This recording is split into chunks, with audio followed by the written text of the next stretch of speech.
Welcome to Storytime Haven. Today we're diving into The Old Man in the Corner by Baroness Emmuska Orczy.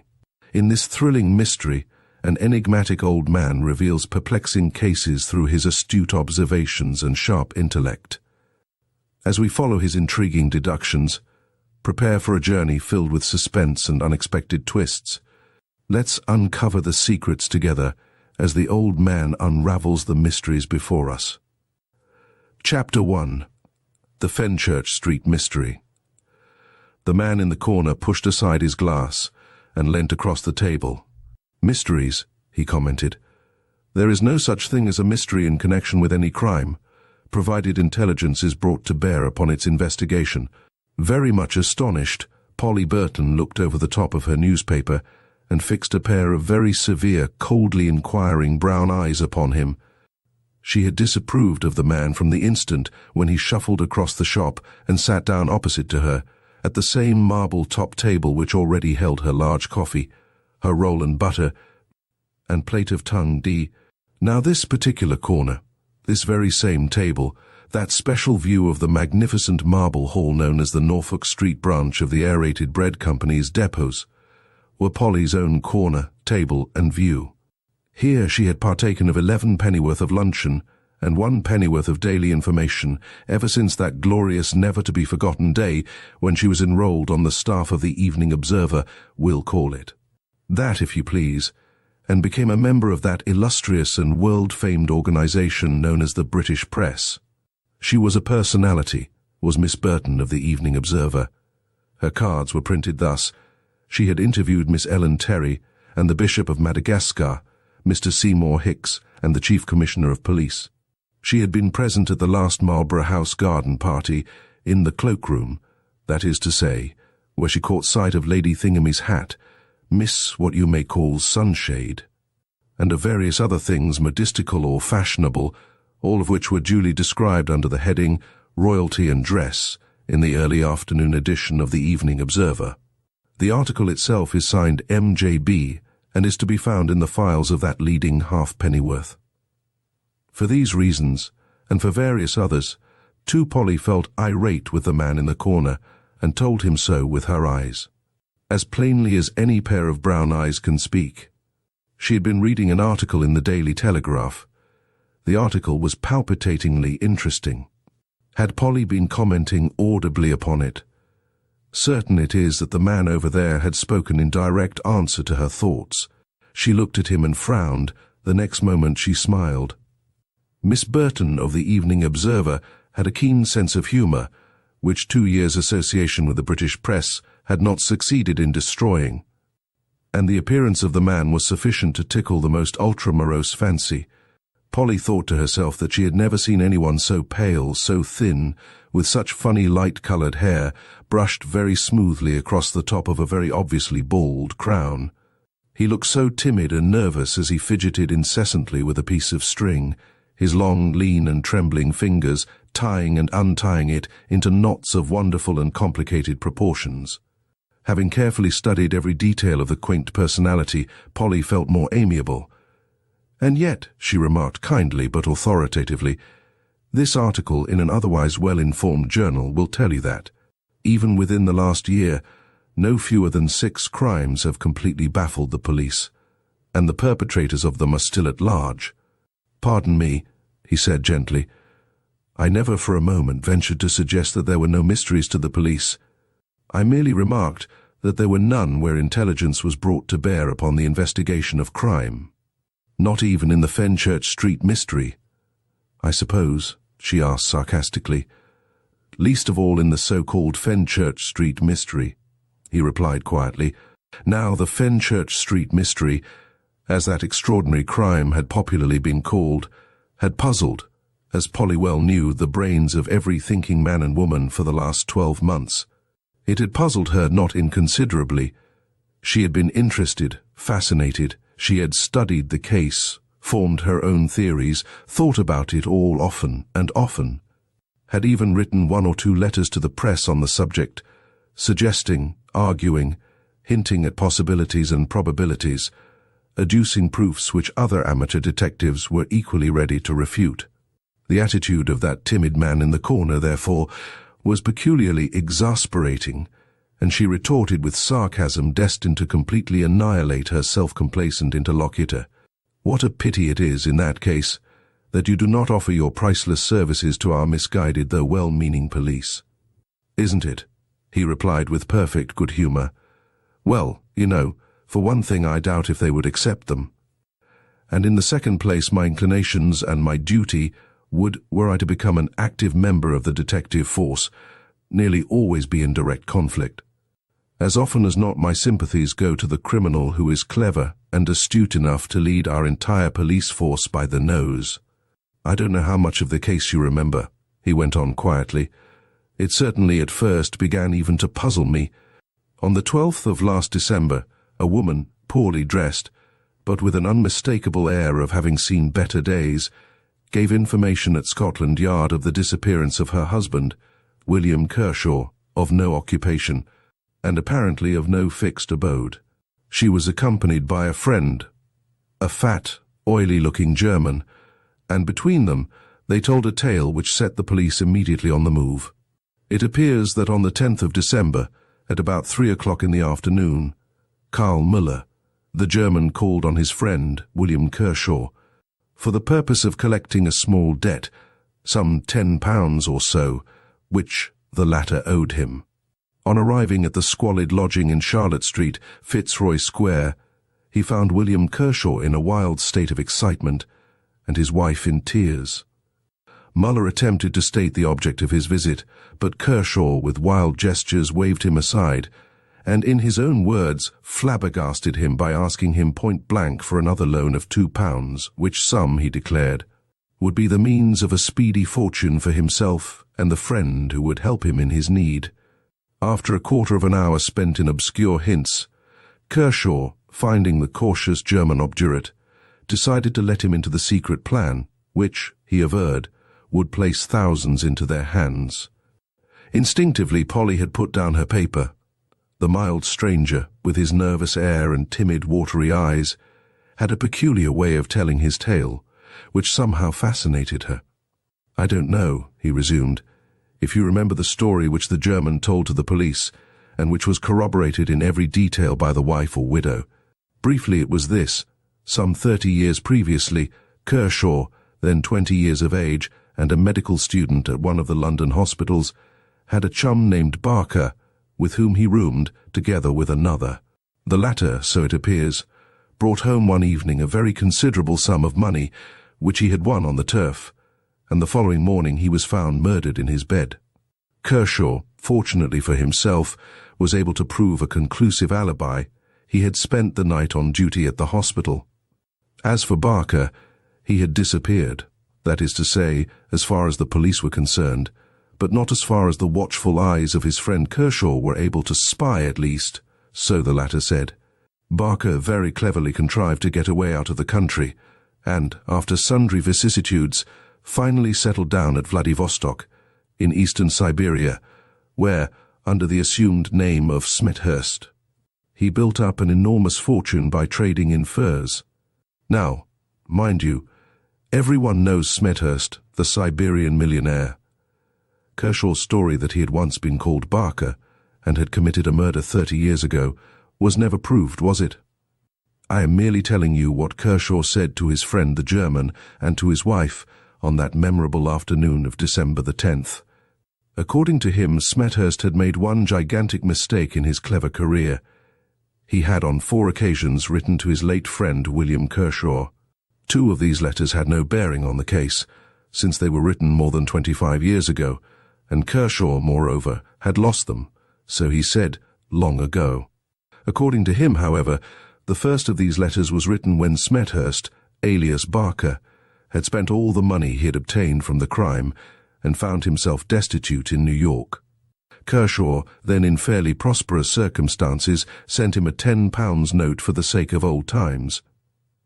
The second, when the tables had turned and Kershaw had begun to go downhill, Smethurst, as he then already called himself, sent his whilom friend £50. After that, as Müller gathered, Kershaw had made sundry demands on Smethurst's ever-increasing purse, and had accompanied these demands by various threats, which, considering the distant country in which the millionaire lived, were worse than futile. But now the climax had come, and Kershaw, after a final moment of hesitation, handed over to his German friend the two last letters purporting to have been written by Smethurst, and which, if you remember, played such an important part in the mysterious story of this extraordinary crime. "I have a copy of both these letters here," added the man in the corner, as he took out a piece of paper from a very worn-out pocket-book, and unfolding it very deliberately, he began to read. "Sir, your preposterous demands for money are wholly unwarrantable. I have already helped you quite as much as you deserve. However, for the sake of old times, and because you once helped me when I was in a terrible difficulty, I am willing to once more let you impose upon my good nature. A friend of mine here, a Russian merchant, to whom I have sold my business, starts in a few days for an extended tour to many European and Asiatic ports in his yacht, and has invited me to accompany him as far as England. Being tired of foreign parts, and desirous of seeing the old country once again after 30 years' absence, I have decided to accept his invitation. I don't know when we may actually be in Europe, but I promise you that as soon as we touch a suitable port, I will write to you again, making an appointment for you to see me in London. But remember that if your demands are too preposterous, I will not for a moment listen to them, and that I am the last man in the world to submit to persistent and unwarrantable blackmail. I am, sir, yours truly, Francis Smethurst." "The second letter was dated from Southampton," continued the old man in the corner calmly, and curiously enough, was the only letter which Kershaw professed to have received from Smethurst, of which he had kept the envelope, and which was dated. "It was quite brief," he added, referring once more to his piece of paper. "Dear sir, referring to my letter of a few weeks ago, I wish to inform you that the Tsarskoe Selo will touch at Tilbury on Tuesday next, the 10th. I shall land there, and immediately go up to London by the first train I can get. If you like, you may meet me at Fenchurch Street Station, in the first-class waiting room, in the late afternoon. Since I surmise that after 30 years' absence my face may not be familiar to you, I may as well tell you that you will recognize me by a heavy astrakhan fur coat, which I shall wear, together with a cap of the same. You may then introduce yourself to me, and I will personally listen to what you may have to say. Yours faithfully, Francis Smethurst." It was this last letter which had caused William Kershaw's excitement and his wife's tears. In the German's own words, he was walking up and down the room like a wild beast, gesticulating wildly and muttering sundry exclamations. Mrs. Kershaw, however, was full of apprehension. She mistrusted the man from foreign parts, who, according to her husband's story, had already one crime upon his conscience, who might, she feared, risk another, in order to be rid of a dangerous enemy. Womanlike, she thought the scheme a dishonourable one, for the law, she knew, is severe on the blackmailer. The assignation might be a cunning trap. In any case, it was a curious one. Why, she argued, did not Smethurst elect to see Kershaw at his hotel the following day?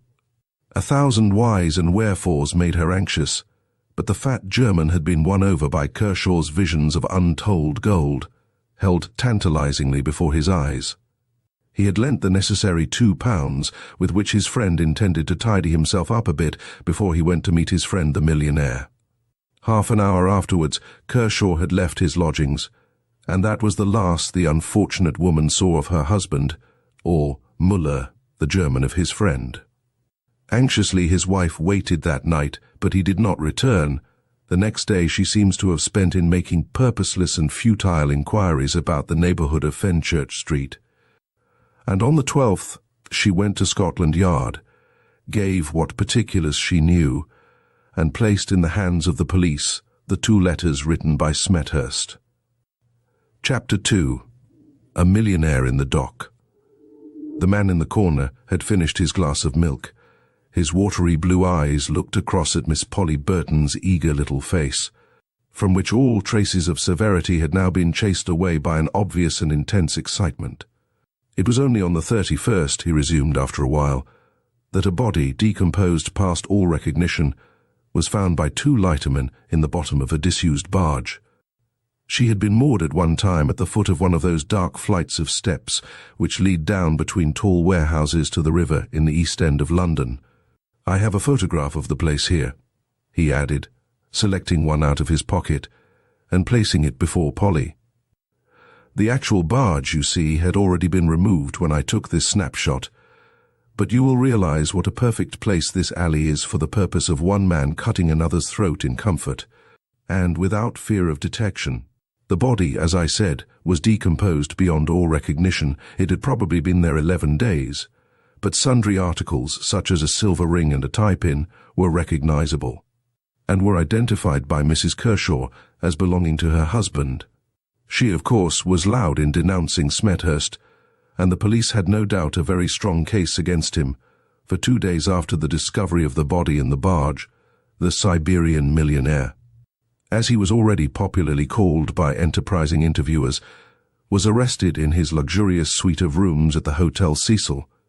To confess the truth, at this point I was not a little puzzled. Mrs. Kershaw's story and Smethurst's letters had both found their way into the papers, and following my usual method. Mind you, I am only an amateur. I try to reason out a case for the love of the thing. I sought about for a motive for the crime, which the police declared Smethurst had committed. To effectually get rid of a dangerous blackmailer was the generally accepted theory. Well, did it ever strike you how paltry that motive really was? Miss Polly had to confess, however, that it had never struck her in that light. Surely a man who had succeeded in building up an immense fortune by his own individual efforts was not the sort of fool to believe that he had anything to fear from a man like Kershaw. He must have known that Kershaw held no damning proofs against him, not enough to hang him anyway. "Have you ever seen Smethurst?" he added, as he once more fumbled in his pocket-book. Polly replied that she had seen Smethurst's picture in the illustrated papers at the time. Then he added, placing a small photograph before her, "What strikes you most about the face?" "Well, I think its strange, astonished expression, due to the total absence of eyebrows and the funny foreign cut of the hair, so close that it almost looks as if it had been shaved." "Exactly. That is what struck me most when I elbowed my way into the court that morning and first caught sight of the millionaire in the dock.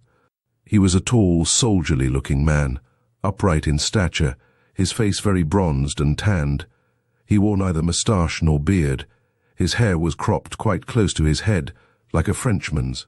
But of course, what was so very remarkable about him was that total absence of eyebrows and even eyelashes, which gave the face such a peculiar appearance, as you say, a perpetually astonished look. He seemed, however, wonderfully calm.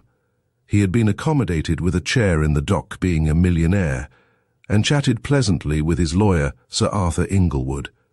In the intervals between the calling of the several witnesses for the prosecution, whilst during the examination of these witnesses, he sat quite placidly, with his head shaded by his hand.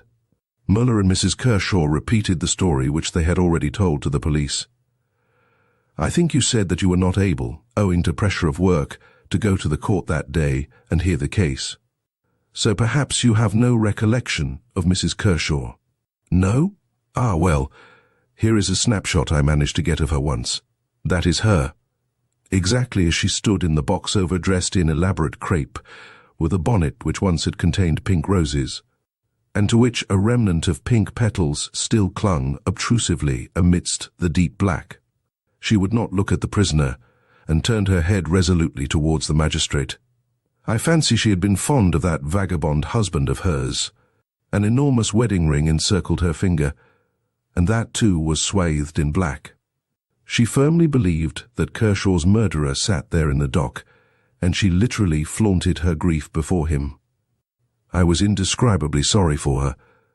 As for Muller, he was just fat, oily, pompous, conscious of his own importance as a witness. His fat fingers, covered with brass rings, gripped the two incriminating letters which he had identified.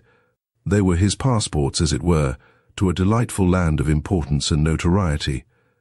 Sir Arthur Inglewood, I think, disappointed him by stating that he had no questions to ask of him. Muller had been brimful of answers, ready with the most perfect indictment, the most elaborate accusations against the bloated millionaire who had decoyed his dear friend Kershaw, and murdered him in heaven knows what an out-of-the-way corner of the East End. After this, however, the excitement grew apace. Muller had been dismissed and had retired from the court altogether, leading away Mrs. Kershaw, who had completely broken down. Constable D21 was giving evidence as to the arrest in the meanwhile. The prisoner, he said, had seemed completely taken by surprise, not understanding the cause or history of the accusation against him.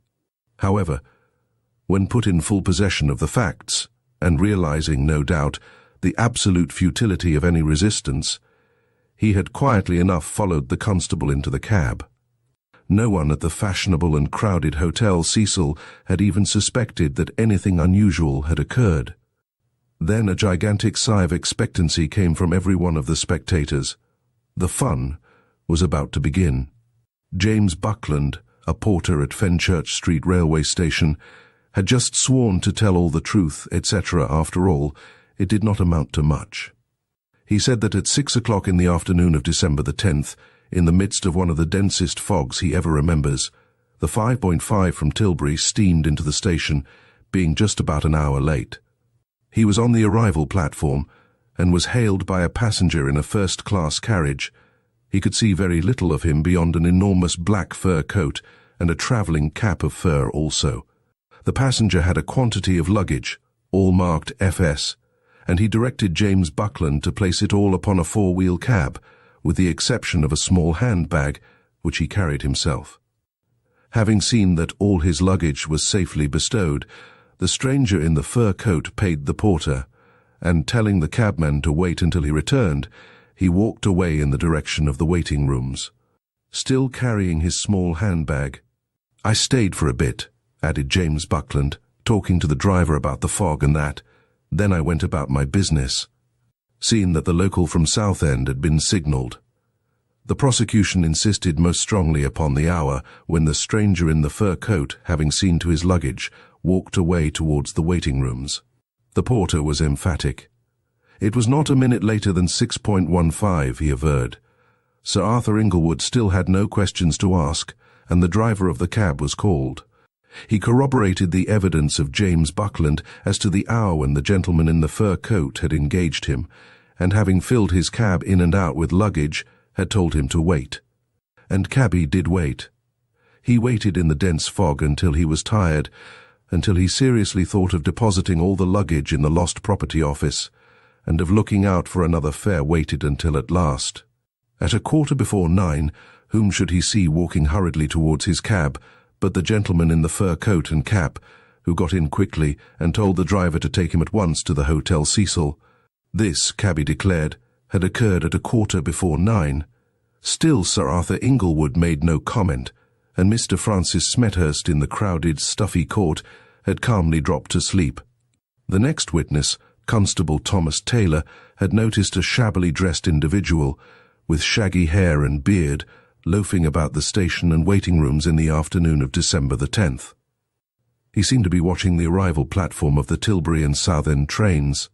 Two separate and independent witnesses, cleverly unearthed by the police, had seen this same shabbily dressed individual stroll into the first-class waiting room at about 6:15 on Wednesday, December the 10th, and go straight up to a gentleman in a heavy fur coat and cap, who had also just come into the room.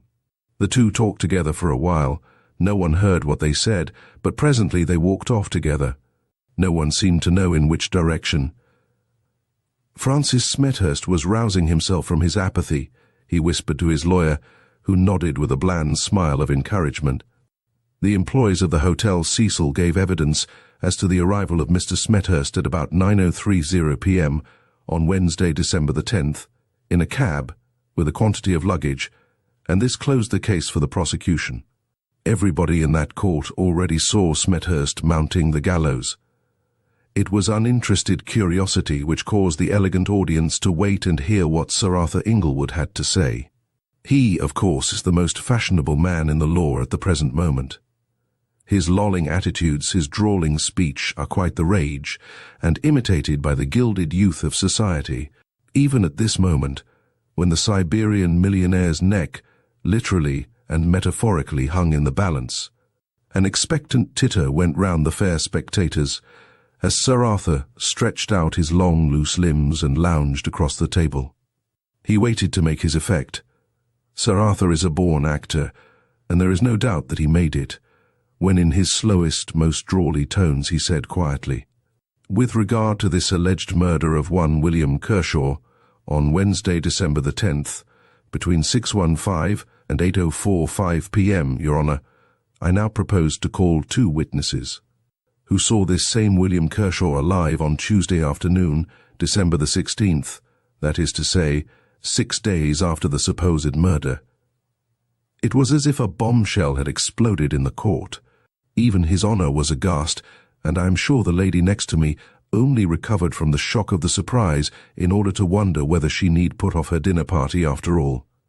"As for me," added the man in the corner, with that strange mixture of nervousness and self-complacency which had set Miss Polly Burton wondering, "well, you see, I had made up my mind long ago where the hitch lay in this particular case, and I was not so surprised as some of the others. Perhaps you remember the wonderful development of the case, which so completely mystified the police, and in fact everybody except myself. Torriani and a waiter at his hotel in the Commercial Road both deposed that at about 3:30 p.m. on December the 10th, a shabbily dressed individual lolled into the coffee room and ordered some tea. He was pleasant enough and talkative, told the waiter that his name was William Kershaw, that very soon all London would be talking about him, as he was about, through an unexpected stroke of good fortune, to become a very rich man, and so on, nonsense without end. When he had finished his tea he lolled out again, but no sooner had he disappeared down a turning of the road than the waiter discovered an old umbrella, left behind accidentally by the shabby, talkative individual. As is the custom in his highly respectable restaurant, Signor Torriani put the umbrella carefully away in his office, on the chance of his customer calling to claim it when he had discovered his loss. And sure enough, nearly a week later, on Tuesday the 16th, at about 1 p.m., the same shabbily dressed individual called and asked for his umbrella. He had some lunch, and chatted once again to the waiter. Signor Torriani and the waiter gave a description of William Kershaw, which coincided exactly with that given by Mrs. Kershaw of her husband. Oddly enough, he seemed to be a very absent-minded sort of person, for on this second occasion, no sooner had he left than the waiter found a pocket-book in the coffee-room underneath the table. It contained sundry letters and bills, all addressed to William Kershaw. This pocket-book was produced, and Karl Muller, who had returned to the court, easily identified it as having belonged to his dear and lamented friend, William. This was the first blow to the case against the accused. It was a pretty stiff one, you will admit. Already it had begun to collapse like a house of cards. Still, there was the assignation and the undisputed meeting between Smethurst and Kershaw, and those 2.5 hours of a foggy evening to satisfactorily account for. The man in the corner made a long pause, keeping the girl on tenterhooks. He had fidgeted with his bit of string till there was not an inch of it free from the most complicated and elaborate knots. "I assure you," he resumed at last, "that at that very moment the whole mystery was to me as clear as daylight. I only marvelled how His Honour could waste his time and mine by putting what he thought were searching questions to the accused relating to his past." Francis Smethurst, who had quite shaken off his somnolence, spoke with a curious nasal twang and with an almost imperceptible soupçon of foreign accent. He calmly denied Kershaw's version of his past, declared that he had never been called Barker, and had certainly never been mixed up in any murder case 30 years ago. "But you knew this man Kershaw," persisted His Honour, "since you wrote to him." "Pardon me, Your Honour," said the accused quietly. "I have never to my knowledge seen this man Kershaw, and I can swear that I never wrote to him." "Never wrote to him?" retorted His Honour warningly. That is a strange assertion to make when I have two of your letters to him in my hands at the present moment. I never wrote those letters, Your Honour, persisted the accused quietly. They are not in my handwriting. Which we can easily prove, came in Sir Arthur Inglewood's drawly tones. As he handed up a packet to His Honour, here are a number of letters written by my client since he has landed in this country, and some of which were written under my very eyes. As Sir Arthur Inglewood had said, this could be easily proved, and the prisoner, at His Honour's request, scribbled a few lines, together with his signature, several times upon a sheet of notepaper. It was easy to read upon the magistrate's astounded countenance that there was not the slightest similarity in the two handwritings. A fresh mystery had cropped up. Who, then, had made the assignation with William Kershaw at Fenchurch Street Railway Station? The prisoner gave a fairly satisfactory account of the employment of his time since his landing in England. I came over on the Zasco Silo, he said, a yacht belonging to a friend of mine. When we arrived at the mouth of the Thames, there was such a dense fog that it was 24 hours before it was thought safe for me to land. My friend, who is a Russian, would not land at all. He was regularly frightened at this land of fogs. He was going on to Madeira immediately. I actually landed on Tuesday the 10th and took a train at once for town. I did see to my luggage and a cab, as the porter and driver told Your Honour. Then I tried to find my way to a refreshment room where I could get a glass of wine. I drifted into the waiting room, and there I was accosted by a shabbily dressed individual who began telling me a piteous tale. Who he was I do not know. He said he was an old soldier who had served his country faithfully and then been left to starve. He begged of me to accompany him to his lodgings, where I could see his wife and starving children, and verify the truth and piteousness of his tale. Well, Your Honour, added the prisoner with noble frankness, it was my first day in the old country. I had come back after 30 years with my pockets full of gold, and this was the first sad tale I had heard, but I am a businessman, and did not want to be exactly done in the eye. I followed my man through the fog, out into the streets. He walked silently by my side for a time. I had not a notion where I was. Suddenly I turned to him with some question, and realized in a moment that my gentleman had given me the slip. Finding, probably, that I would not part with my money till I had seen the starving wife and children, he left me to my fate, and went in search of more willing bait. The place where I found myself was dismal and deserted. I could see no trace of cab or omnibus. I retraced my steps and tried to find my way back to the station, only to find myself in worse and more deserted neighbourhoods. I became hopelessly lost and fogged. I don't wonder that 2.5 hours elapsed while I thus wandered on in the dark and deserted streets. My sole astonishment is that I ever found the station at all that night, or rather close to it a policeman who showed me the way. But how do you account for Kershaw knowing all your movements? Still persisted His Honour. And his knowing the exact date of your arrival in England? How do you account for these two letters, in fact? I cannot account for it or them, Your Honour, replied the prisoner quietly. I have proved to you, have I not, that I never wrote those letters, and that the man Kershaw is his name, was not murdered by me. Can you tell me of anyone here or abroad who might have heard of your movements, and of the date of your arrival? My late employees at Vladivostok, of course, knew of my departure, but none of them could have written these letters, since none of them know a word of English. Then you can throw no light upon these mysterious letters. You cannot help the police in any way towards the clearing up of this strange affair. The affair is as mysterious to me as to your honour, and to the police of this country. Francis Smethurst was discharged. Of course, there was no semblance of evidence against him sufficient to commit him for trial. The two overwhelming points of his defence which had completely routed the prosecution were, firstly, the proof that he had never written the letters making the assignation, and secondly, the fact that the man supposed to have been murdered on the 10th was seen to be alive and well on the 16th. But then, who in the world was the mysterious individual who had apprised Kershaw of the movements of Smethurst, the millionaire? Chapter 3. His Deduction. The man in the corner cocked his funny thin head on one side and looked at Polly. Then he took up his beloved bit of string and deliberately untied every knot he had made in it. When it was quite smooth, he laid it out upon the table.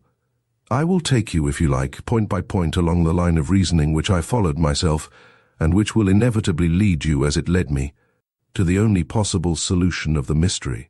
First take this point," he said with nervous restlessness, once more taking up his bit of string, and forming with each point raised a series of knots which would have shamed a navigating instructor. Obviously it was impossible for Kershaw not to have been acquainted with Smethurst, since he was fully apprised of the latter's arrival in England by 2 letters.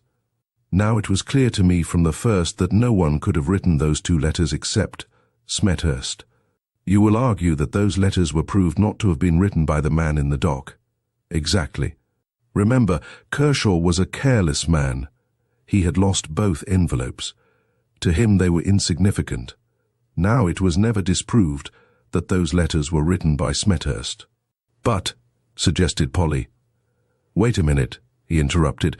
While knot number 2 appeared upon the scene, it was proved that 6 days after the murder, William Kershaw was alive and visited the Torriani Hotel, where already he was known, and where he conveniently left a pocket-book behind, so that there should be no mistake as to his identity. But it was never questioned where Mr. Francis Smethurst, the millionaire, happened to spend that very same afternoon. "Surely you don't mean?" gasped the girl. "One moment, please," he added triumphantly. "How did it come about that the landlord of the Torriani Hotel was brought into court at all? How did Sir Arthur Inglewood, or rather his client, know that William Kershaw had on those 2 memorable occasions visited the hotel, and that its landlord could bring such convincing evidence forward that would forever exonerate the millionaire from the imputation of murder? Surely, I argued, the usual means. The police. The police had kept the whole affair very dark until the arrest at the Hotel Cecil. They did not put into the papers the usual, if anyone happens to know of the whereabouts, etc., etc. Had the landlord of that hotel heard of the disappearance of Kershaw through the usual channels, he would have put himself in communication with the police. Sir Arthur Inglewood produced him. How did Sir Arthur Inglewood come on his track? Surely you don't mean? Point number 4, he resumed imperturbably. Mrs. Kershaw was never requested to produce a specimen of her husband's handwriting. Why? Because the police, clever as you say they are, never started on the right tack. They believed William Kershaw to have been murdered. They looked for William Kershaw. On December the 31st, what was presumed to be the body of William Kershaw was found by 2 lightermen. I have shown you a photograph of the place where it was found. Dark and deserted it is in all conscience, is it not? Just the place where a bully and a coward would decoy an unsuspecting stranger, murder him first, then rob him of his valuables, his papers, his very identity, and leave him there to rot. The body was found in a disused barge, which had been moored some time against the wall, at the foot of these steps. It was in the last stages of decomposition, and of course could not be identified, but the police would have it that it was the body of William Kershaw. It never entered their heads that it was the body of Francis Smethurst, and that William Kershaw was his murderer. Ah, it was cleverly, artistically conceived. Kershaw is a genius. Think of it all. His disguise.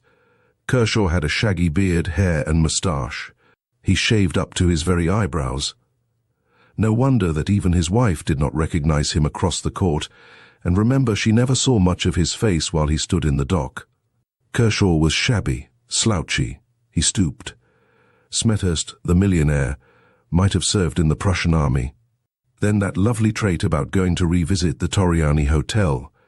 Just a few days' grace in order to purchase moustache and beard and wig, exactly similar to what he had himself shaved off, making up to look like himself. Splendid. Then leaving the pocketbook behind. Kershaw was not murdered. Of course not. He called at the Torriani Hotel 6 days after the murder, whilst Mr. Smethurst, the millionaire, hobnobbed in the park with duchesses. Hang such a man! Fie! He fumbled for his hat. With nervous, trembling fingers, he held it deferentially in his hand whilst he rose from the table. Polly watched him as he strode up to the desk, and paid twopence for his glass of milk and his bun. Soon he disappeared through the shop, whilst she still found herself hopelessly bewildered, with a number of snapshot photographs before her, still staring at a long piece of string, smothered from end to end in a series of knots, as bewildering, as irritating, as puzzling as the man who had lately sat in the corner. Chapter 4. The Robbery in Phillimore Terrace. Whether Miss Polly Burton really did expect to see the man in the corner that Saturday afternoon, 'twere difficult to say. Certain it is that when she found her way to the table close by the window and realized that he was not there, she felt conscious of an overwhelming sense of disappointment. And yet during the whole of the week she had, with more pride than wisdom, avoided this particular ABC shop. "I thought you would not keep away very long," said a quiet voice close to her ear. She nearly lost her balance. Where in the world had he come from? She certainly had not heard the slightest sound, and yet there he sat, in the corner, like a veritable jack in the box, his mild blue eyes staring apologetically at her, his nervous fingers toying with the inevitable bit of string. The waitress brought him his glass of milk and a cheesecake. He ate it in silence, while his piece of string lay idly beside him on the table.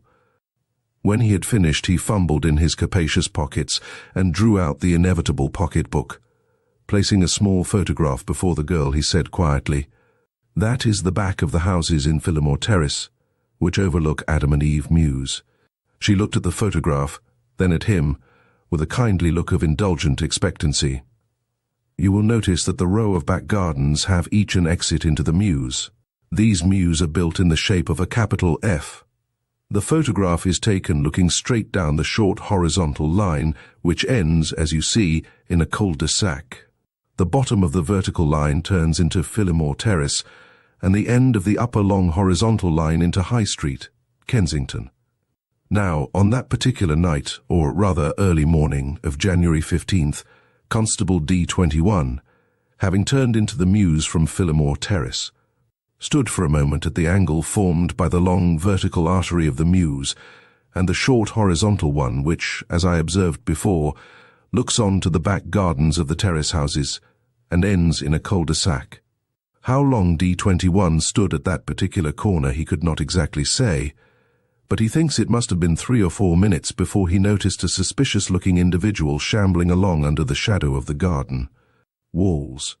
He was working his way cautiously in the direction of the cul-de-sac, and D21, also keeping well within the shadow, went noiselessly after him. He had almost overtaken him, was in fact not more than 30 yards from him, when from out of one of the two-end houses, no, 22, Phillimore Terrace, in fact, a man, in nothing but his nightshirt, rushed out excitedly, and before D21 had time to intervene, literally threw himself upon the suspected individual, rolling over and over with him on the hard cobblestones, and frantically shrieking, "Thief! Thief! Police!" It was some time before the constable succeeded in rescuing the tramp from the excited grip of his assailant, and several minutes before he could make himself heard. "There! There! That'll do!" he managed to say at last, as he gave the man in the shirt a vigorous shove, which silenced him for the moment. "Leave the man alone now. You mustn't make that noise this time of night, waking up all the folks." The unfortunate tramp, who in the meanwhile had managed to get onto his feet again, made no attempt to get away. Probably he thought he would stand but a poor chance. But the man in the shirt had partly recovered his power of speech, and was now blurting out jerky, half-intelligible sentences.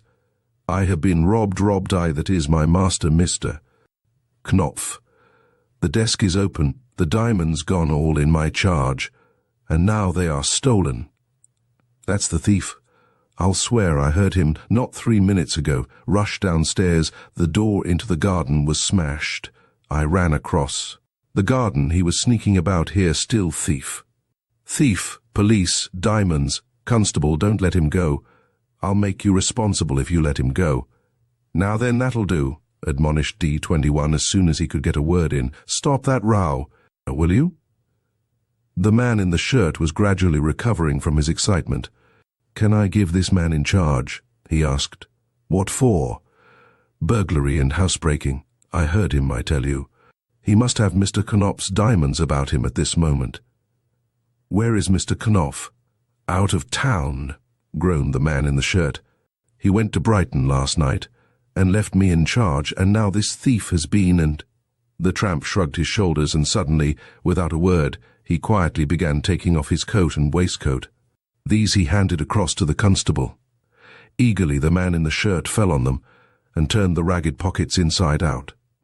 From one of the windows a hilarious voice made some facetious remark, as the tramp with equal solemnity began divesting himself of his nether garments. "Now then, stop that nonsense," pronounced D21 severely. "What were you doing here this time of night anyway?" "The streets of London is free to the public, ain't they?" queried the tramp. "This don't lead nowhere, my man." "Then I've lost my way, that's all," growled the man surlily, "and perhaps you'll let me get along now." By this time a couple of constables had appeared upon the scene. D21 had no intention of losing sight of his friend the tramp, and the man in the shirt had again made a dash for the latter's collar at the bare idea that he should be allowed to get along. I think D21 was alive to the humour of the situation. He suggested that Robertson, the man in the nightshirt, should go in and get some clothes on, whilst he himself would wait for the inspector and the detective, whom D15 would send round from the station immediately. Poor Robertson's teeth were chattering with cold. He had a violent fit of sneezing as D21 hurried him into the house. The latter, with another constable, remained to watch the burglared premises both back and front, and D15 took the wretched tramp to the station with a view to sending an inspector and a detective round immediately. When the two latter gentlemen arrived at number 22, Phillimore Terrace, they found poor old Robertson in bed, shivering, and still quite blue. He had got himself a hot drink, but his eyes were streaming and his voice was terribly husky. D21 had stationed himself in the dining room, where Robertson had pointed the desk out to him, with its broken lock and scattered contents. Robertson, between his sneezes, gave what account he could of the events which happened immediately before the robbery. His master, Mr. Ferdinand Knopf, he said, was a diamond merchant and a bachelor. He himself had been in Mr. Knopf's employ over 15 years and was his only indoor servant.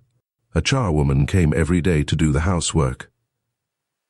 Last night, Mr. Knopf dined at the house of Mr. Shipman at number 26, lower down.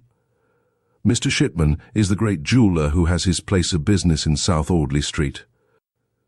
By the last post there came a letter with the Brighton postmark and marked urgent for Mr. Knopf, and he, Robertson, was just wondering if he should run over to number 26 with it when his master returned. He gave one glance at the contents of the letter, asked for his ABC railway guide, and ordered him, Robertson, to pack his bag at once and fetch him a cab. "I guessed what it was," continued Robertson after another violent fit of sneezing. "Mr. Knopf has a brother, Mr. Emil Knopf, to whom he is very much attached, and who is a great invalid.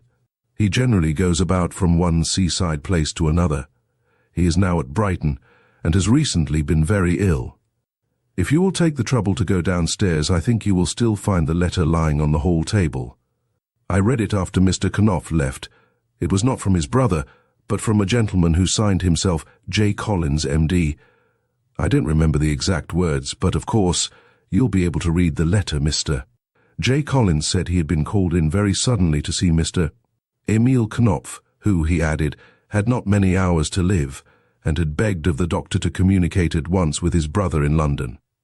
Before leaving, Mr. Knopf warned me that there were some valuables in his desk, diamonds mostly, and told me to be particularly careful about locking up the house. He often has left me like this in charge of his premises, and usually there have been diamonds in his desk, for Mr. Knopf has no regular city office as he is a commercial traveller. This, briefly, was the gist of the matter which Robertson related to the inspector with many repetitions and persistent volubility. The detective and inspector, before returning to the station with their report, thought they would call at No. 26 on Mr. Shipman, the great jeweller. "You remember, of course," added the man in the corner, dreamily contemplating his bit of string, "the exciting developments of this extraordinary case. Mr. Arthur Shipman is the head of the firm of Shipman and Company, the wealthy jewellers, He is a widower and lives very quietly by himself in his own old-fashioned way in the small Kensington house, leaving it to his 2 married sons to keep up the style and swagger befitting the representatives of so wealthy a firm. "I have only known Mr. Knopf a very little while," he explained to the detectives. "He sold me 2 or 3 stones once or twice, I think, but we are both single men, and we have often dined together. Last night he dined with me. He had that afternoon received a very fine consignment of Brazilian diamonds, as he told me, and knowing how beset I am with callers at my business place, he had brought the stones with him, hoping perhaps to do a bit of trade over the nuts and wine. I bought £25,000 worth of him," added the jeweller, as if he were speaking of so many farthings, "and gave him a cheque across the dinner table for that amount. I think we were both pleased with our bargain, and we had a final bottle of 48 port over it together. Mr. Knopf left me at about 9:30, for he knows I go very early to bed, and I took my new stock upstairs with me and locked it up in the safe. I certainly heard nothing of the noise in the mews last night. I sleep on the 2nd floor, in the front of the house, and this is the first I have heard of poor Mr. Knopf's loss." At this point of his narrative, Mr. Shipman very suddenly paused, and his face became very pale. With a hasty word of excuse, he unceremoniously left the room, and the detective heard him running quickly upstairs. Less than 2 minutes later, Mr. Shipman returned. There was no need for him to speak. Both the detective and the inspector guessed the truth in a moment by the look upon his face. "The diamonds," he gasped. "I have been robbed. Chapter 5, A Night's Adventure." "Now I must tell you," continued the man in the corner, "that after I had read the account of the double robbery, which appeared in the early afternoon papers, I set to work and had a good think. Yes," he added with a smile, noting Polly's look at the bit of string on which he was still at work.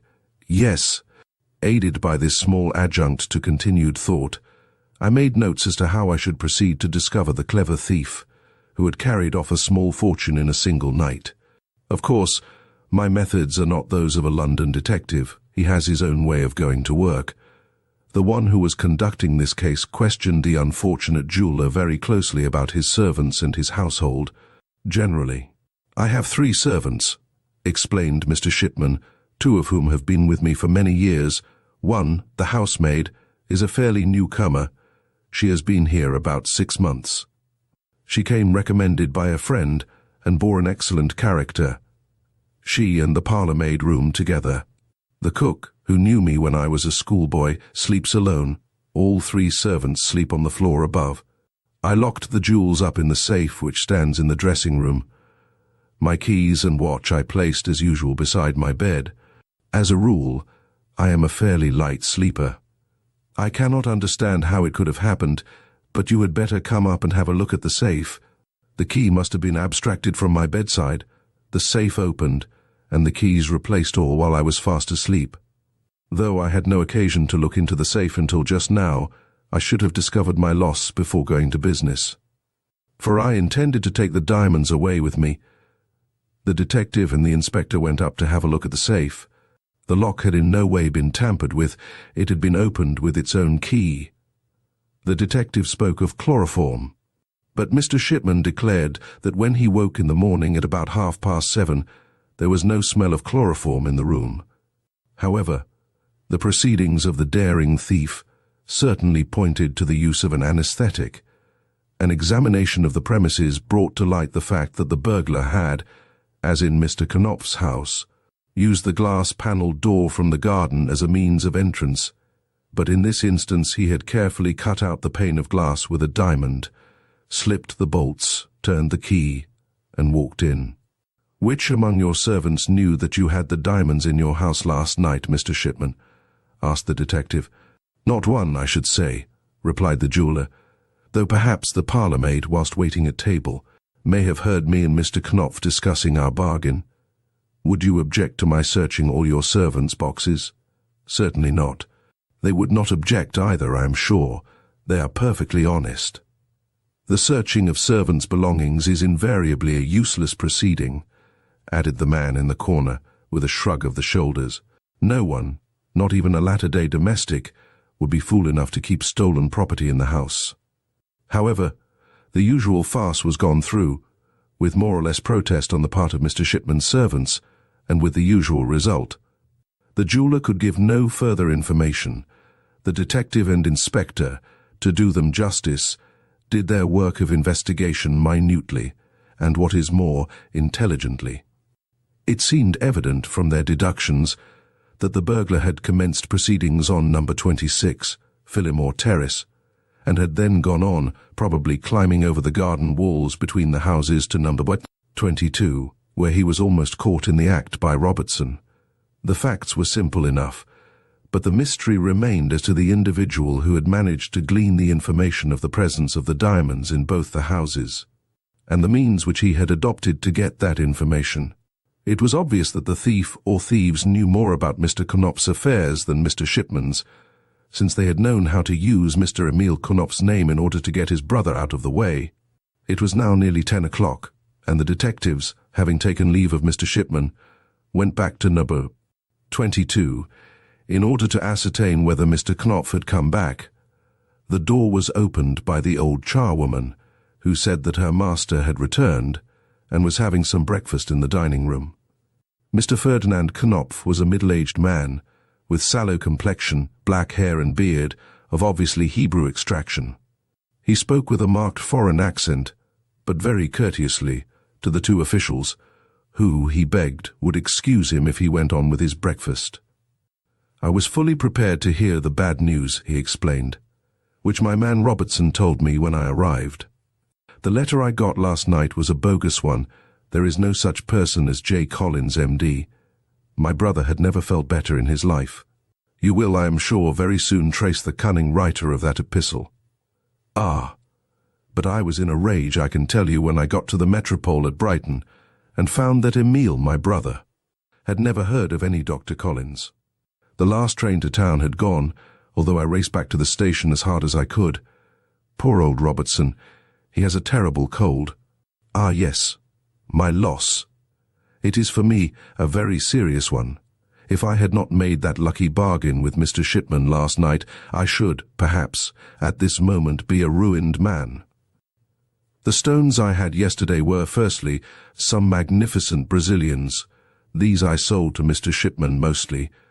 Then I had some very good Cape diamonds all gone, and some quite special Parisians, of wonderful work and finish, entrusted to me for sale by a great French house. I tell you, sir, my loss will be nearly £10,000 altogether. I sell on commission and of course have to make good the loss. He was evidently trying to bear up manfully, and as a businessman should under his sad fate. He refused in any way to attach the slightest blame to his old and faithful servant Robertson, who had caught perhaps his death of cold in his zeal for his absent master. As for any hint of suspicion falling even remotely upon the man, the very idea appeared to Mr. Knopf absolutely preposterous.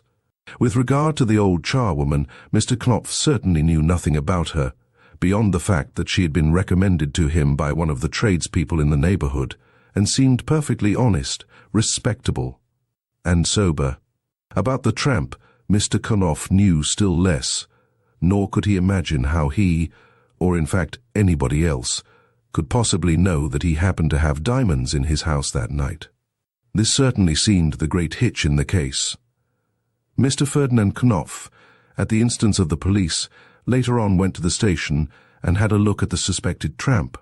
He declared that he had never set eyes on him before.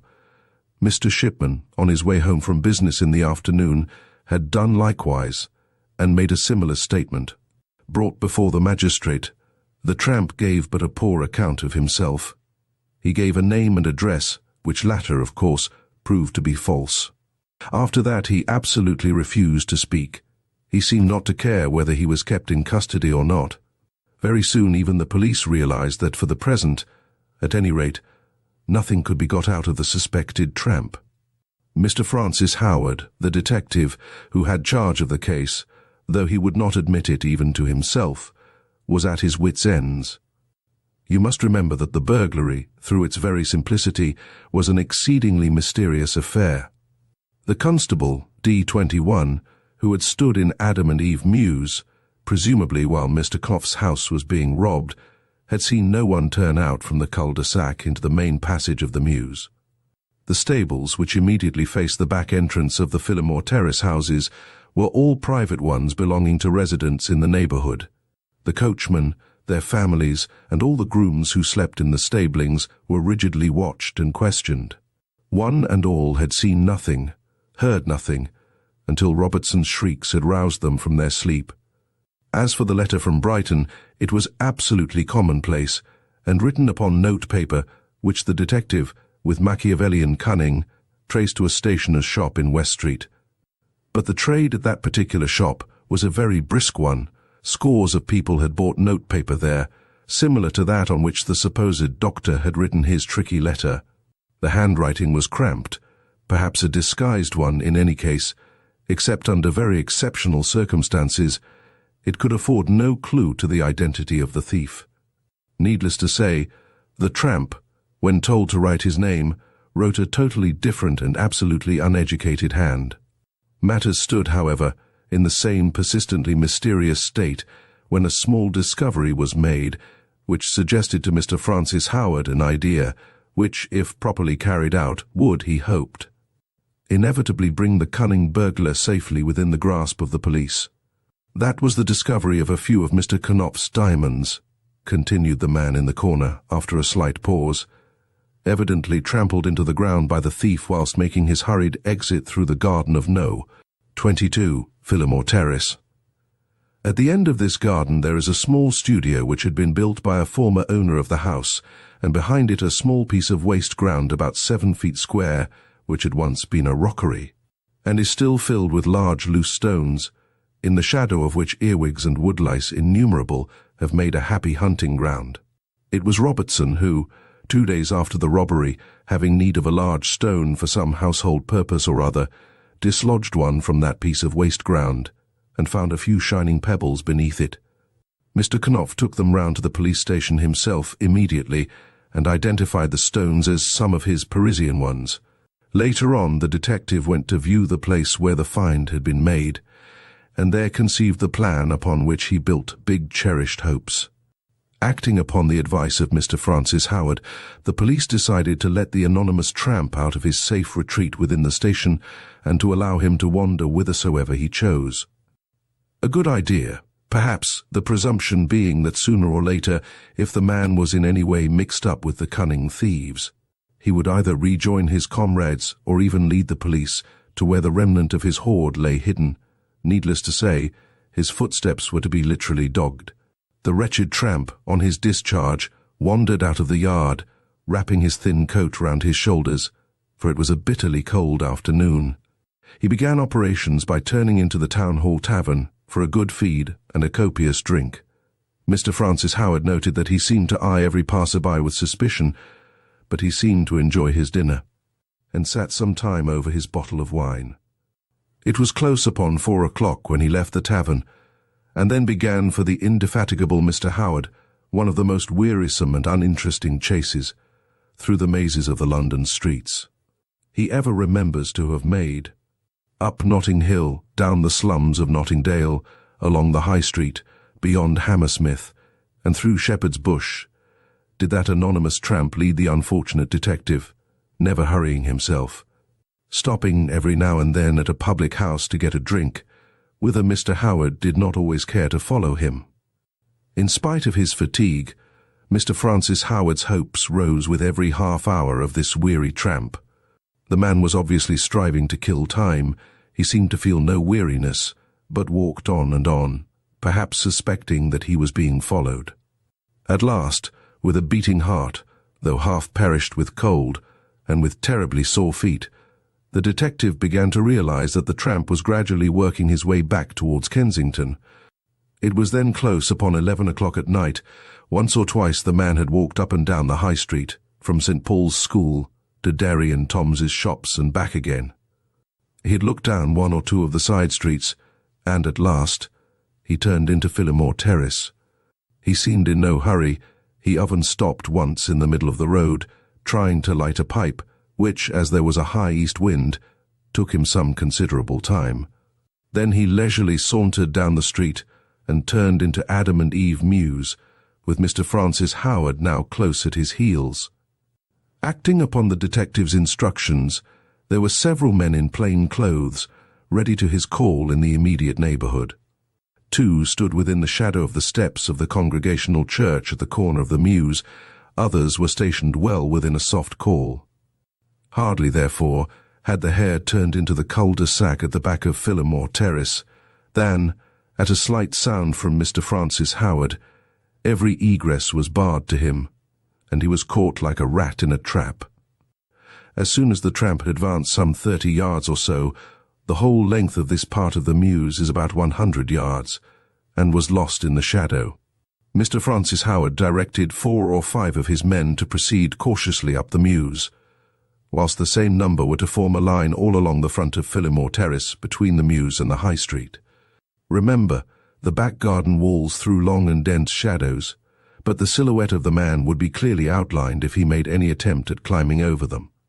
Mr. Howard felt quite sure that the thief was bent on recovering the stolen goods, which, no doubt, he had hidden in the rear of one of the houses.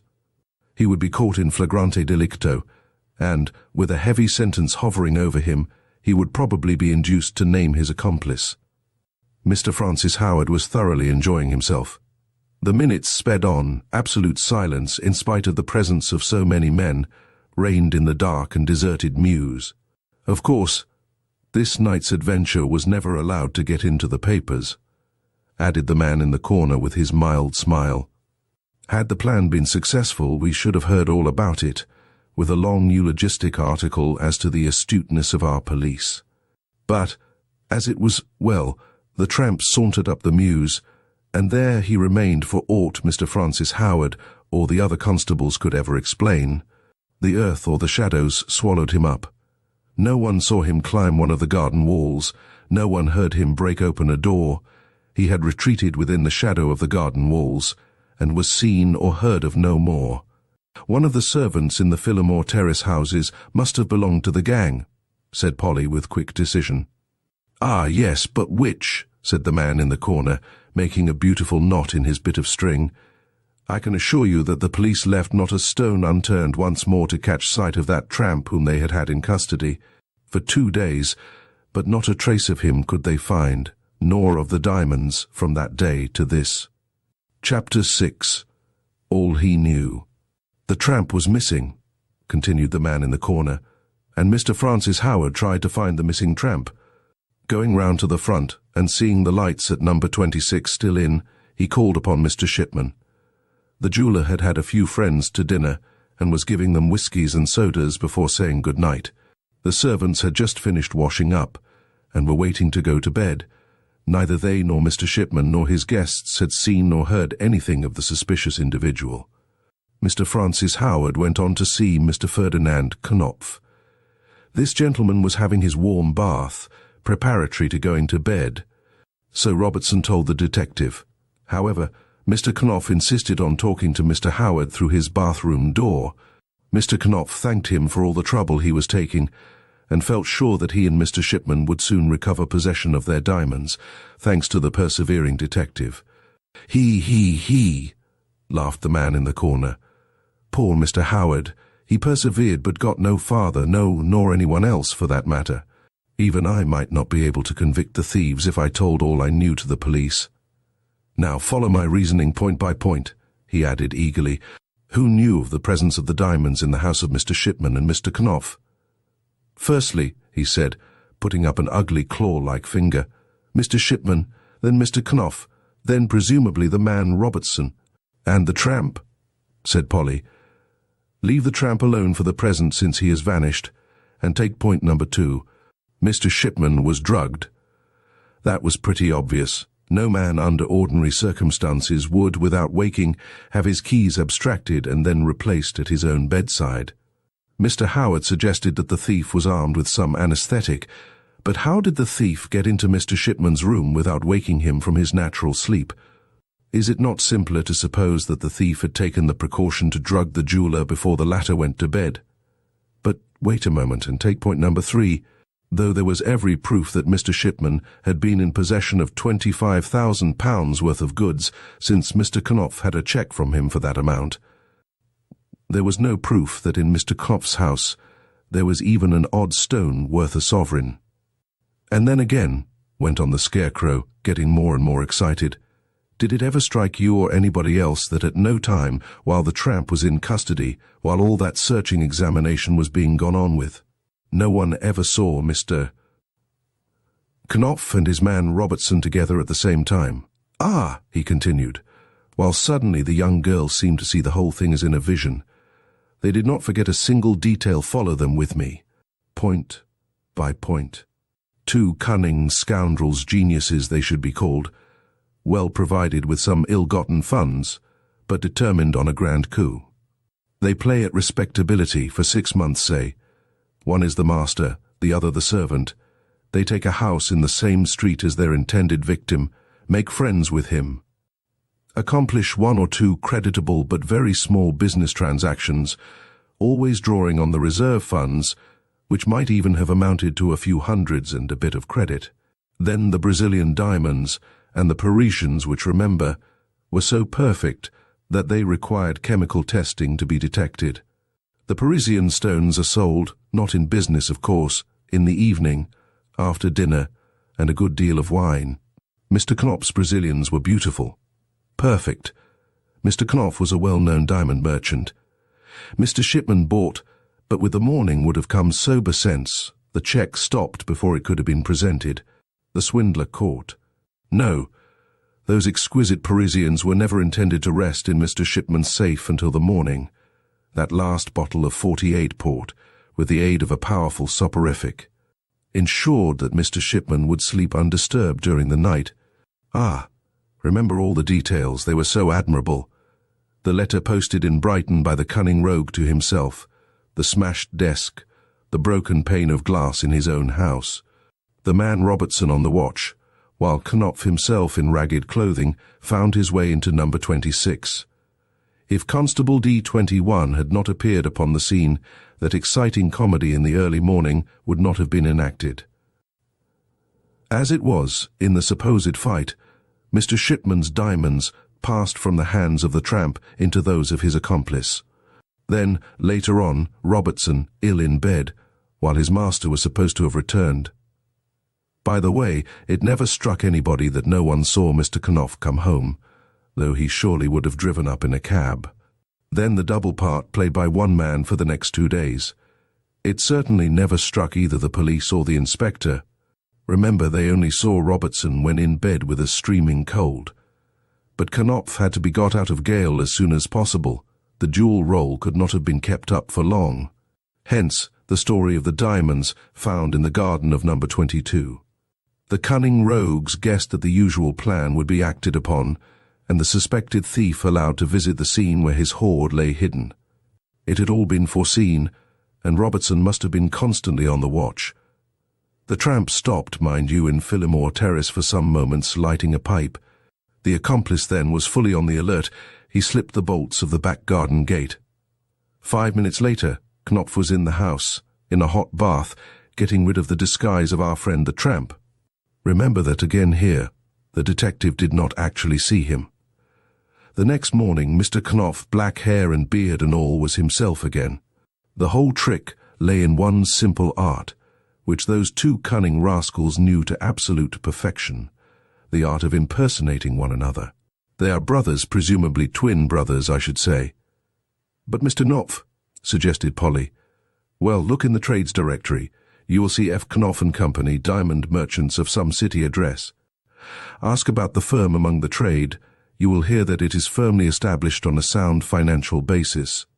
He, and it deserves to be, added the man in the corner, as, calling for the waitress, he received his ticket, and taking up his shabby hat, took himself and his bit of string rapidly out of the room. Chapter 7. The York Mystery. The man in the corner looked quite cheerful that morning. He had had 2 glasses of milk, and had even gone to the extravagance of an extra cheesecake.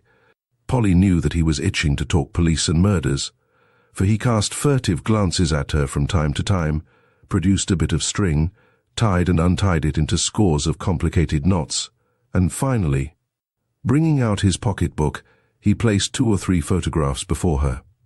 "Do you know who that is?" he asked, pointing to one of these. The girl looked at the face on the picture. It was that of a woman, not exactly pretty, but very gentle and childlike, with a strange pathetic look in the large eyes which was wonderfully appealing. "That was Lady Arthur Skelmerton," he said, and in a flash there flitted before Polly's mind the weird and tragic history which had broken this loving woman's heart. Lady Arthur Skelmerton. That name recalled one of the most bewildering, most mysterious passages in the annals of undiscovered crimes. "Yes, it was sad, wasn't it?" he commented, in answer to Polly's thoughts. "Another case which, but for idiotic blunders on the part of the police, must have stood clear as daylight before the public and satisfied general anxiety. Would you object to my recapitulating its preliminary details?" She said nothing, so he continued without waiting further for a reply. "It all occurred during the York racing week, a time which brings to the quiet cathedral city its quota of shady characters, who congregate wherever money and wits happen to fly away from their owners. Lord Arthur Skelmerton, a very well-known figure in London society and in racing circles, had rented one of the fine houses which overlook the racecourse. He had entered Peppercorn by St. Armand Notre Dame for the Great Ebor Handicap. Peppercorn was the winner of the Newmarket, and his chances for the Ebor were considered a practical certainty. If you have ever been to York, you will have noticed the fine houses which have their drive and front entrances in the road called the Mount, and the gardens of which extend as far as the racecourse, commanding a lovely view over the entire track. It was one of these houses, called the Elms, which Lord Arthur Skelmerton had rented for the summer. Lady Arthur came down some little time before the racing week with her servants.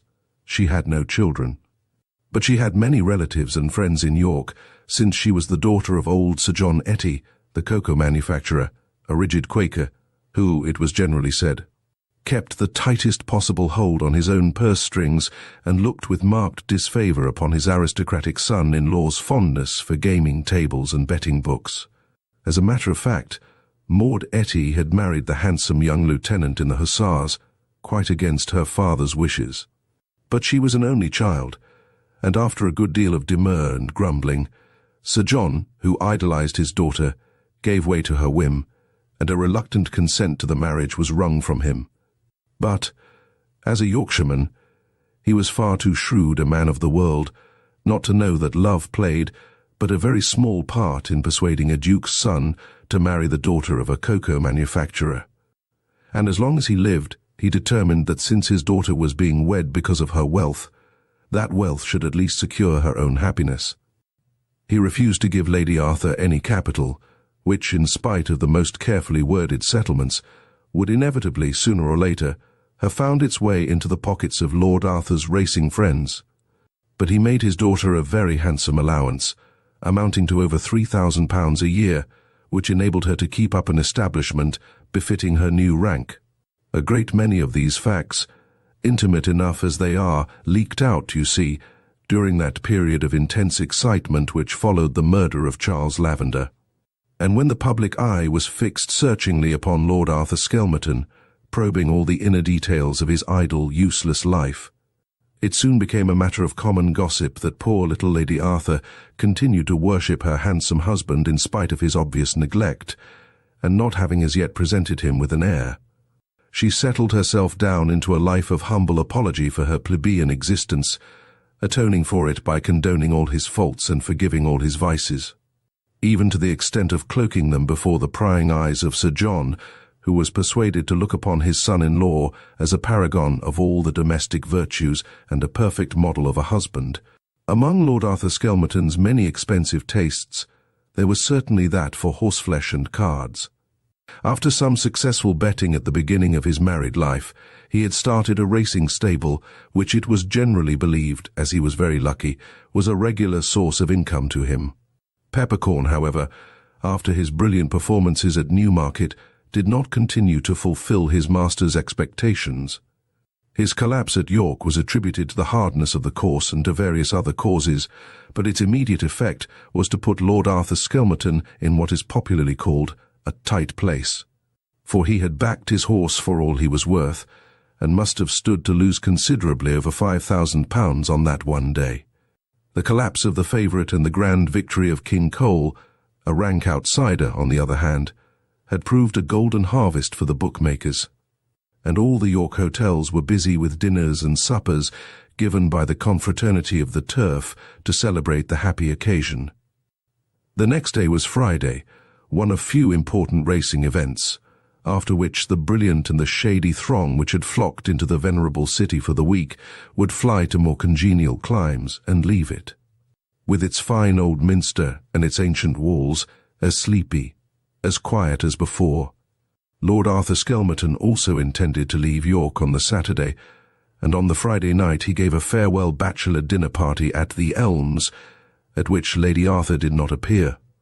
After dinner the gentlemen settled down to bridge, with pretty stiff points, you may be sure. It had just struck 11 at the Minster Tower when Constables McNaught and Murphy, who were patrolling the racecourse, were startled by loud cries of murder and police.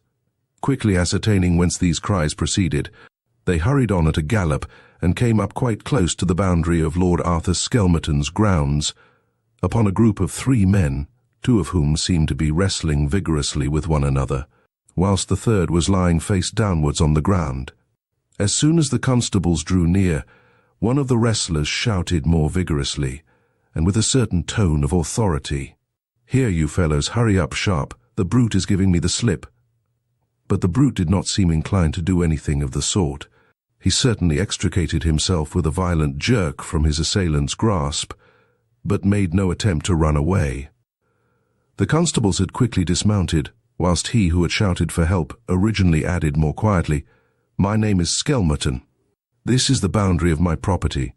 I was smoking a cigar at the pavilion over there with a friend when I heard loud voices, followed by a cry and a groan.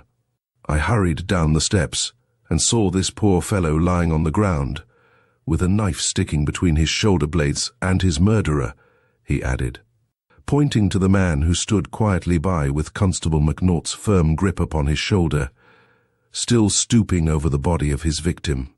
I was too late, I fear, to save the latter, but just in time to grapple with the assassin. "It's a lie," here interrupted the man hoarsely. "I didn't do it, Constable, I swear I didn't do it. I saw him fall. I was coming along a couple of 100 yards away, and I tried to see if the poor fellow was dead. I swear I didn't do it." "You'll have to explain that to the inspector presently, my man," was Constable McNaught's quiet comment, and still vigorously protesting his innocence, the accused allowed himself to be led away, and the body was conveyed to the station, pending fuller identification. The next morning the papers were full of the tragedy. A column and a half of the York Herald was devoted to an account of Lord Arthur Skelmerton's plucky capture of the assassin. The latter had continued to declare his innocence, but had remarked, it appears with grim humour, that he quite saw he was in a tight place, out of which, however, he would find it easy to extricate himself. He had stated to the police that the deceased's name was Charles Lavender, a well-known bookmaker, which fact was soon verified, for many of the murdered man's pals were still in the city. So far the most pushing of newspaper reporters had been unable to glean further information from the police. No one doubted, however, but that the man in charge, who gave his name as George Higgins, had killed the bookmaker for purposes of robbery. The inquest had been fixed for the Tuesday after the murder. Lord Arthur had been obliged to stay in York a few days, as his evidence would be needed. That fact gave the case perhaps a certain amount of interest as far as York and London society were concerned. Charles Lavender, moreover, was well known on the turf, but no bombshell exploding beneath the walls of the ancient cathedral city could more have astonished its inhabitants than the news which, at about 5 in the afternoon on the day of the inquest, spread like wildfire throughout the town. That news was that the inquest had concluded at 3 o'clock with a verdict of wilful murder against some person or persons unknown, and that 2 hours later the police had arrested Lord Arthur Skelmerton at his private residence, the Elms, and charged him on a warrant with the murder of Charles Lavender, the bookmaker. Chapter 8. The Capital Charge. The police, it appears, instinctively feeling that some mystery lurked round the death of the bookmaker, and his supposed murderer's quiet protestations of innocence, had taken a very considerable amount of trouble in collecting all the evidence they could for the inquest which might throw some light upon Charles Lavender's life previous to his tragic end. Thus it was that a very large array of witnesses was brought before the coroner, chief among whom was, of course, Lord Arthur Skelmerton. The first witnesses called were the two constables, who deposed that, just as the church clocks in the neighbourhood were striking 11, they had heard the cries for help, had ridden to the spot whence the sounds proceeded, and had found the prisoner in the tight grasp of Lord Arthur Skelmerton, who at once accused the man of murder and gave him in charge. Both constables gave the same version of the incident, and both were positive as to the time when it occurred.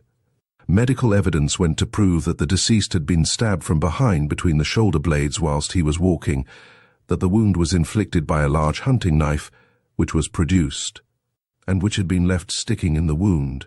Lord Arthur Skelmerton was then called and substantially repeated what he had already told the constables. He stated, namely, that on the night in question he had some gentleman friends to dinner, and afterwards bridge was played. He himself was not playing much, and at a few minutes before 11 he strolled out with a cigar as far as the pavilion at the end of his garden. He then heard the voices, the cry and the groan previously described by him, and managed to hold the murderer down until the arrival of the constables. At this point the police proposed to call a witness, James Terry by name, and a bookmaker by profession, who had been chiefly instrumental in identifying the deceased, a pal of his. It was his evidence which first introduced that element of sensation into the case which culminated in the wildly exciting arrest of a duke's son upon a capital charge. It appears that on the evening after the Ebor, Terry and Lavender were in the bar of the Black Swan Hotel having drinks. I had done pretty well over Peppercorn's fiasco, he explained, but poor old Lavender was very much down in the dumps. He had held only a few very small bets against the favourite, and the rest of the day had been a poor one with him. I asked him if he had any bets with the owner of Peppercorn, and he told me that he only held one for less than £500. I laughed and said that if he held one for £5,000, it would make no difference, as from what I had heard from the other fellows, Lord Arthur Skelmerton must be about stumped. Lavender seemed terribly put out at this, and swore he would get that £500 out of Lord Arthur if no one else got another penny from him. "It's the only money I've made today," he says to me. "I mean to get it." "You won't," I says. "I will," he says. "You will have to look pretty sharp about it then," I says, "for everyone will be wanting to get something, and first come first served." "Oh, he'll serve me right enough, never you mind," says Lavender to me with a laugh, "if he don't pay up willingly. I've got that in my pocket which will make him sit up and open my lady's eyes and Sir John Etty's too about their precious noble lord." Then he seemed to think he had gone too far, and wouldn't say anything more to me about that affair. I saw him on the course the next day. I asked him if he had got his £500. He said no, but I shall get it today. Lord Arthur Skelmerton, after having given his own evidence, had left the court. It was therefore impossible to know how he would take this account, which threw so serious a light upon an association with the dead man, of which he himself had said nothing.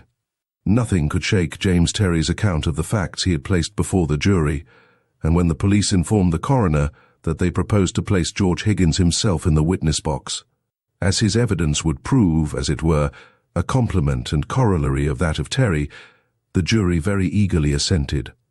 If James Terry, the bookmaker, loud, florid, vulgar, was an unprepossessing individual, certainly George Higgins, who was still under the accusation of murder, was 10,000 times more so.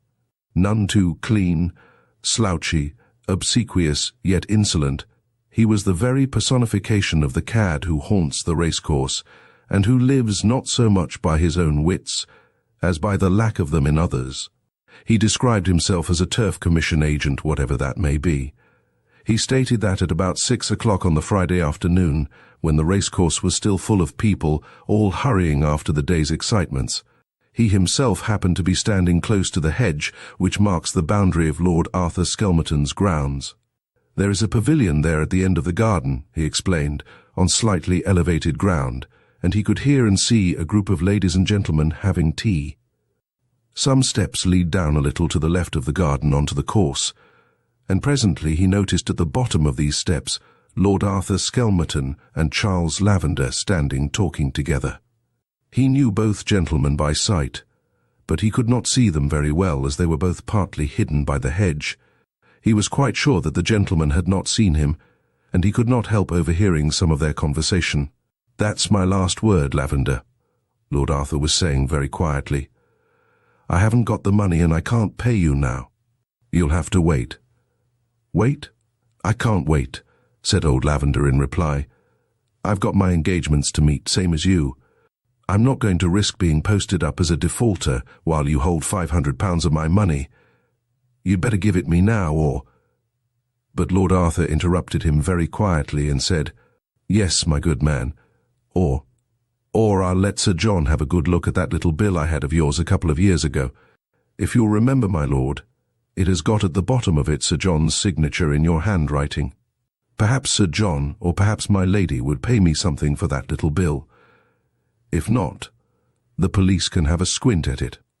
I've held my tongue long enough, and—" "Look here, Lavender," said Lord Arthur, "do you know what this little game of yours is called in law?" "Yes, and I don't care," says Lavender. "If I don't have that £500, I am a ruined man. If you ruin me, I'll do for you, and we shall be quits. That's my last word." He was talking very loudly, and I thought some of Lord Arthur's friends up in the pavilion must have heard. He thought so too, I think, for he said quickly, "If you don't hold your confounded tongue, I'll give you in charge for blackmail this instant." "You wouldn't dare," says Lavender, and he began to laugh. But just then, a lady from the top of the steps said, "Your tea is getting cold," and Lord Arthur turned to go. But just before he went, Lavender says to him, "I'll come back tonight. You'll have the money then." George Higgins, it appears, after he had heard this interesting conversation, pondered as to whether he could not turn what he knew into some sort of profit. Being a gentleman who lives entirely by his wits, this type of knowledge forms his chief source of income. As a preliminary to future moves, he decided not to lose sight of Lavender for the rest of the day. "Lavender went and had dinner at the Black Swan," explained Mr. George Higgins, "and I, after I'd had a bite myself, waited outside till I saw him come out. At about 10 o'clock, I was rewarded for my trouble. He told the hall porter to get him a fly, and he jumped into it. I could not hear what direction he gave the driver, but the fly certainly drove off towards the racecourse. Now, I was interested in this little affair," continued the witness, "and I couldn't afford a fly. I started to run. Of course I couldn't keep up with it, but I thought I knew which way my gentleman had gone. I made straight for the racecourse, and for the hedge at the bottom of Lord Arthur Skelmerton's grounds. It was rather a dark night, and there was a slight drizzle. I couldn't see more than about 100 yards before me. All at once it seemed to me as if I heard Lavender's voice talking loudly in the distance. I hurried forward, and suddenly saw a group of 2 figures, mere blurs in the darkness for one instant, at a distance of about 50 yards from where I was. The next moment one figure had fallen forward, and the other had disappeared. I ran to the spot, only to find the body of the murdered man lying on the ground. I stooped to see if I could be of any use to him, and immediately I was collared from behind by Lord Arthur himself. "You may imagine," said the man in the corner, "how keen was the excitement of that moment in court. Coroner and jury alike literally hung breathless on every word that shabby, vulgar individual uttered. You see, by itself his evidence would have been worth very little, but coming on the top of that given by James Terry, its significance more, its truth, had become glaringly apparent. Closely cross-examined, he adhered strictly to his statement, and having finished his evidence, George Higgins remained in charge of the constables, and the next witness of importance was called up.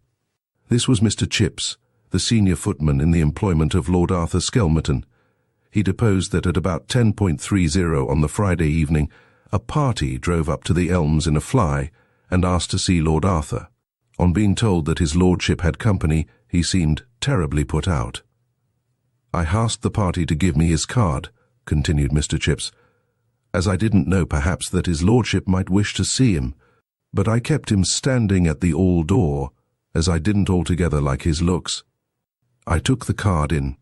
His lordship and the gentleman was playing cards in the smoking room, and as soon as I could do so without disturbing his lordship, I give him the party's card. What name was there on the card?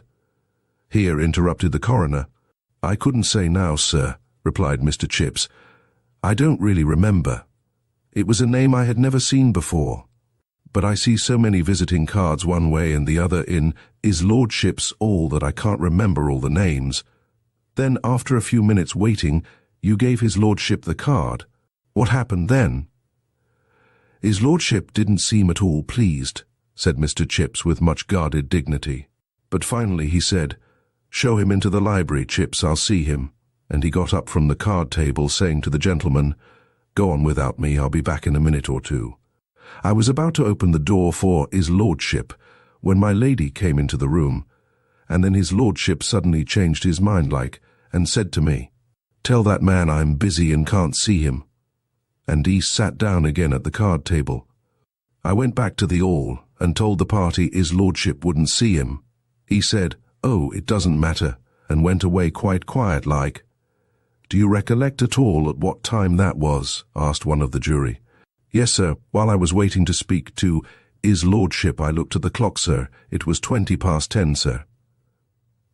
There was one more significant fact in connection with the case, which tended still more to excite the curiosity of the public at the time, and still further to bewilder the police later on, and that fact was mentioned by Chips in his evidence. The knife, namely, with which Charles Lavender had been stabbed, and which, remember, had been left in the wound, was now produced in court.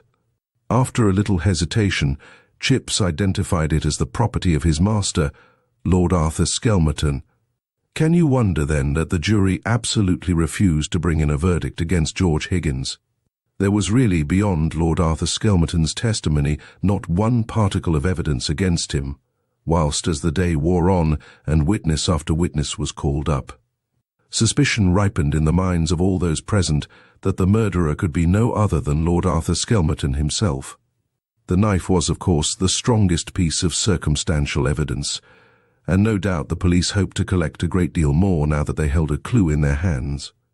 Directly after the verdict, therefore, which was guardedly directed against some person unknown, the police obtained a warrant and later on arrested Lord Arthur in his own house. The sensation, of course, was tremendous. Hours before he was brought up before the magistrate, the approach to the court was thronged. His friends, mostly ladies, were all eager, you see, to watch the dashing society man in so terrible a position. There was universal sympathy for Lady Arthur, who was in a very precarious state of health. Her worship of her worthless husband was well known. Small wonder that his final and awful misdeed had practically broken her heart. The latest bulletin issued just after his arrest stated that her ladyship was not expected to live. She was then in a comatose condition, and all hope had perforce to be abandoned. At last the prisoner was brought in. He looked very pale, perhaps, but otherwise kept up the bearing of a high-bred gentleman. He was accompanied by his solicitor, Sir Marmaduke Ingersoll, who was evidently talking to him in quiet, reassuring tones. Mr. Buchanan prosecuted for the Treasury, and certainly his indictment was terrific. According to him, but one decision could be arrived at, namely, that the accused in the dock had, in a moment of passion, and perhaps of fear, killed the blackmailer who threatened him with disclosures which might forever have ruined him socially, and, having committed the deed and fearing its consequences, probably realizing that the patrolling constables might catch sight of his retreating figure, he had availed himself of George Higgins's presence on the spot to loudly accuse him of the murder. Having concluded his able speech, Mr. Buchanan called his witnesses, and the evidence, which on second hearing seemed more damning than ever, was all gone through again. Sir Marmaduke had no question to ask of the witnesses for the prosecution.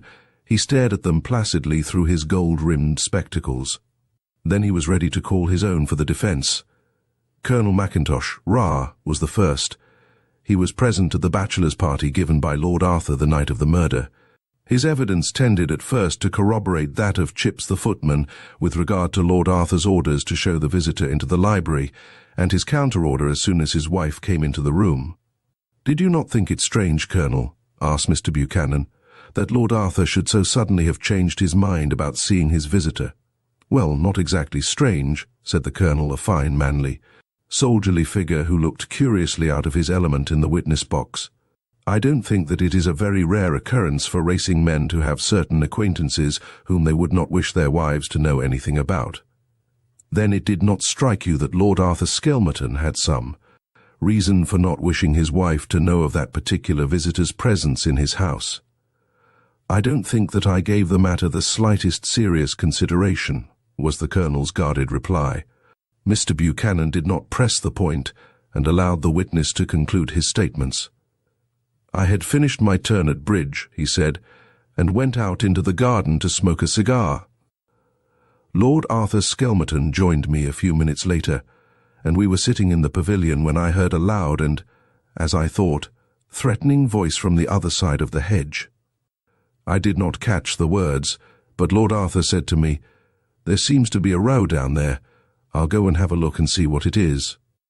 I tried to dissuade him, and certainly made no attempt to follow him, but not more than half a minute could have elapsed before I heard a cry and a groan. Then Lord Arthur's footsteps hurrying down the wooden stairs which lead on to the racecourse. You may imagine," said the man in the corner, "what severe cross-examination the gallant colonel had to undergo in order that his assertions might in some way be shaken by the prosecution. But with military precision and frigid calm, he repeated his important statements amidst a general silence, through which you could have heard the proverbial pin. He had heard the threatening voice while sitting with Lord Arthur Skelmerton. Then came the cry and groan, and after that Lord Arthur's steps down the stairs. He himself thought of following to see what had happened, but it was a very dark night and he did not know the grounds very well. While trying to find his way to the garden steps, he heard Lord Arthur's cry for help, the tramp of the patrolling constable's horses, and subsequently the whole scene between Lord Arthur, the man Higgins, and the constables. When he finally found his way to the stairs, Lord Arthur was returning in order to send a groom for police assistance. The witness stuck to his points as he had to his guns at Beckfontein a year ago. Nothing could shake him, and Sir Marmaduke looked triumphantly across at his opposing colleague. With the gallant colonel's statements, the edifice of the prosecution certainly began to collapse. You see, there was not a particle of evidence to show that the accused had met and spoken to the deceased after the latter's visit at the front door of the Elms. He told Chips that he wouldn't see the visitor, and Chips went into the hall directly and showed Lavender out the way he came. No assignation could have been made, no hint could have been given by the murdered man to Lord Arthur that he would go round to the back entrance and wished to see him there. Two other guests of Lord Arthur's swore positively that after Chips had announced the visitor, their host stayed at the card table until 11:15, when evidently he went out to join Colonel Mackintosh in the garden. Sir Marmaduke's speech was clever in the extreme. Bit by bit he demolished that tower of strength, the case against the accused, basing his defence entirely upon the evidence of Lord Arthur Skelmerton's guests that night. Until 10:04:05 Lord Arthur was playing cards. A quarter of an hour later the police were on the scene, and the murder had been committed. In the meanwhile, Colonel Mackintosh's evidence proved conclusively that the accused had been sitting with him, smoking a cigar. It was obvious, therefore, clear as daylight, concluded the great lawyer, that his client was entitled to a full discharge. Nay, more, he thought that the police should have been more careful before they harrowed up public feeling by arresting a high-born gentleman on such insufficient evidence as they had brought forward. The question of the knife remained certainly, but Sir Marmaduke passed over it with guarded eloquence, placing that strange question in the category of those inexplicable coincidences which tend to puzzle the ablest detectives and cause them to commit such unpardonable blunders as the present one had been. After all, the footman may have been mistaken. The pattern of that knife was not an exclusive one, and he, on behalf of his client, flatly denied that it had ever belonged to him.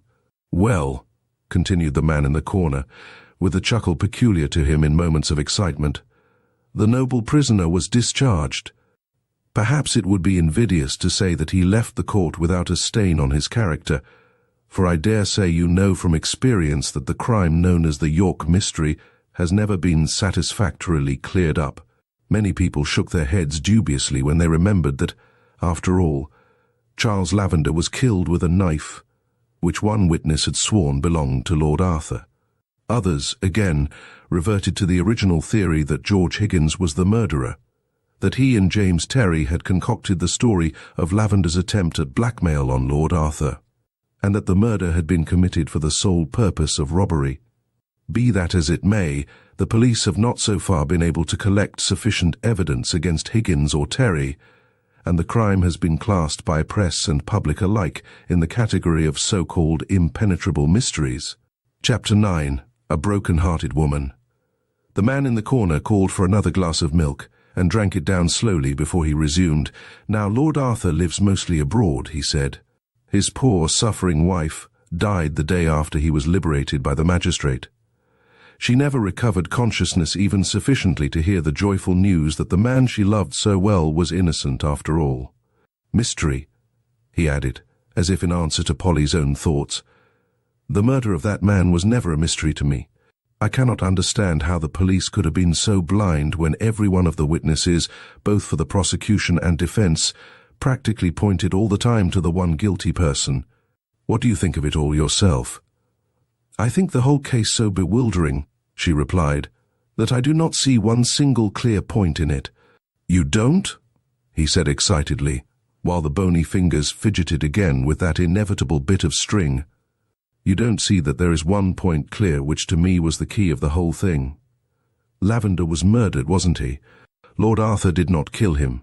He had at least in Colonel Mackintosh an unimpeachable witness to prove that he could not have committed that murder.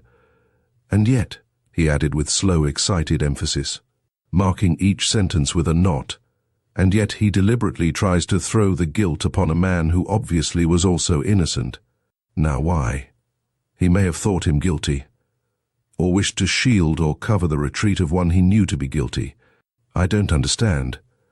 Think of someone," he said excitedly, "someone whose desire would be as great as that of Lord Arthur to silence a scandal round that gentleman's name. Someone who, unknown perhaps to Lord Arthur, had overheard the same conversation which George Higgins related to the police and the magistrate. Someone who, whilst Chips was taking Lavender's card in to his master, had a few minutes' time wherein to make an assignation with Lavender, promising him money, no doubt, in exchange for the compromising bills."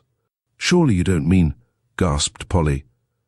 "Point number one," he interrupted quietly, "utterly missed by the police.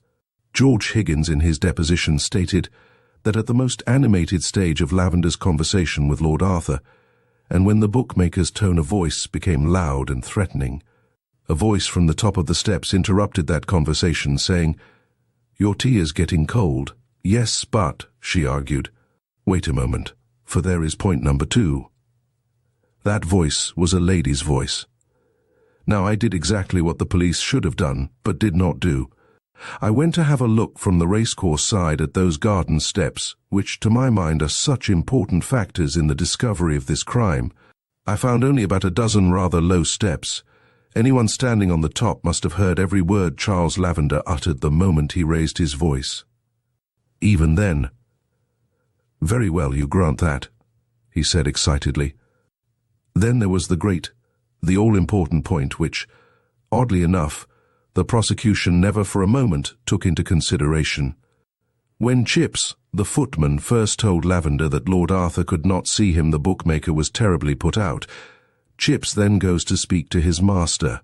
A few minutes elapse, and when the footman once again tells Lavender that his lordship won't see him, the latter says very well, and seems to treat the matter with complete indifference. Obviously, therefore, something must have happened in between to alter the bookmaker's frame of mind. Well, what had happened? Think over all the evidence, and you will see that one thing only had occurred in the interval, namely, Lady Arthur's advent into the room. In order to go into the smoking room, she must have crossed the hall. She must have seen Lavender. In that brief interval, she must have realized that the man was persistent, and therefore a living danger to her husband. Remember, women have done strange things. They are a far greater puzzle to the student of human nature than the sterner, less complex sex has ever been. As I argued before, as the police should have argued all along, why did Lord Arthur deliberately accuse an innocent man of murder, if not to shield the guilty one? Remember, Lady Arthur may have been discovered. The man, George Higgins, may have caught sight of her before she had time to make good her retreat. His attention, as well as that of the constables, had to be diverted. Lord Arthur acted on the blind impulse of saving his wife at any cost.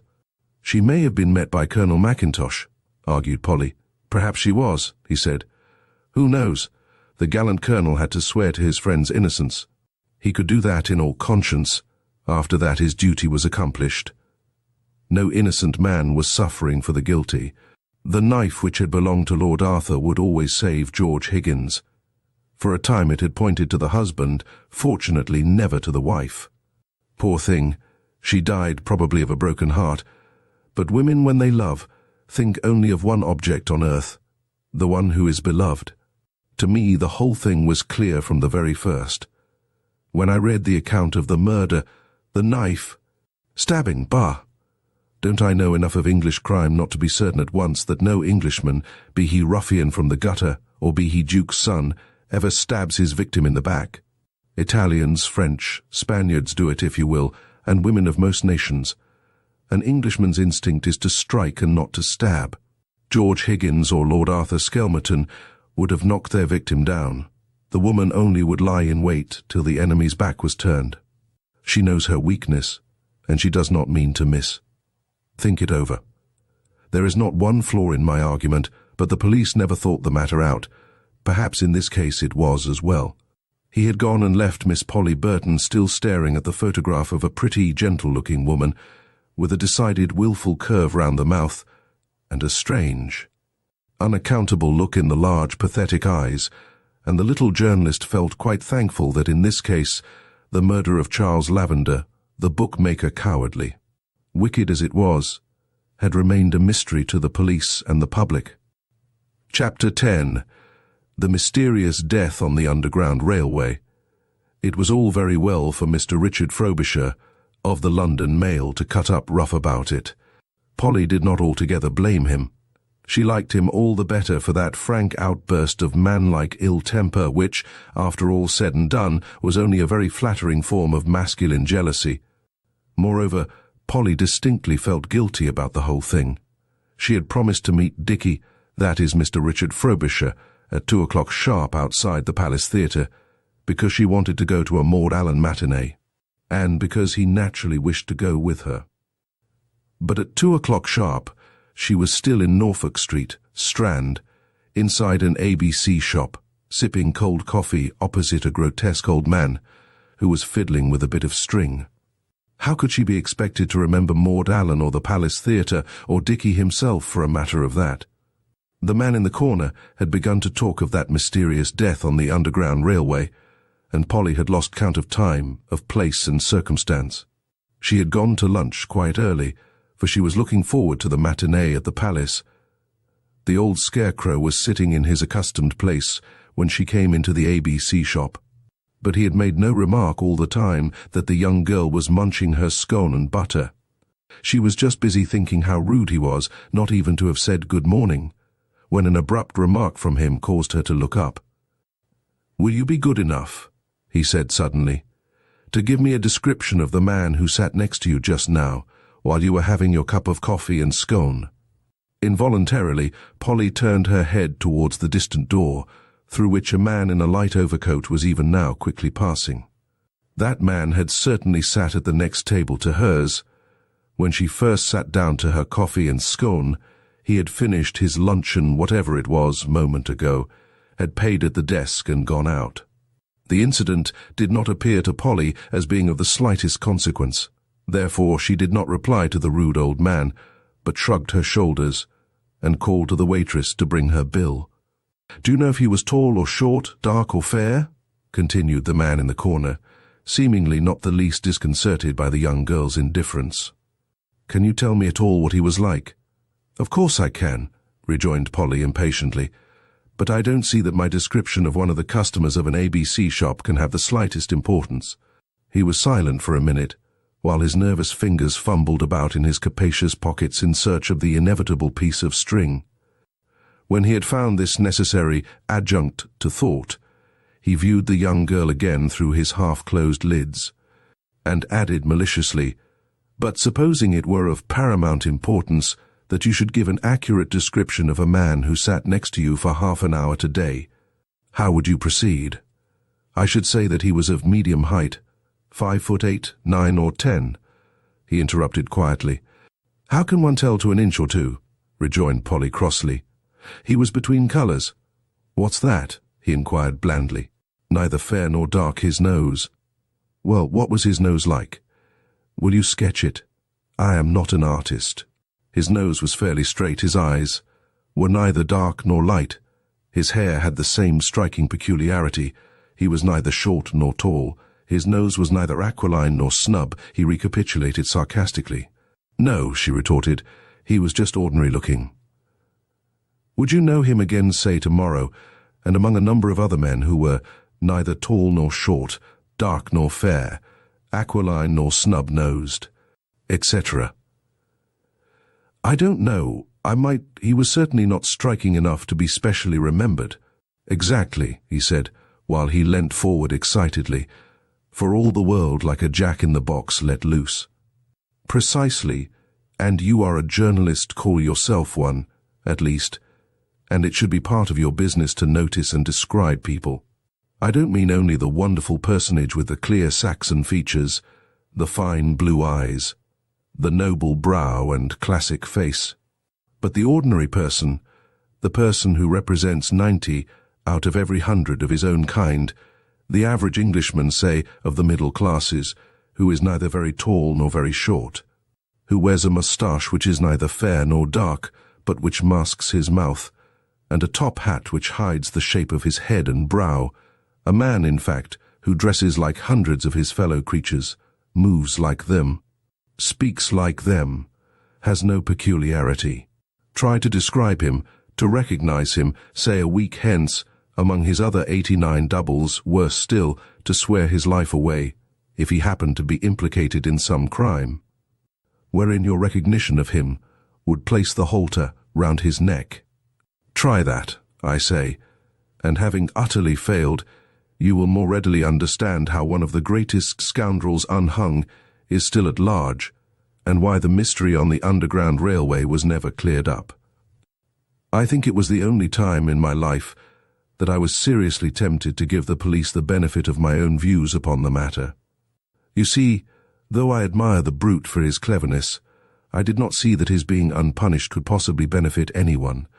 In these days of tubes and motor traction of all kinds, the old-fashioned best, cheapest and quickest route to City and West End is often deserted, and the good old Metropolitan Railway carriages cannot at any time be said to be overcrowded.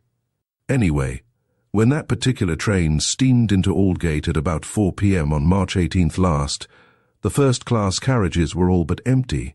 The guard marched up and down the platform looking into all the carriages to see if anyone had left a halfpenny evening paper behind for him, and opening the door of one of the first-class compartments, he noticed a lady sitting in the further corner with her head turned away towards the window, evidently oblivious of the fact that on this line, Aldgate is the terminal station. "Where are you for, lady?" he said. The lady did not move, and the guard stepped into the carriage, thinking that perhaps the lady was asleep. He touched her arm lightly and looked into her face. In his own poetic language, he was struck all of a heap. In the glassy eyes, the ashen colour of the cheeks, the rigidity of the head, there was the unmistakable look of death. Hastily the guard, having carefully locked the carriage door, summoned a couple of porters and sent one of them off to the police station, and the other in search of the station master. Fortunately, at this time of day, the up platform is not very crowded, all the traffic tending westward in the afternoon. It was only when an inspector and 2 police constables, accompanied by a detective in plain clothes and a medical officer, appeared upon the scene and stood round a first-class railway compartment. that a few idlers realized that something unusual had occurred, and crowded round, eager and curious. Thus it was that the later editions of the evening papers, under the sensational heading "Mysterious Suicide on the Underground Railway," had already an account of the extraordinary event.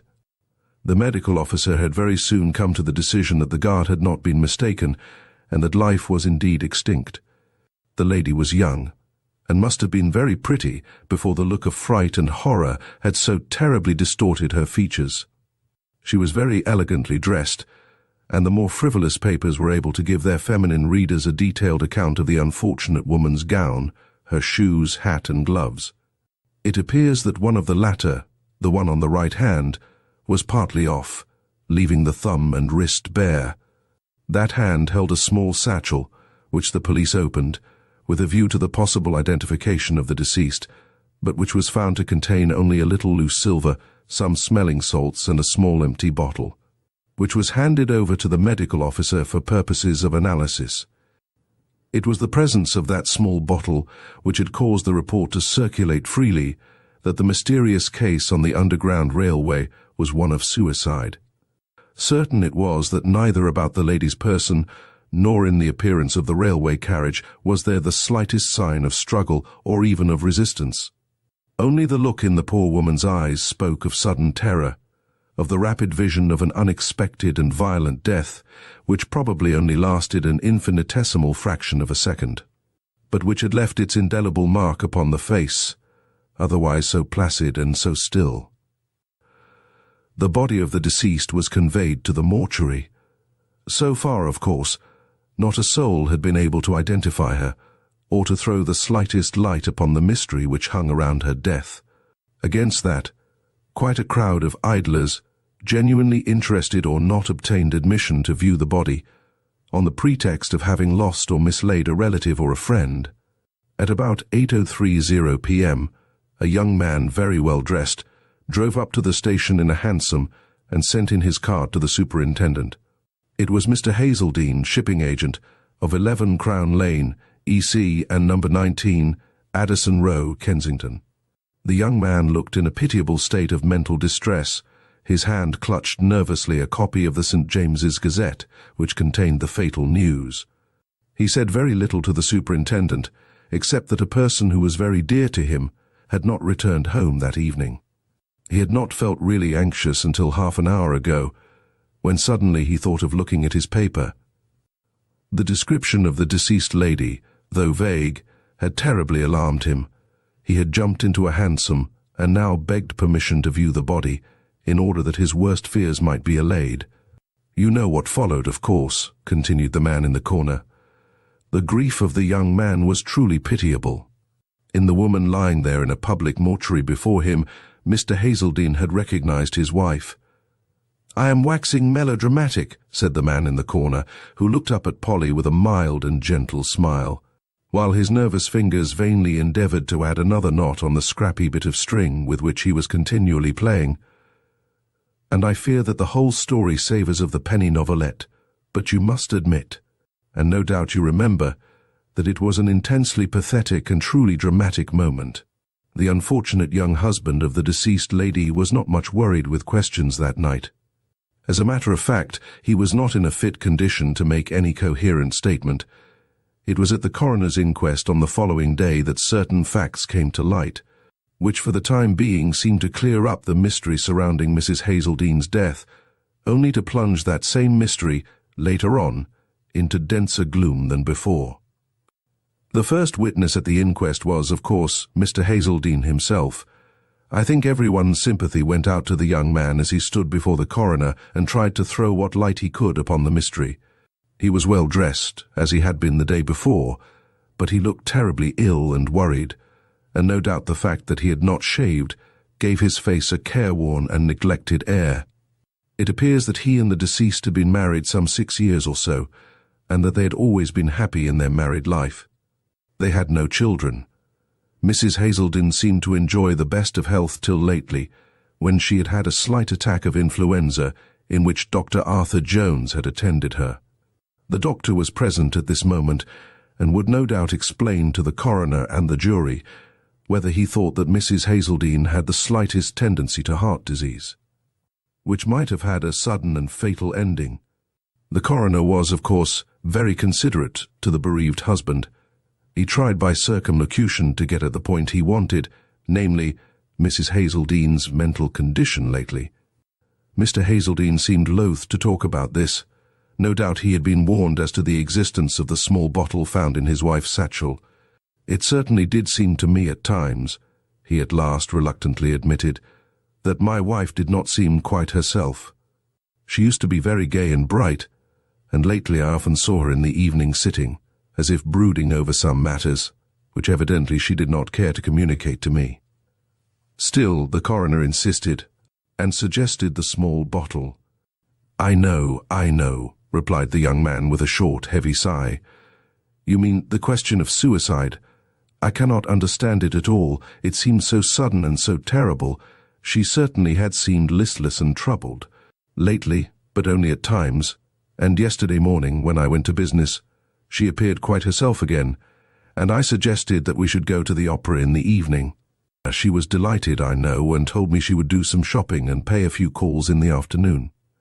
Do you know at all where she intended to go when she got into the Underground Railway? Well, not with certainty. You see, she may have meant to get out at Baker Street and go down to Bond Street to do her shopping. Then, again, she sometimes goes to a shop in St. Paul's Churchyard, in which case she would take a ticket to Aldersgate Street. But I cannot say.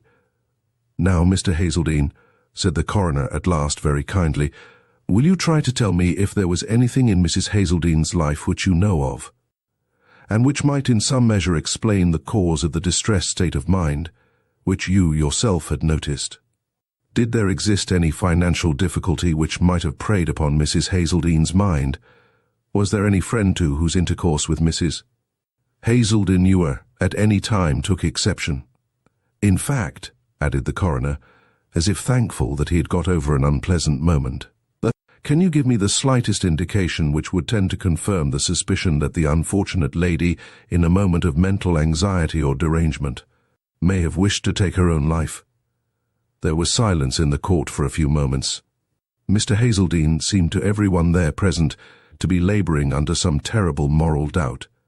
He looked very pale and wretched, and twice attempted to speak before he at last said in scarcely audible tones, No, there were no financial difficulties of any sort.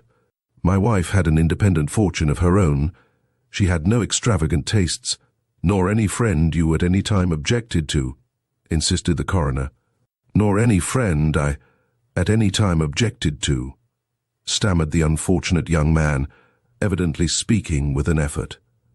I was present at the inquest, resumed the man in the corner, after he had drunk a glass of milk and ordered another, and I can assure you that the most obtuse person there plainly realized that Mr. Hazeldine was telling a lie. It was pretty plain to the meanest intelligence that the unfortunate lady had not fallen into a state of morbid dejection for nothing, and that perhaps there existed a third person who could throw more light on her strange and sudden death than the unhappy, bereaved young widower. That the death was more mysterious even than it had at first appeared became very soon apparent. You read the case at the time, no doubt, and must remember the excitement in the public mind caused by the evidence of the two doctors. Dr. Arthur Jones, the lady's usual medical man, who had attended her in a last very slight illness, and who had seen her in a professional capacity fairly recently, declared most emphatically that Mrs. Hazeldine suffered from no organic complaint which could possibly have been the cause of sudden death. Moreover, he had assisted Mr. Andrew Thornton, the district medical officer, in making a post-mortem examination, and together they had come to the conclusion that death was due to the action of prussic acid, which had caused instantaneous failure of the heart, but how the drug had been administered, neither he nor his colleague were at present able to state. Do I understand, then, Dr. Jones, that the deceased died poisoned with prussic acid? Such is my opinion, replied the doctor. Did the bottle found in her satchel contain prussic acid? It had contained some at one time, certainly. In your opinion, then, the lady caused her own death by taking a dose of that drug? Pardon me, I never suggested such a thing. The lady died poisoned by the drug, but how the drug was administered we cannot say. By injection of some sort, certainly. The drug certainly was not swallowed. There was not a vestige of it in the stomach. Yes, added the doctor in reply to another question from the coroner. Death had probably followed the injection in this case almost immediately, say within a couple of minutes, or perhaps 3. It was quite possible that the body would not have more than one quick and sudden convulsion. Perhaps not that. Death in such cases is absolutely sudden and crushing. I don't think that at the time anyone in the room realized how important the doctor's statement was, a statement which, by the way, was confirmed in all its details by the district medical officer who had conducted the post-mortem. Mrs. Hazeldine had died suddenly from an injection of prussic acid, administered no one knew how or when. She had been travelling in a first-class railway carriage in a busy time of the day. That young and elegant woman must have had singular nerve and coolness to go through the process of a self-inflicted injection of a deadly poison in the presence of perhaps 2 or 3 other persons. Mind you, when I say that no one there realized the importance of the doctor's statement at that moment, I am wrong. There were 3 persons who fully understood at once the gravity of the situation and the astounding development which the case was beginning to assume. Of course I should have put myself out of the question, added the weird old man, with that inimitable self-conceit peculiar to himself. I guessed then and there in a moment where the police were going wrong, and where they would go on going wrong until the mysterious death on the Underground Railway had sunk into oblivion, together with the other cases which they mismanage from time to time. I said there were 3 persons who understood the gravity of the 2 doctors' statements. The other 2 were, firstly, the detective who had originally examined the railway carriage, a young man of energy and plenty of misguided intelligence. The other was Mr. Hazeldine. At this point, the interesting element of the whole story was first introduced into the proceedings, and this was done through the humble channel of Emma Funnell, Mrs. Hazeldine's maid, who, as far as was known then, was the last person who had seen the unfortunate lady alive and had spoken to her. Mrs. Hazeldine lunched at home, explained Emma, who was shy and spoke almost in a whisper. She seemed well and cheerful. She went out at about 3:30 and told me she was going to Spence's in St. Paul's churchyard to try on her new tailor-made gown. Mrs. Hazeldine had meant to go there in the morning, but was prevented as Mr. Errington called. Mr. Errington? Asked the coroner casually. Who is Mr. Errington? But this Emma found difficult to explain. Mr. Errington was Mr. Errington, that's all. Mr. Errington was a friend of the family. He lived in a flat in the Albert Mansions. He very often came to Addison Row and generally stayed late. Pressed still further with questions, Emma at last stated that latterly Mrs. Hazeldine had been to the theatre several times with Mr. Errington, and that on those nights the master looked very gloomy and was very cross. Recalled, the young widower was strangely reticent. He gave forth his answers very grudgingly, and the coroner was evidently absolutely satisfied with himself at the marvellous way in which, after a quarter of an hour of firm yet very kind questionings, he had elicited from the witness what information he wanted. Mr. Errington was a friend of his wife. He was a gentleman of means, and seemed to have a great deal of time at his command. He himself did not particularly care about Mr. Errington, but he certainly had never made any observations to his wife on the subject. But who is Mr. Errington? Repeated the coroner once more. What does he do? What is his business or profession? He has no business or profession. What is his occupation then? He has no special occupation. He has ample private means. But he has a great and very absorbing hobby. What is that? He spends all his time in chemical experiments and is, I believe, as an amateur, a very distinguished toxicologist. Chapter 11. Mr. Errington. Did you ever see Mr. Errington, the gentleman so closely connected with the mysterious death on the Underground Railway? Asked the man in the corner as he placed 1 or 2 of his little snapshot photos before Miss Polly. Burton. There he is, to the very life. Fairly good-looking, a pleasant face enough, but ordinary, absolutely ordinary. It was this absence of any peculiarity which very nearly, but not quite, placed the halter round Mr. Errington's neck. But I'm going too fast and you will lose the thread. The public, of course, never heard how it actually came about that Mr. Errington, the wealthy bachelor of Albert Mansions, of the Grosvenor and other young dandies' clubs, one fine day found himself before the magistrates at Bow Street, charged with being concerned in the death of Mary Beatrice Hazeldine, late of No. 19 Addison Row.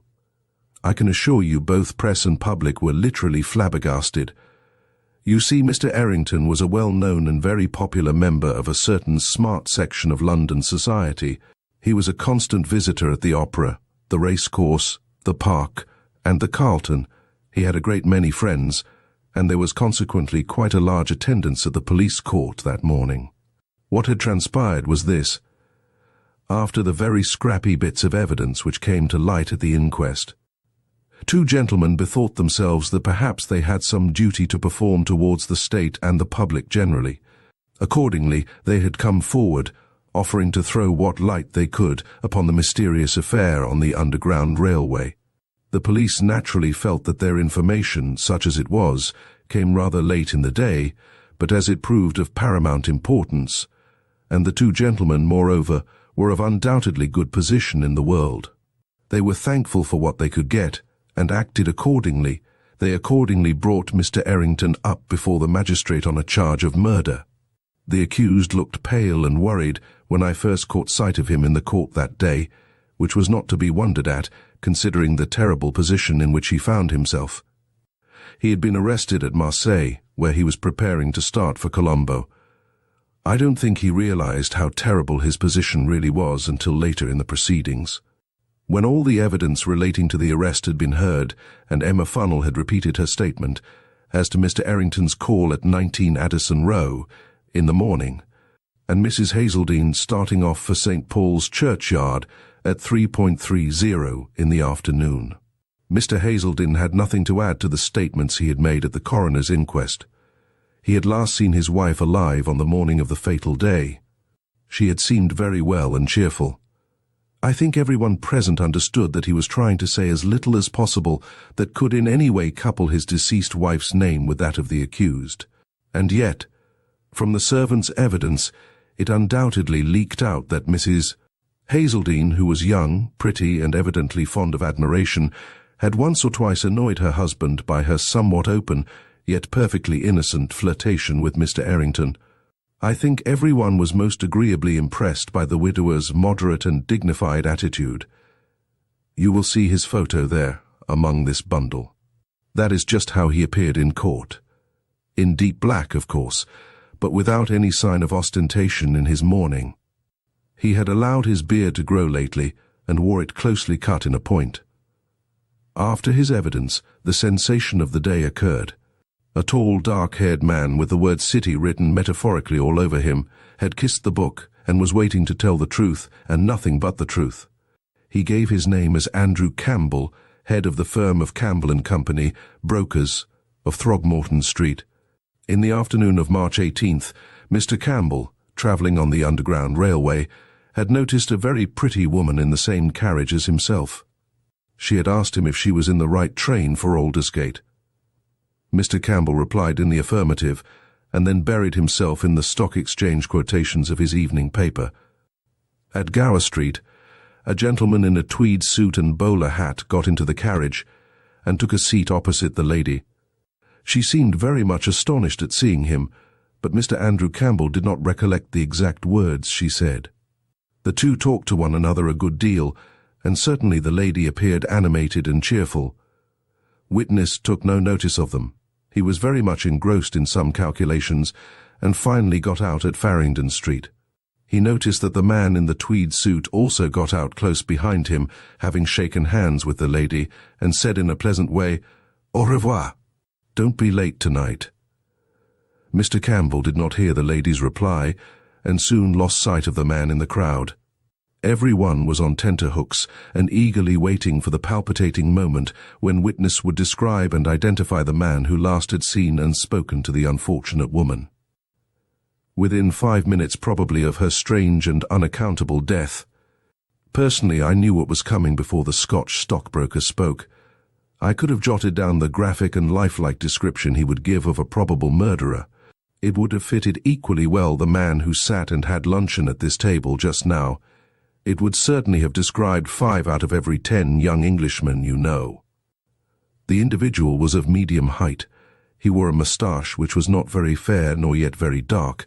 His hair was between colours. He wore a bowler hat and a tweed suit, and that was all. Mr. Campbell might perhaps know him again, but then again, he might not. He was not paying much attention. The gentleman was sitting on the same side of the carriage as himself, and he had his hat on all the time. He himself was busy with his newspaper. Yes, he might know him again, but he really could not say. Mr. Andrew Campbell's evidence was not worth very much, you will say. No, it was not in itself, and would not have justified any arrest were it not for the additional statements made by Mr. James Verner, manager of Messrs. Rodney and Company, colour printers.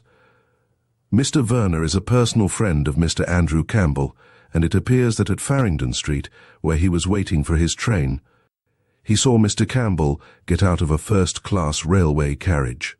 Mr. Verner spoke to him for a second, and then, just as the train was moving off, he stepped into the same compartment which had just been vacated by the stockbroker and the man in the tweed suit. He vaguely recollects a lady sitting in the opposite corner to his own, with her face turned away from him, apparently asleep. But he paid no special attention to her. He was like nearly all business men when they are travelling engrossed in his paper. Presently a special quotation interested him. He wished to make a note of it, took out a pencil from his waistcoat pocket, and seeing a clean piece of pasteboard on the floor, he picked it up and scribbled on it the memorandum, which he wished to keep. He then slipped the card into his pocket-book. It was only 2 or 3 days later, added Mr. Verner in the midst of breathless silence, that I had occasion to refer to these same notes again. In the meanwhile, the papers had been full of the mysterious death on the Underground Railway, and the names of those connected with it were pretty familiar to me. It was therefore with much astonishment that on looking at the pasteboard which I had casually picked up in the railway carriage, I saw the name on it. Frank Errington. There was no doubt that the sensation in court was almost unprecedented. Never since the days of the Fenchurch Street mystery and the trial of Smethurst had I seen so much excitement. Mind you, I was not excited. I knew by now every detail of that crime as if I had committed it myself. In fact, I could not have done it better, although I have been a student of crime for many years now. Many people there, his friends, mostly believed that Errington was doomed. I think he thought so too, for I could see that his face was terribly white, and he now and then passed his tongue over his lips, as if they were parched. You see, he was in the awful dilemma, a perfectly natural one, by the way, of being absolutely incapable of proving an alibi. The crime, if crime there was, had been committed 3 weeks ago. A man about town like Mr. Frank Errington might remember that he spent certain hours of a special afternoon at his club or in the park, but it is very doubtful in 9 cases out of 10 if he can find a friend who could positively swear as to having seen him there. No. Mr. Errington was in a tight corner, and he knew it. You see, there were, besides the evidence, 2 or 3 circumstances which did not improve matters for him. His hobby in the direction of toxicology, to begin with. The police had found in his room every description of poisonous substances, including prussic acid. Then, again, that journey to Marseille, the start for Colombo, was, though perfectly innocent, a very unfortunate one. Mr. Errington had gone on an aimless voyage, but the public thought that he had fled, terrified at his own crime. Sir Arthur Inglewood, however, here again displayed his marvellous skill on behalf of his client by the masterly way in which he literally turned all the witnesses for the Crown inside out. Having first got Mr. Andrew Campbell to state positively that in the accused he certainly did not recognize the man in the tweed suit, the eminent lawyer, after 20 minutes cross-examination, had so completely upset the stockbroker's equanimity that it is very likely he would not have recognized his own office boy. But through all his flurry and all his annoyance, Mr. Andrew Campbell remained very sure of one thing, namely, that the lady was alive and cheerful and talking pleasantly with the man in the tweed suit up to the moment when the latter, having shaken hands with her, left her with a pleasant "Au revoir. Don't be late tonight." He had heard neither scream nor struggle, and in his opinion, if the individual in the tweed suit had administered a dose of poison to his companion, it must have been with her own knowledge and free will, and the lady in the train most emphatically neither looked nor spoke like a woman prepared for a sudden and violent death. Mr. James Verner, against that, swore equally positively that he had stood in full view of the carriage door from the moment that Mr. Campbell got out until he himself stepped into the compartment, that there was no one else in that carriage between Farringdon Street and Aldgate, and that the lady, to the best of his belief, had made no movement during the whole of that journey. "No, Frank Errington was not committed for trial on the capital charge," said the man in the corner with one of his sardonic smiles. "Thanks to the cleverness of Sir Arthur Inglewood, his lawyer. He absolutely denied his identity with the man in the tweed suit, and swore he had not seen Mrs. Hazeldine since 11 o'clock in the morning of that fatal day. There was no proof that he had, moreover, according to Mr. Campbell's opinion, the man in the tweed suit was in all probability not the murderer. Common sense would not admit that a woman could have a deadly poison injected into her without her knowledge, while chatting pleasantly to her murderer. Mr. Errington lives abroad now. He is about to marry. I don't think any of his real friends for a moment believe that he committed the dastardly crime. The police think they know better. They do know this much, that it could not have been a case of suicide. That if the man who undoubtedly travelled with Mrs. Hazeldine on that fatal afternoon had no crime upon his conscience, he would long ago have come forward and thrown what light he could upon the mystery. As to who that man was, the police in their blindness have not the faintest doubt. Under the unshakable belief that Errington is guilty, they have spent the last few months in unceasing labour to try and find further and stronger proofs of his guilt. But they won't find them, because there are none. There are no positive proofs against the actual murderer, for he was one of those clever blackguards who think of everything, foresee every eventuality, who know human nature well, and can foretell exactly what evidence will be brought against them, and act accordingly. This blackguard from the first kept the figure, the personality of Frank Errington before his mind. Frank Errington was the dust which the scoundrel threw metaphorically in the eyes of the police, and you must admit that he succeeded in blinding them, to the extent even of making them entirely forget the one simple little sentence overheard by Mr. Andrew Campbell, and which was, of course, the clue to the whole thing, the only slip the cunning rogue made au revoir. "Don't be late tonight." Mrs. Hazeldine was going that night to the opera with her husband. "You are astonished," he added with a shrug of the shoulders. "You do not see the tragedy yet, as I have seen it before me all along. The frivolous young wife, the flirtation with the friend. All a blind, all pretense. I took the trouble which the police should have taken immediately, of finding out something about the finances of the Hazeldine menage. Money is in 9 cases out of 10 the keynote to a crime. I found that the will of Mary Beatrice Hazeldine had been proved by the husband, her sole executor, the estate being sworn at £15,000. I found out, moreover, that Mr. Edward Sholto Hazeldine was a poor shipper's clerk when he married the daughter of a wealthy builder in Kensington, and then I made note of the fact that the disconsolate widower had allowed his beard to grow since the death of his wife. There's no doubt that he was a clever rogue," added the strange creature, leaning excitedly over the table and peering into Polly's face. "Do you know how that deadly poison was injected into the poor woman's system?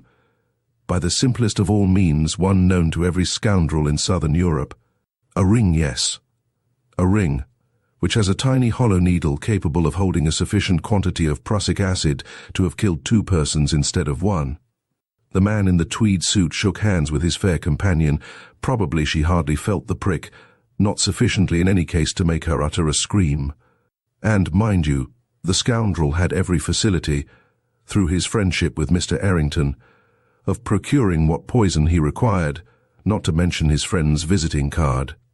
We cannot gauge how many months ago he began to try and copy Frank Errington in his style of dress, the cut of his moustache, his general appearance, making the change probably so gradual that no one in his own entourage would notice it. He selected for his model a man his own height and build, with the same coloured hair. But there was the terrible risk of being identified by his fellow traveller in the underground, suggested Polly. Yes, there certainly was that risk. He chose to take it, and he was wise. He reckoned that several days would in any case elapse before that person, who, by the way, was a businessman absorbed in his newspaper, would actually see him again. The great secret of successful crime is to study human nature, added the man in the corner, as he began looking for his hat and coat. Edward Hazeldine knew it well. But the ring? He may have bought that when he was on his honeymoon, he suggested with a grim chuckle. The tragedy was not planned in a week. It may have taken years to mature. But you will own that there goes a frightful scoundrel unhung. I have left you his photograph as he was a year ago, and as he is now. You will see he has shaved his beard again, but also his moustache. I fancy he's a friend now of Mr. Andrew Campbell. He left Miss Polly Burton wondering, not knowing what to believe, and that is why she missed her appointment with Mr. Richard Frobisher of the London Mail to go and see Maud Allen dance at the Palace Theatre that afternoon. Chapter 12. The Liverpool Mystery. A title, a foreign title I mean, is always very useful for purposes of swindles and frauds, remarked the man in the corner to Polly one day. The cleverest robberies of modern times were perpetrated lately in Vienna by a man who dubbed himself Lord Seymour, whilst over here the same class of thief calls himself Count something ending in O, or Prince the other, ending in off. Fortunately for our hotel and lodging housekeepers over here, she replied, they are beginning to be more alive to the ways of foreign swindlers, and look upon all titled gentry who speak broken English as possible swindlers or thieves, the result sometimes being exceedingly unpleasant to the real grand seigneurs who honour this country at times with their visits, replied the man in the corner. Now, take the case of Prince Semionix, a man whose 16 quarterings are duly recorded in Gotha, who carried enough luggage with him to pay for the use of every room in an hotel for at least a week, whose gold cigarette case with diamond and turquoise ornament was actually stolen without his taking the slightest trouble to try and recover it. That same man was undoubtedly looked upon with suspicion by the manager of the Liverpool North-Western Hotel from the moment that his secretary, a dapper, somewhat vulgar little Frenchman, bespoke on behalf of his employer, with himself and a valet, the best suite of rooms the hotel contained. Obviously those suspicions were unfounded, for the little secretary, as soon as Prince Semionix had arrived, deposited with the manager a pile of banknotes, also papers and bonds, the value of which would exceed tenfold the most outrageous bill that could possibly be placed before the noble visitor. Moreover, Albert Lambert explained that the prince, who only meant to stay in Liverpool a few days, was on his way to Chicago, where he wished to visit Princess Anna Semionix, his sister, who was married to Mr. Gurwan, the great copper king and multi-millionaire. Yet, as I told you before, in spite of all these undoubted securities, suspicion of the wealthy Russian prince lurked in the minds of most Liverpudlians who came in business contact with him. He had been at the Northwestern 2 days when he sent his secretary to Window and Vassal, the jewellers of Bold Street, with a request that they would kindly send a representative round to the hotel with some nice pieces of jewellery, diamonds and pearls chiefly, which he was desirous of taking as a present to his sister in Chicago. Mr. Winslow took the order from M. Albert with a pleasant bow. Then he went to his inner office and consulted with his partner, Mr. Vassal, as to the best course to adopt. Both the gentlemen were desirous of doing business, for business had been very slack lately. Neither wished to refuse a possible customer, or to offend Mr. Pettit, the manager of the Northwestern, who had recommended them to the prince. But that foreign title and the vulgar little French secretary stuck in the throats of the two pompous and worthy Liverpool jewellers, and together they agreed, firstly, that no credit should be given, and secondly, that if a cheque or even a banker's draft were tendered, the jewels were not to be given up until that cheque or draft was cashed. Then came the question as to who should take the jewels to the hotel. It was altogether against business etiquette for the senior partners to do such errands themselves. Moreover, it was thought that it would be easier for a clerk to explain, without giving undue offence, that he could not take the responsibility of a cheque or draft, without having cashed it previously to giving up the jewels. Then there was the question of the probable necessity of conferring in a foreign tongue. The head assistant, Charles Needham, who had been in the employ of Winslow and Vassall for over 12 years, was, in true British fashion, ignorant of any language save his own. It was therefore decided to dispatch Mr. Schwartz, a young German clerk lately arrived, on the delicate errand. Mr. Schwartz was Mr. Winslow's nephew and godson, a sister of that gentleman having married the head of the great German firm of Schwartz and Company, silversmiths, of Hamburg and Berlin. The young man had soon become a great favourite with his uncle, whose heir he would presumably be, as Mr. Winslow had no children. At first Mr. Vassall made some demur about sending Mr. Schwartz with so many valuable jewels alone in a city which he had not yet had the time to study thoroughly.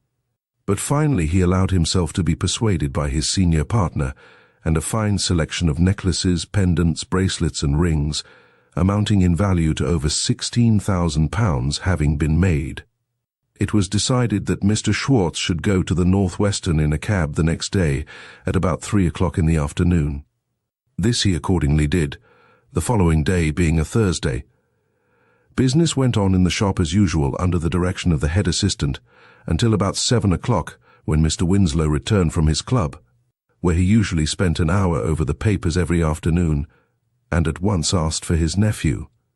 To his astonishment, Mr. Needham informed him that Mr. Schwartz had not yet returned. This seemed a little strange, and Mr. Winslow, with a slightly anxious look in his face, went into the inner office in order to consult his junior partner. Mr. Vassall offered to go round to the hotel and interview Mr. Pettit. "I was beginning to get anxious myself," he said, "but did not quite like to say so. I have been in over half an hour, hoping every moment that you would come in, and that perhaps you could give me some reassuring news. I thought that perhaps you had met Mr. Schwartz and were coming back together." However, Mr. Vassall walked round to the hotel and interviewed the hall porter. The latter perfectly well remembered Mr. Schwartz sending in his card to Prince Semyonix. "At what time was that?" asked Mr. Vassall. "About 10 minutes past 3, sir, when he came. It was about an hour later when he left." "When he left," gasped, more than said, Mr. Vassall. "Yes, sir. Mr. Schwartz left here about 4:15, sir." "Are you quite sure?" "Quite sure. Mr. Pettit was in the hall when he left, and he asked him something about business." Mr. Schwartz laughed and said, "Not bad." "I hope there's nothing wrong, sir," added the man. "Oh, nothing, thank you. Can I see Mr. Pettit?" "Certainly, sir." Mr. Pettit, the manager of the hotel, shared Mr. Vassall's anxiety. Immediately he heard that the young German had not yet returned home. "I spoke to him a little before 4 o'clock. We had just switched on the electric light, which we always do these winter months at that hour. But I shouldn't worry myself, Mr. Vassall. The young man may have seen to some business on his way home. You'll probably find him in when you go back." Apparently somewhat reassured, Mr. Vassall thanked Mr. Pettit and hurried back to the shop, only to find that Mr. Schwartz had not returned, though it was now close on 8 o'clock. Mr. Winslow looked so haggard and upset that it would have been cruel to heap reproaches upon his other troubles, or to utter so much as the faintest suspicion that young Schwartz's permanent disappearance with £16, 0,000 in jewels and money was within the bounds of probability. There was one chance left, but under the circumstances a very slight one indeed. The Winslow's private house was up the Birkenhead end of the town. Young Schwartz had been living with them ever since his arrival in Liverpool, and he may have, either not feeling well or for some other reason, gone straight home without calling at the shop.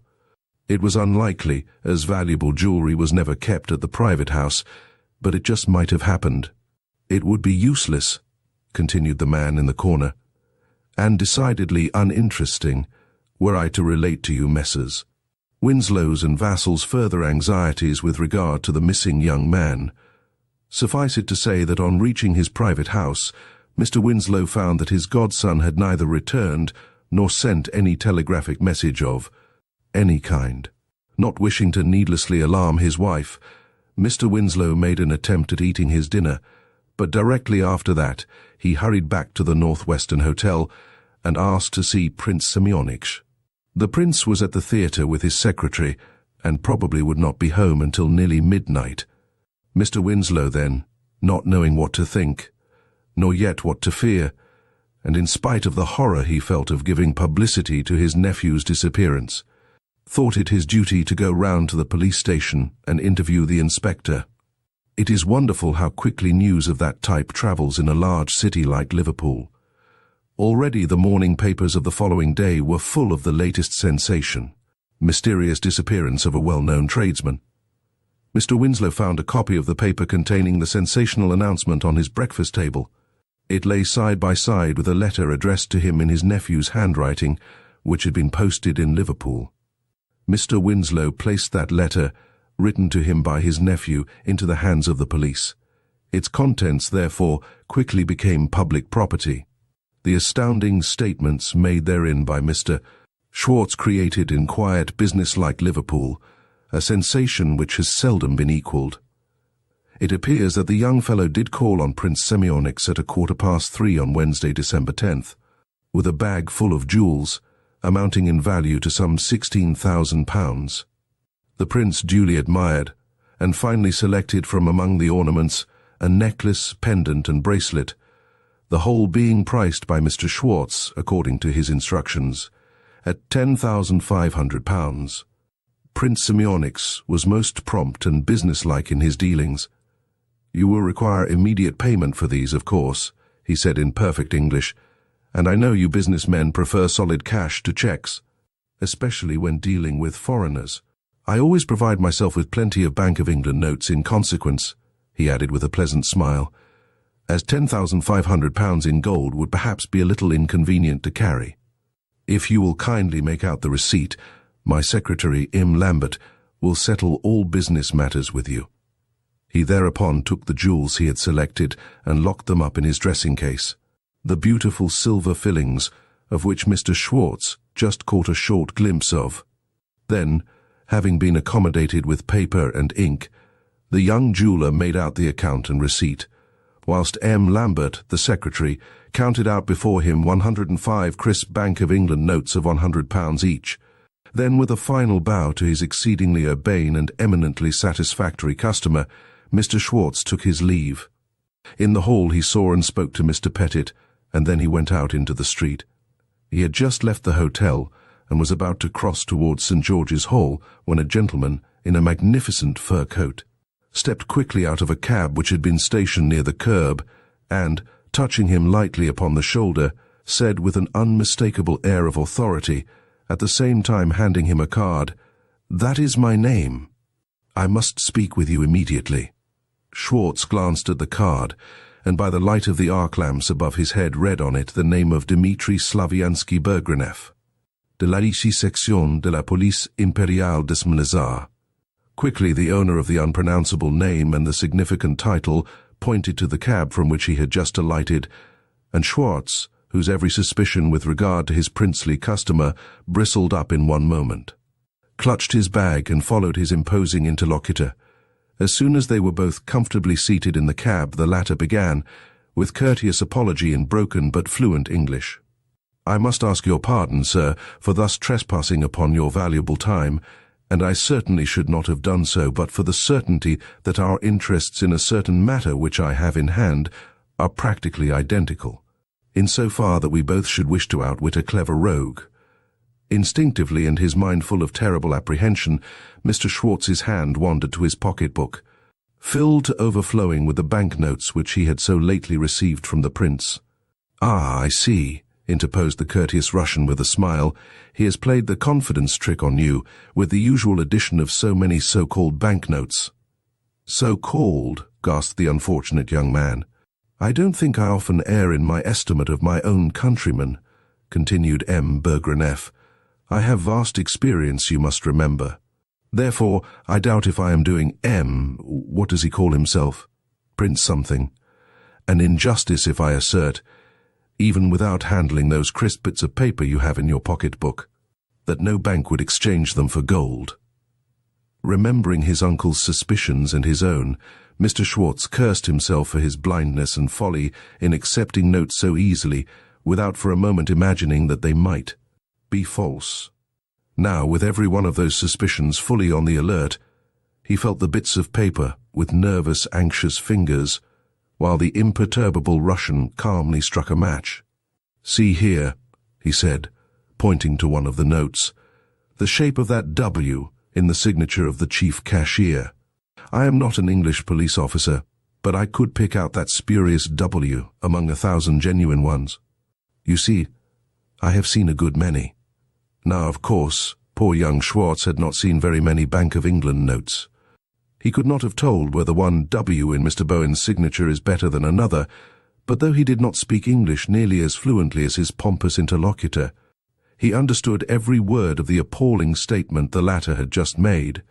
"Then that prince," he said, "at the hotel, is no more prince than you and I, my dear sir," concluded the gentleman of His Imperial Majesty's Police calmly. "And the jewels, Mr. Winslow's jewels? With the jewels there may be a chance, a mere chance. These forged banknotes, which you accepted so trustingly, may prove the means of recovering your property." "How?" "The penalty of forging and circulating spurious banknotes is very heavy. You know that. The fear of 7 years' penal servitude will act as a wonderful sedative upon the prince's joyful mood. He will give up the jewels to me all right enough, never you fear. He knows," added the Russian officer grimly, "that there are plenty of old scores to settle up, without the additional one of forged banknotes. Our interests, you see, are identical. May I rely on your cooperation?" "Oh, I will do as you wish," said the delighted young German. "Mr. Winslow and Mr. Vassall, they trusted me, and I have been such a fool. I hope it is not too late." "I think not," said M. Bergreneff, his hand already on the door of the cab. "Though I have been talking to you, I have kept an eye on the hotel, and our friend the prince has not yet gone out. We are accustomed, you know, to have eyes everywhere, we of the Russian secret police. I don't think that I will ask you to be present at the confrontation. Perhaps you will wait for me in the cab. There is a nasty fog outside, and you will be more private. Will you give me those beautiful banknotes? Thank you. Don't be anxious, I won't be long." He lifted his hat and slipped the notes into the inner pocket of his magnificent fur coat. As he did so, Mr. Schwartz caught sight of a rich uniform and a wide sash, which no doubt was destined to carry additional moral weight with the clever rogue upstairs. Then His Imperial Majesty's police officer stepped quickly out of the cab, and Mr. Schwartz was left alone. Chapter 13. A Cunning Rascal. "Yes, left severely alone," continued the man in the corner with a sarcastic chuckle. "So severely alone, in fact, that 1/4 of an hour after another passed by, and still the magnificent police officer in the gorgeous uniform did not return. Then, when it was too late, Schwartz cursed himself once again for the double-dyed idiot that he was. He had been only too ready to believe that Prince Semyonix was a liar and a rogue, and under these unjust suspicions he had fallen an all-too-easy prey to one of the most cunning rascals he had ever come across. An inquiry from the hall porter at the Northwestern elicited the fact that no such personage as Mr. Schwartz described had entered the hotel. The young man asked to see Prince Semyonix, hoping against hope that all was not yet lost. The prince received him most courteously. He was dictating some letters to his secretary, while the valet was in the next room preparing his master's evening clothes. Mr. Schwartz found it very difficult to explain what he actually did want. There stood the dressing case in which the prince had locked up the jewels, and there the bag from which the secretary had taken the banknotes. After much hesitation on Schwartz's part, and much impatience on that of the prince, the young man blurted out the whole story of the so-called Russian police officer, whose card he still held in his hand. The prince, it appears, took the whole thing wonderfully good-naturedly. No doubt he thought the jeweller a hopeless fool. He showed him the jewels, the receipt he held, and also a large bundle of banknotes similar to those Schwartz had with such culpable folly given up to the clever rascal in the cab. "I pay all my bills with Bank of England notes, Mr. Schwartz. It would have been wiser, perhaps, if you had spoken to the manager of the hotel about me before you were so ready to believe any cock and bull story about my supposed rogueries." Finally, he placed a small 16mo volume before the young jeweller and said with a pleasant smile, "If people in this country who are in a large way of business and are therefore likely to come in contact with people of foreign nationality were to study these little volumes before doing business with any foreigner who claims a title, much disappointment and a great loss would often be saved. Now in this case, had you looked up page 797 of this little volume of Gotha's Almanach, you would have seen my name in it and known from the first that the so-called Russian detective was a liar. There was nothing more to be said, and Mr. Schwartz left the hotel. No doubt, now that he had been hopelessly duped, he dared not go home, and half hoped by communicating with the police that they might succeed in arresting the thief before he had time to leave Liverpool. He interviewed Detective Inspector Watson, and was at once confronted with the awful difficulty which would make the recovery of the banknotes practically hopeless. He had never had the time or opportunity of jotting down the numbers of the notes. Mr. Winslow, though terribly wrathful against his nephew, did not wish to keep him out of his home.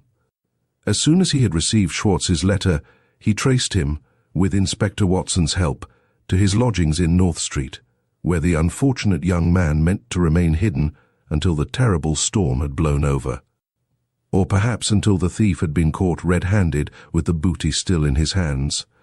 This happy event, needless to say, never did occur, though the police made every effort to trace the man who had decoyed Schwartz into the cab. His appearance was such an uncommon one, it seemed most unlikely that no one in Liverpool should have noticed him after he left that cab. The wonderful fur coat, the long beard, all must have been noticeable, even though it was past 4 o'clock on a somewhat foggy December afternoon. But every investigation proved futile. No one answering Schwartz's description of the man had been seen anywhere. The papers continued to refer to the case as the Liverpool mystery. Scotland Yard sent Mr. Fairburn down, the celebrated detective, at the request of the Liverpool police, to help in the investigations. But nothing availed. Prince Semionix, with his suite, left Liverpool, and he who had attempted to blacken his character and had succeeded in robbing Messrs. Winslow and Vassall of £10,500, had completely disappeared. The man in the corner readjusted his collar and necktie, which, during the narrative of this interesting mystery, had worked its way up his long, crane-like neck under his large, flappy ears. His costume of checked tweed of a peculiarly loud pattern had tickled the fancy of some of the waitresses, who were standing gazing at him and giggling in one corner. This evidently made him nervous. He gazed up very meekly at Polly, looking for all the world like a bald-headed adjutant dressed for a holiday. Of course, all sorts of theories of the theft got about at first. One of the most popular, and at the same time most quickly exploded, being that young Schwartz had told a cock-and-bull story, and was the actual thief himself. However, as I said before, that was very quickly exploded, as Mr. Schwartz Sr., a very wealthy merchant, never allowed his son's carelessness to be a serious loss to his kind employers. As soon as he thoroughly grasped all the circumstances of the extraordinary case, he drew a cheque for £10,500 and remitted it to Messrs. Winslow and Vassall. It was just, but it was also high-minded. All Liverpool knew of the generous action, as Mr. Winslow took care that it should, and any evil suspicion regarding young Mr. Schwartz vanished as quickly as it had come. Then, of course, there was the theory about the prince and his suite, and to this day I fancy there are plenty of people in Liverpool, and also in London, who declare that the so-called Russian police officer was a Confederate. No doubt that theory was very plausible, and Messrs. Winslow and Vassall spent a good deal of money in trying to prove a case against the Russian prince. Very soon, however, that theory was also bound to collapse.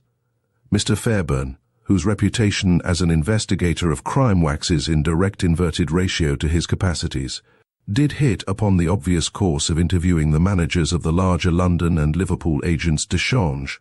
He soon found that Prince Semyonix had converted a great deal of Russian and French money into English banknotes since his arrival in this country. More than £30,000 in good, solid, honest money was traced to the pockets of the gentleman with the 16 quarterings. It seemed, therefore, more than improbable that a man who was obviously fairly wealthy would risk imprisonment and hard labour, if not worse, for the sake of increasing his fortune by £10,000. However, the theory of the prince's guilt has taken firm root in the dull minds of our police authorities. They have had every information with regard to Prince Semyonix's antecedents from Russia, his position, his wealth, have been placed above suspicion, and yet they suspect and go on suspecting him or his secretary. They have communicated with the police of every European capital, and while they still hope to obtain sufficient evidence against those they suspect, they calmly allow the guilty to enjoy the fruit of his clever roguery. "The guilty," said Polly. Who do I think knew at that moment that young Schwartz had money in his possession?" he said excitedly, wriggling in his chair like a jack-in-the-box.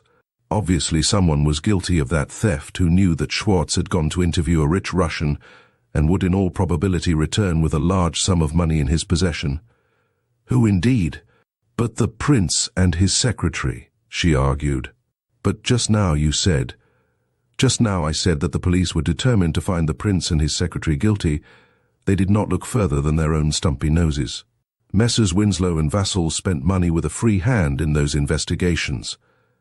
Mr. Winslow, as the senior partner, stood to lose over £9,000 by that robbery. Now, with Mr. Vassall, it was different. When I saw how the police went on blundering in this case, I took the trouble to make certain inquiries. The whole thing interested me so much, and I learnt all that I wished to know. I found out, namely, that Mr. Vassall was very much a junior partner in the firm, that he only drew 10% of the profits, having been promoted lately to a partnership from having been senior assistant. Now, the police did not take the trouble to find that out. But you don't mean that?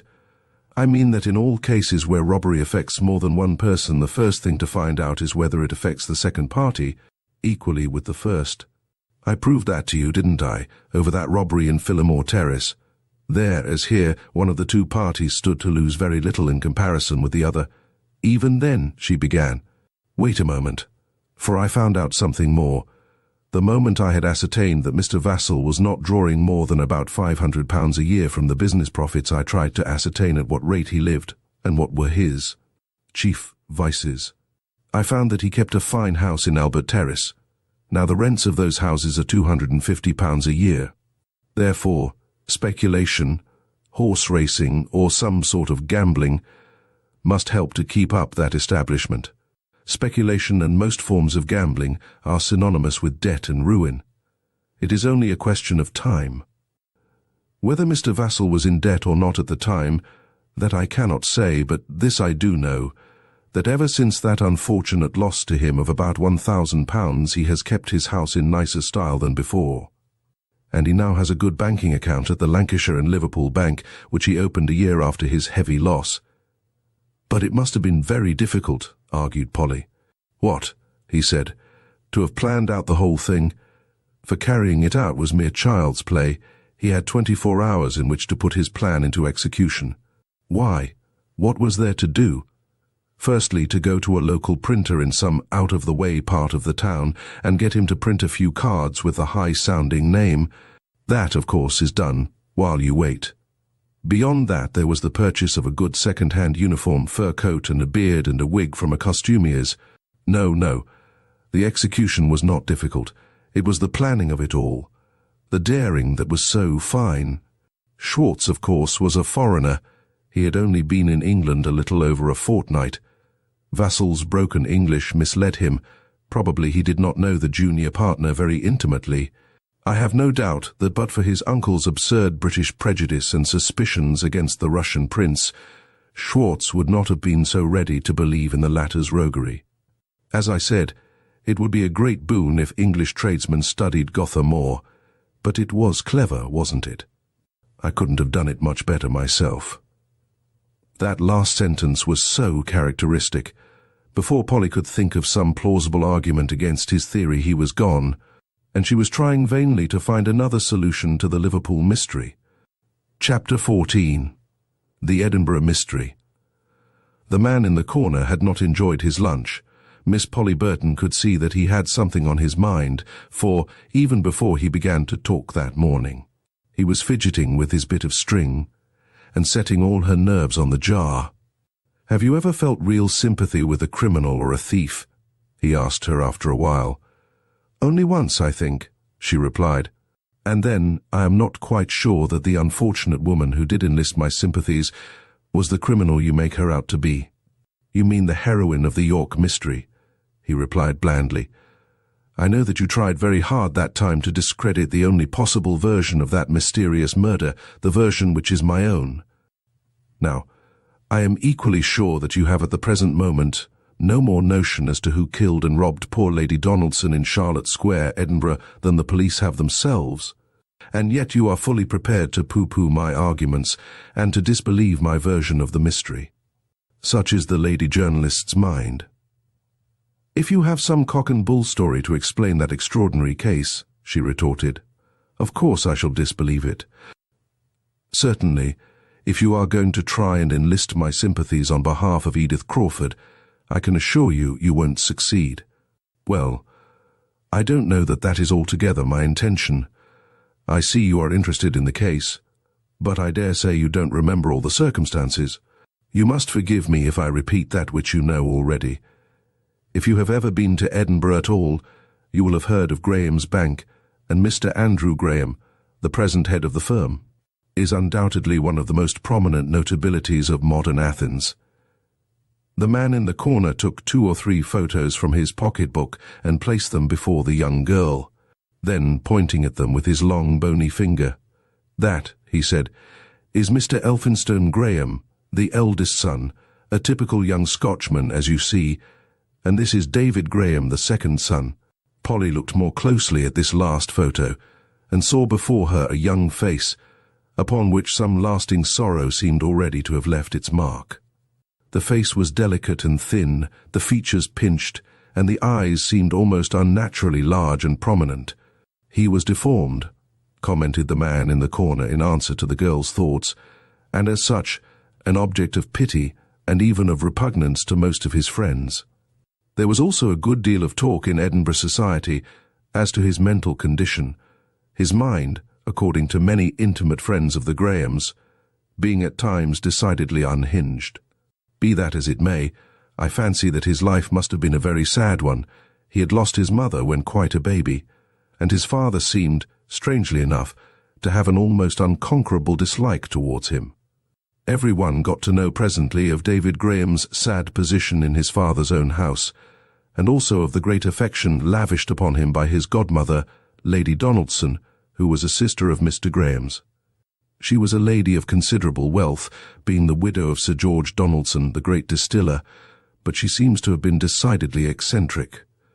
Latterly she had astonished all her family, who were rigid Presbyterians, by announcing her intention of embracing the Roman Catholic faith, and then retiring to the convent of St. Augustine's at Newton Abbot in Devonshire. She had sole and absolute control of the vast fortune which a doting husband had bequeathed to her. Clearly, therefore, she was at liberty to bestow it upon a Devonshire convent if she chose, but this evidently was not altogether her intention.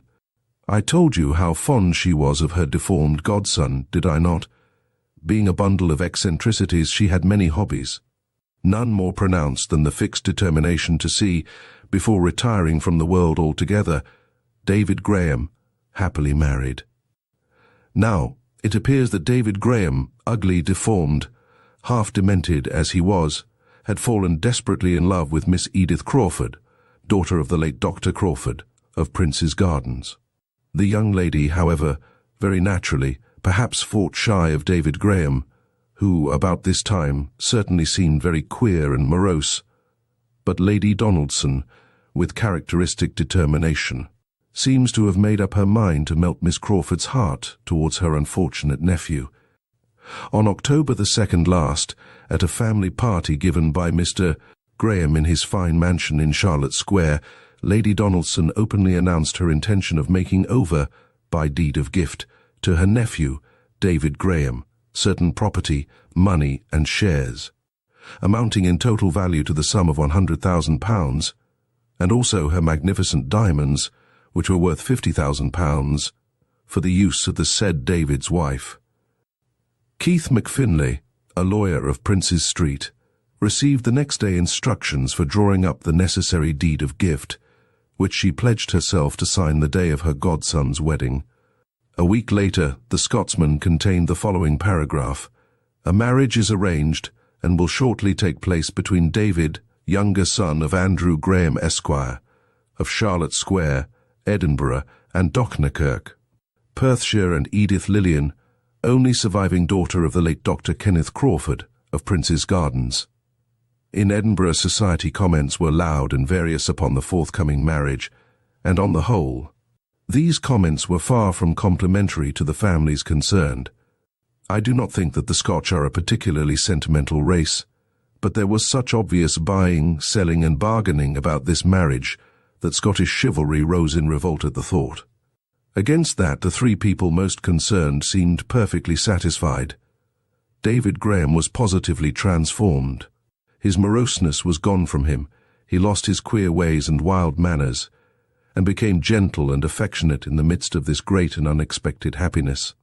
Miss Edith Crawford ordered her trousseau and talked of the diamonds to her friends, and Lady Donaldson was only waiting for the consummation of this marriage, her heart's desire, before she finally retired from the world. At peace with it and with herself, the deed of gift was ready for signature on the wedding day, which was fixed for November 7th, and Lady Donaldson took up her abode temporarily in her brother's house in Charlotte Square. Mr. Graham gave a large ball on October 23rd. Special interest is attached to this ball from the fact that for this occasion Lady Donaldson insisted that David's future wife should wear the magnificent diamonds which were soon to become hers. They were, it seems, superb, and became Miss Crawford's stately beauty to perfection.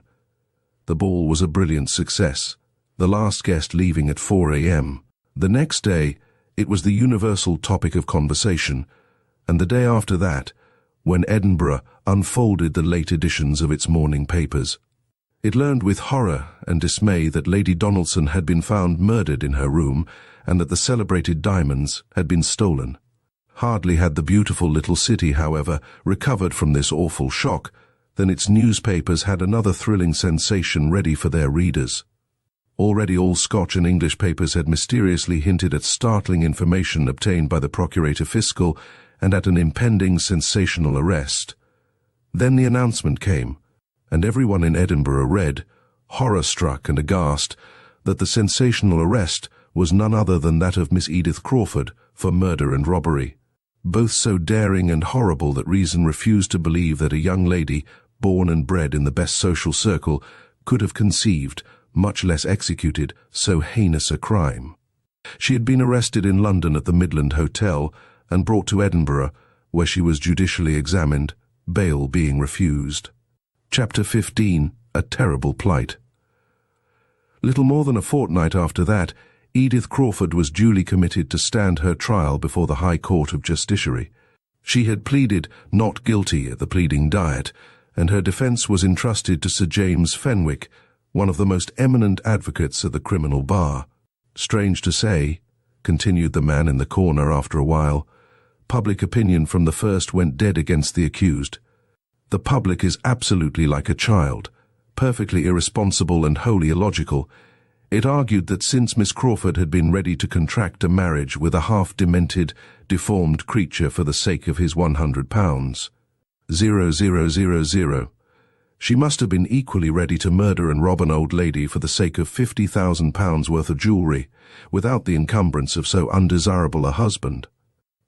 Perhaps the great sympathy aroused in the popular mind for David Graham had much to do with this ill feeling against the accused. David Graham had, by this cruel and dastardly murder, lost the best, if not the only friend he possessed. He had also lost at one fell swoop the large fortune which Lady Donaldson had been about to assign to him. The deed of gift had never been signed, and the old lady's vast wealth, instead of enriching her favourite nephew, was distributed, since she had made no will amongst her heirs at law. And now, to crown this long chapter of sorrow, David Graham saw the girl he loved accused of the awful crime which had robbed him of friend and fortune. It was, therefore, with an unmistakable thrill of righteous satisfaction that Edinburgh society saw this mercenary girl in so terrible a plight.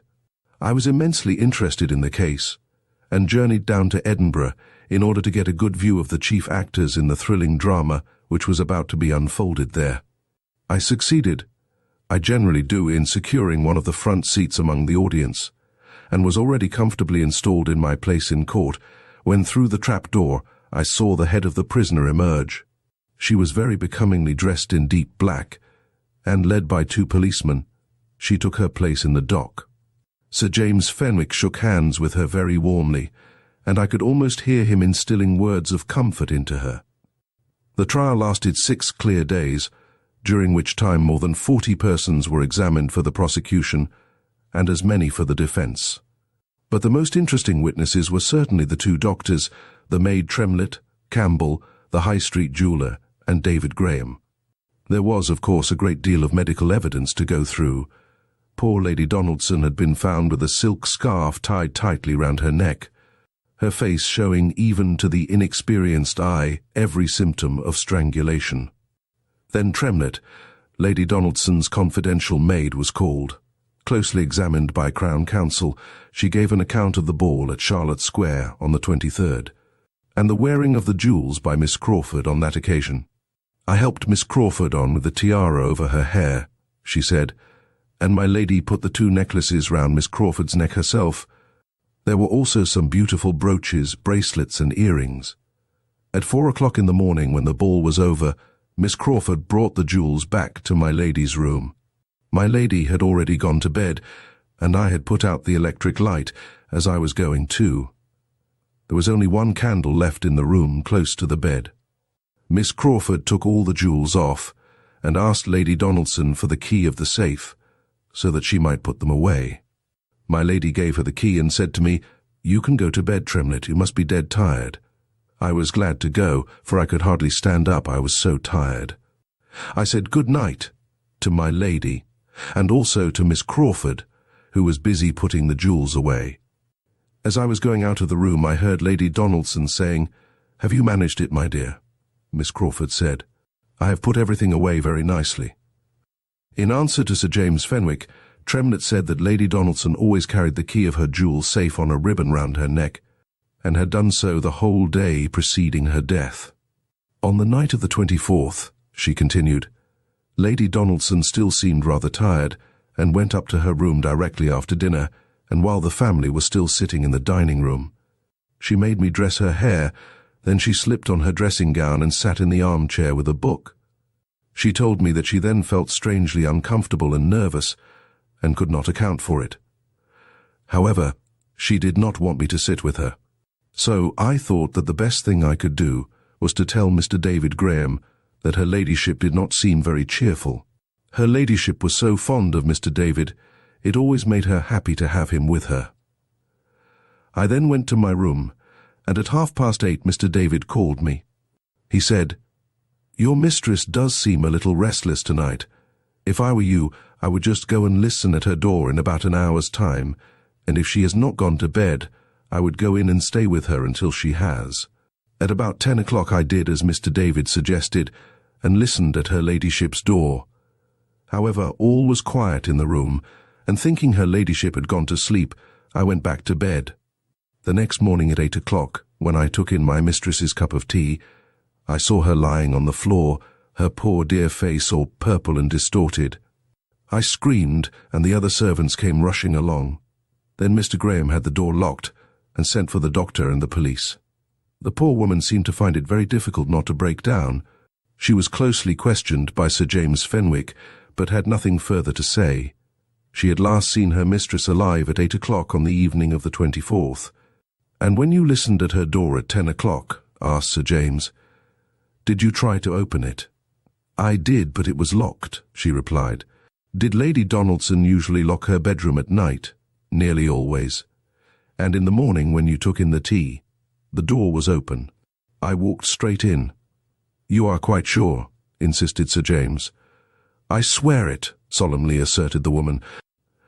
After that we were informed by several members of Mr.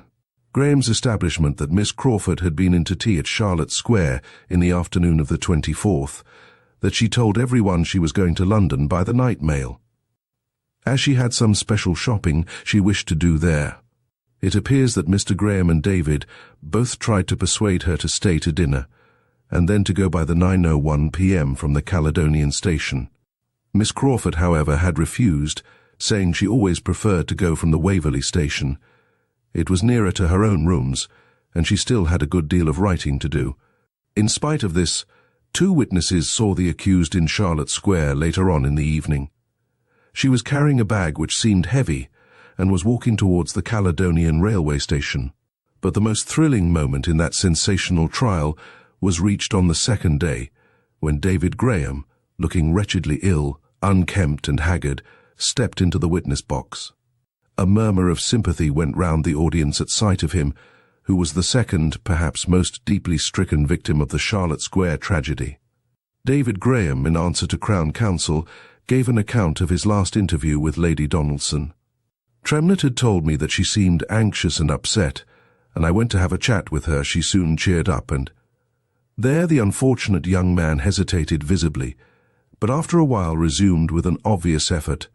"She spoke of my marriage, and of the gift she was about to bestow upon me. She said the diamonds would be for my wife, and after that for my daughter, if I had one. She also complained that Mr. McFinlay had been so punctilious about preparing the deed of gift, and that it was a great pity the £100,000 could not just pass from her hands to mine without so much fuss. I stayed talking with her for about half an hour, then I left her, as she seemed ready to go to bed. But I told her maid to listen at the door in about an hour's time." There was deep silence in the court for a few moments, a silence which to me seemed almost electrical. It was as if, some time before it was uttered, the next question put by Crown Counsel to the witness had hovered in the air. "You were engaged to Miss Edith Crawford at one time, were you not?" One felt rather than heard the almost inaudible yes which escaped from David Graham's compressed lips. Under what circumstances was that engagement broken off? Sir James Fenwick had already risen in protest, but David Graham had been the first to speak. "I do not think that I need answer that question."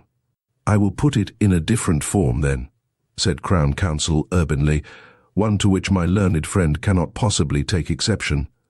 Did you or did you not, on October 27th, receive a letter from the accused in which she desired to be released from her promise of marriage to you?" Again David Graham would have refused to answer, and he certainly gave no audible reply to the learned counsel's question, but everyone in the audience there present, every member of the jury and of the bar read upon David Graham's pale countenance and large, sorrowful eyes that ominous "yes" which had failed to reach his trembling lips. Chapter 16. Non-Proven. "There is no doubt," continued the man in the corner, "that what little sympathy the young girl's terrible position had aroused in the public mind had died out the moment that David Graham left the witness box on the second day of the trial. Whether Edith Crawford was guilty of murder or not, the callous way in which she had accepted a deformed lover and then thrown him over had set everyone's mind against her. It was Mr. Graham himself who had been the first to put the Procurator Fiscal in possession of the fact that the accused had written to David from London, breaking off her engagement. This information had, no doubt, directed the attention of the Fiscal to Miss Crawford, and the police soon brought forward the evidence which had led to her arrest. We had a final sensation on the third day, when Mr. Campbell, jeweller of High Street, gave his evidence. He said that on October 25th, a lady came to his shop and offered to sell him a pair of diamond earrings. Trade had been very bad, and he had refused the bargain, although the lady seemed ready to part with the earrings for an extraordinarily low sum, considering the beauty of the stones. In fact, it was because of this evident desire on the lady's part to sell at any cost that he had looked at her more keenly than he otherwise would have done. He was now ready to swear that the lady that offered him the diamond earrings was the prisoner in the dock. I can assure you that as we all listened to this apparently damnatory evidence, you might have heard a pin drop amongst the audience in that crowded court. The girl alone, there in the dock, remained calm and unmoved. Remember that for 2 days we had heard evidence to prove that old doctor.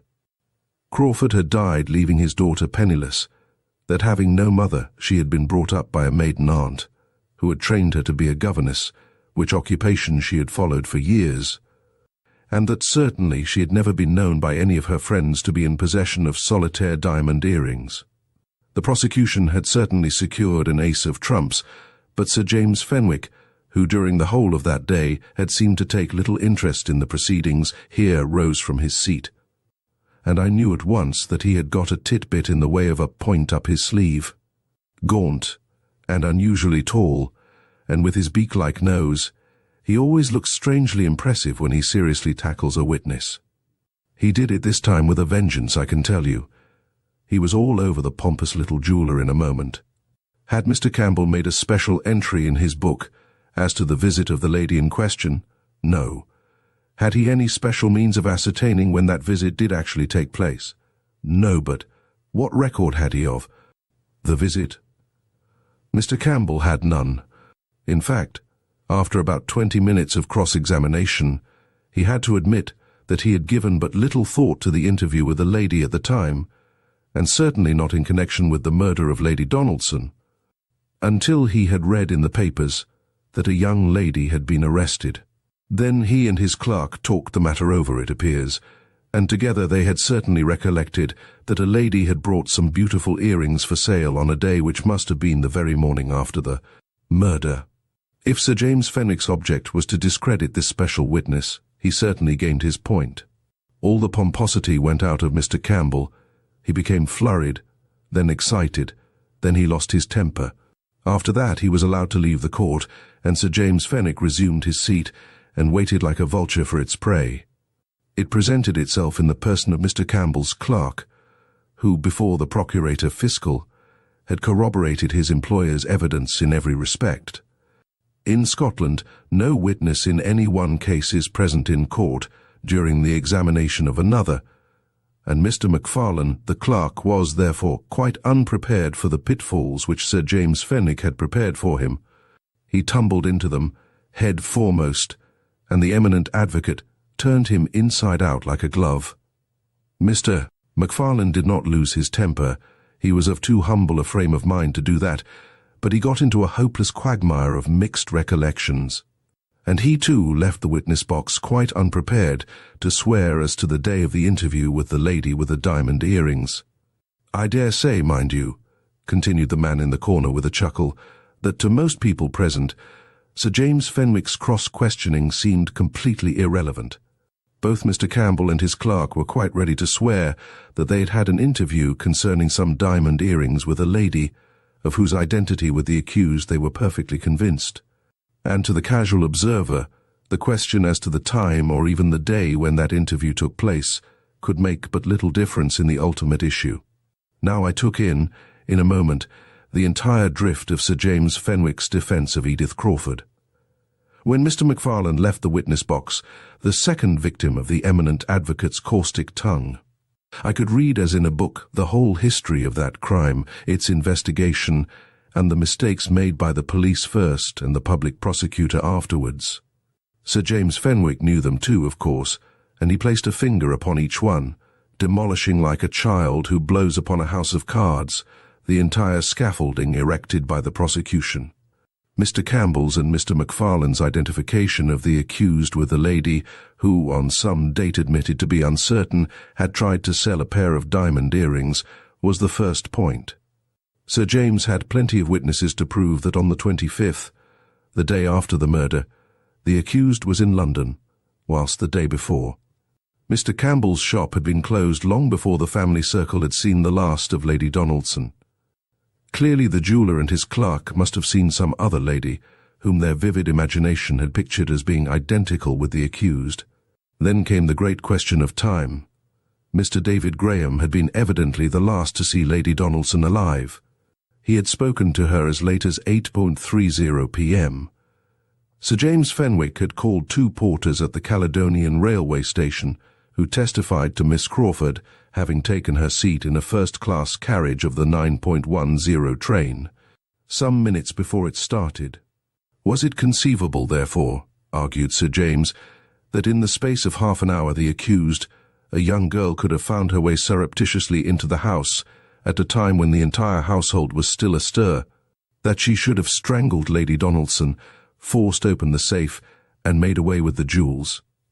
A man, an experienced burglar, might have done it, but I contend that the accused is physically incapable of accomplishing such a feat.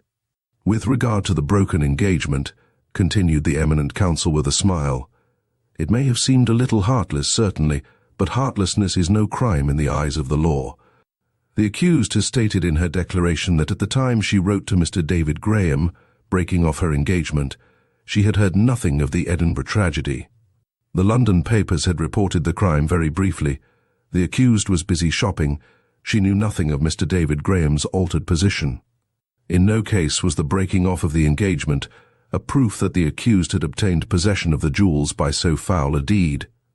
It is, of course, impossible for me, continued the man in the corner apologetically, to give you any idea of the eminent advocate's eloquence and masterful logic. It struck every one, I think, just as it did me, that he chiefly directed his attention to the fact that there was absolutely no proof against the accused. Be that as it may, the result of that remarkable trial was a verdict of non-proven. The jury was absent 40 minutes, and it appears that in the mind of every one of them there remained, in spite of Sir James's arguments, a firmly rooted conviction, call it instinct if you like, that Edith Crawford had done away with Lady Donaldson in order to become possessed of those jewels, and that in spite of the pompous jeweller's many contradictions, she had offered him some of those diamonds for sale. But there was not enough proof to convict, and she was given the benefit of the doubt. I have heard English people argue that in England she would have been hanged. Personally, I doubt that.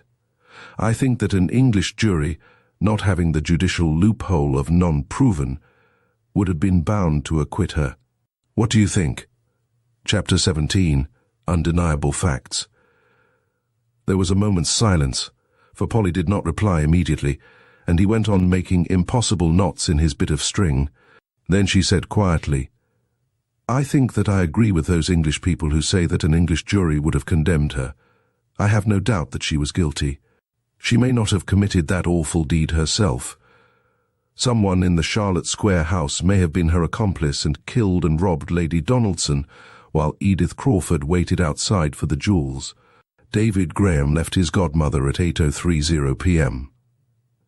If the accomplice was one of the servants in the house, he or she would have had plenty of time for any amount of villainy, and Edith Crawford could have yet caught the 9:01 p.m. train from the Caledonian station.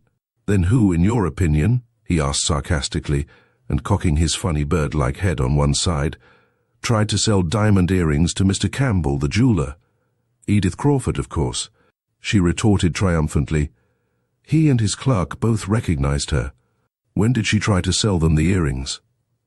Ah, that is what I cannot quite make out, and there to my mind lies the only mystery in this case.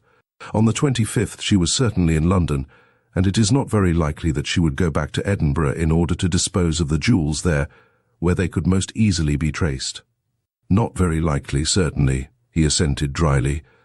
And, added the young girl, on the day before she left for London, Lady Donaldson was alive. And pray, he said suddenly, as with comic complacency he surveyed a beautiful knot he had just twisted up between his long fingers. What has that fact got to do with it? But it has everything to do with it, she retorted. Ah, there you go. He sighed with comic emphasis. My teachings don't seem to have improved your powers of reasoning. You are as bad as the police. Lady Donaldson has been robbed and murdered, and you immediately argue that she was robbed and murdered by the same person. But, argued Polly. There is no but, he said, getting more and more excited. See how simple it is. Edith Crawford wears the diamonds one night, then she brings them back to Lady Donaldson's room. "Remember the maid's statement," my lady said. "Have you put them back, my dear?" A simple statement, utterly ignored by the prosecution. But what did it mean? That Lady Donaldson could not see for herself whether Edith Crawford had put back the jewels or not, since she asked the question. "Then you argue." "I never argue," he interrupted excitedly. "I state undeniable facts. Edith Crawford, who wanted to steal the jewels, took them then and there when she had the opportunity. Why in the world should she have waited? Lady Donaldson was in bed, and Tremlett, the maid, had gone.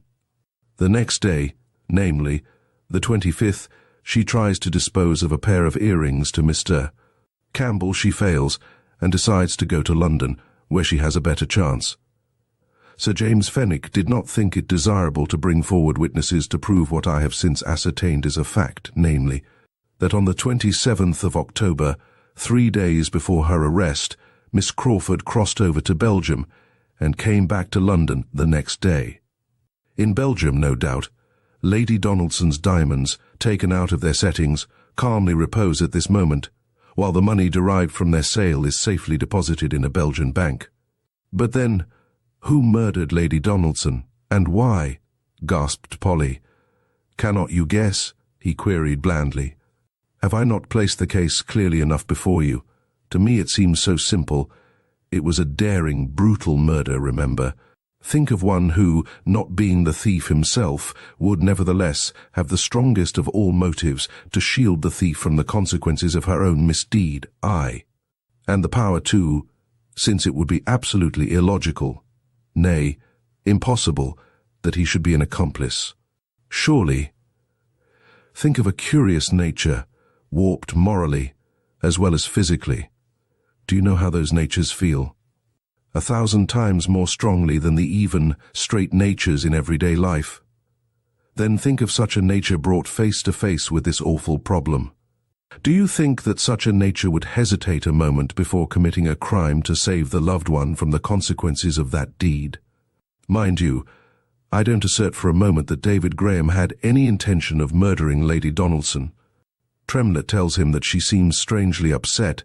He goes to her room and finds that she has discovered that she has been robbed. She naturally suspects Edith Crawford, recollects the incidents of the other night, and probably expresses her feelings to David Graham, and threatens immediate prosecution, scandal, what you will. I repeat it again, I dare say he had no wish to kill her. Probably he merely threatened to. A medical gentleman who spoke of sudden heart failure was no doubt right. Then imagine David Graham's remorse, his horror, and his fears. The empty safe probably is the first object that suggested to him the grim tableau of robbery and murder, which he arranges in order to ensure his own safety. But remember one thing, no miscreant was seen to enter or leave the house surreptitiously. The murderer left no signs of entrance and none of exit. An armed burglar would have left some trace, someone would have heard something.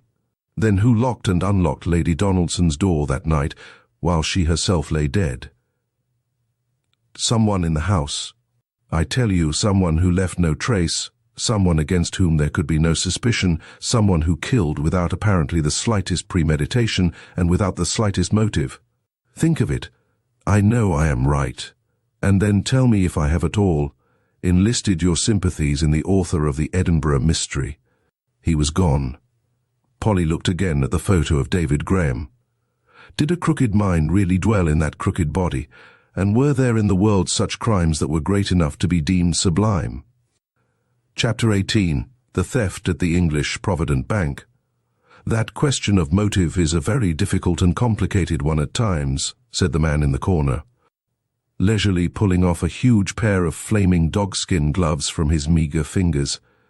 I have known experienced criminal investigators declare, as an infallible axiom, that to find the person interested in the committal of the crime is to find the criminal. Well, that may be so in most cases, but my experience has proved to me that there is one factor in this world of ours which is the mainspring of human actions, and that factor is human passions. For good or evil passions rule this poor humanity of ours. Remember, there are the women, French detectives, who are acknowledged masters in their craft, never proceed till after they have discovered the feminine element in a crime, whether in theft, murder, or fraud. According to their theory, there is always a woman. Perhaps the reason why the Phillimore Terrace robbery was never brought home to its perpetrators is because there was no woman in any way connected with it, and I am quite sure, on the other hand, that the reason why the thief at the English Provident Bank is still unpunished is because a clever woman has escaped the eyes of our police force. He had spoken at great length and very dictatorially. Miss Polly Burton did not venture to contradict him, knowing by now that whenever he was irritable he was invariably rude, and she then had the worst of it. "When I am old," he resumed, "and have nothing more to do, I think I shall take professionally to the police force. They have much to learn." Could anything be more ludicrous than the self-satisfaction, the abnormal conceit of this remark, made by that shriveled piece of mankind, in a nervous, hesitating tone of voice? Polly made no comment, but drew from her pocket a beautiful piece of string, and knowing his custom of knotting such an article while unravelling his mysteries, she handed it across the table to him. She positively thought that he blushed. "As an adjunct to thought," she said, moved by a conciliatory spirit. He looked at the invaluable toy which the young girl had tantalizingly placed close to his hand. Then he forced himself to look all round the coffee-room, at Polly, at the waitresses, at the piles of pallid buns upon the counter. But, involuntarily, his mild blue eyes wandered back lovingly to the long piece of string, on which his playful imagination no doubt already saw a series of knots which would be equally tantalizing to tie and to untie. "Tell me about the theft at the English Provident Bank," suggested Polly condescendingly. He looked at her, as if she had proposed some mysterious complicity in an unheard-of crime. Finally his lean fingers sought the end of the piece of string, and drew it towards him. His face brightened up in a moment. "There was an element of tragedy in that particular robbery," he began, after a few moments of beatified knotting, "altogether different to that connected with most crimes. A tragedy which, as far as I am concerned, would seal my lips forever, and forbid them to utter a word, which might lead the police on the right track." "Your lips," suggested Polly sarcastically, "are, as far as I can see, usually sealed before our long-suffering incompetent police, and you should be the last to grumble at this," he quietly interrupted, "for you have spent some very pleasant half-hours already, listening to what you have termed my cock and bull stories. You know the English Provident Bank, of course, in Oxford Street. There were plenty of sketches of it at the time in the illustrated papers. Here is a photo of the outside. I took it myself some time ago, and only wish I had been cheeky or lucky enough to get a snapshot of the interior. But you see that the office has a separate entrance from the rest of the house, which was, and still is, as is usual in such cases, inhabited by the manager and his family. Mr. Ireland was the manager then. It was less than 6 months ago. He lived over the bank with his wife and family, consisting of a son who was clerk in the business and 2 or 3 younger children. The house is really smaller than it looks on this photo, for it has no depth, and only one set of rooms on each floor looking out into the street, the back of the house being nothing but the staircase. Mr. Ireland and his family, therefore, occupied the whole of it. As for the business premises, they were, and in fact are, of the usual pattern, an office with its rows of desks, clerks and cashiers, and beyond, through a glass door, the manager's private room, with the ponderous safe and desk and so on. The private room has a door into the hall of the house, so that the manager is not obliged to go out into the street in order to go to business. There are no living rooms on the ground floor, and the house has no basement. I am obliged to put all these architectural details before you, though they may sound rather dry and uninteresting, but they are really necessary in order to make my argument clear. At night, of course, the bank premises are barred and bolted against the street, and as an additional precaution there is always a night watchman in the office. As I mentioned before, there is only a glass door between the office and the manager's private room. This, of course, accounted for the fact that the night watchman heard all that he did hear on that memorable night, and so helped further to entangle the thread of that impenetrable mystery.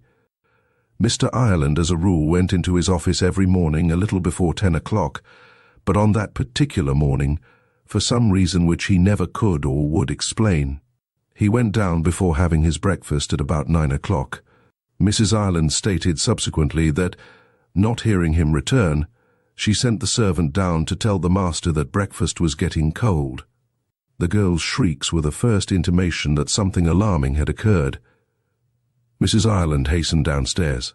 On reaching the hall, she found the door of her husband's room open, and it was from there that the girl's shrieks proceeded. "The master, Mum, the poor master, he is dead. Mum, I am sure he is dead," accompanied by vigorous thumps against the glass partition and not very measured language on the part of the watchman from the outer office, such as, "Why don't you open the door instead of making that row?" Mrs. Ireland is not the sort of woman who, under any circumstances, would lose her presence of mind. I think she proved that throughout the many trying circumstances connected with the investigation of the case. She gave only one glance at the room and realized the situation. On the armchair, with head thrown back and eyes closed, lay Mr. Ireland, apparently in a dead faint. Some terrible shock must have very suddenly shattered his nervous system and rendered him prostrate for the moment.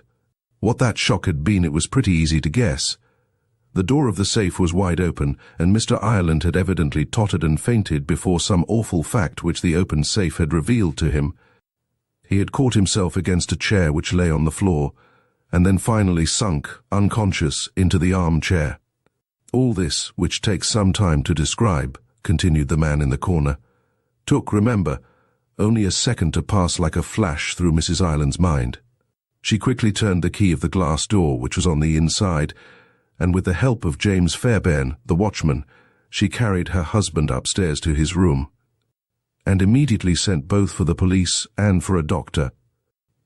As Mrs. Ireland had anticipated, her husband had received a severe mental shock which had completely prostrated him. The doctor prescribed absolute quiet and forbade all worrying questions for the present. The patient was not a young man. The shock had been very severe. It was a case, a very slight one, of cerebral congestion, and Mr. Ireland's reason, if not his life, might be gravely jeopardized by any attempt to recall, before his enfeebled mind, the circumstances which had preceded his collapse. The police, therefore, could proceed but slowly in their investigations. The detective who had charge of the case was necessarily handicapped, whilst one of the chief actors concerned in the drama was unable to help him in his work.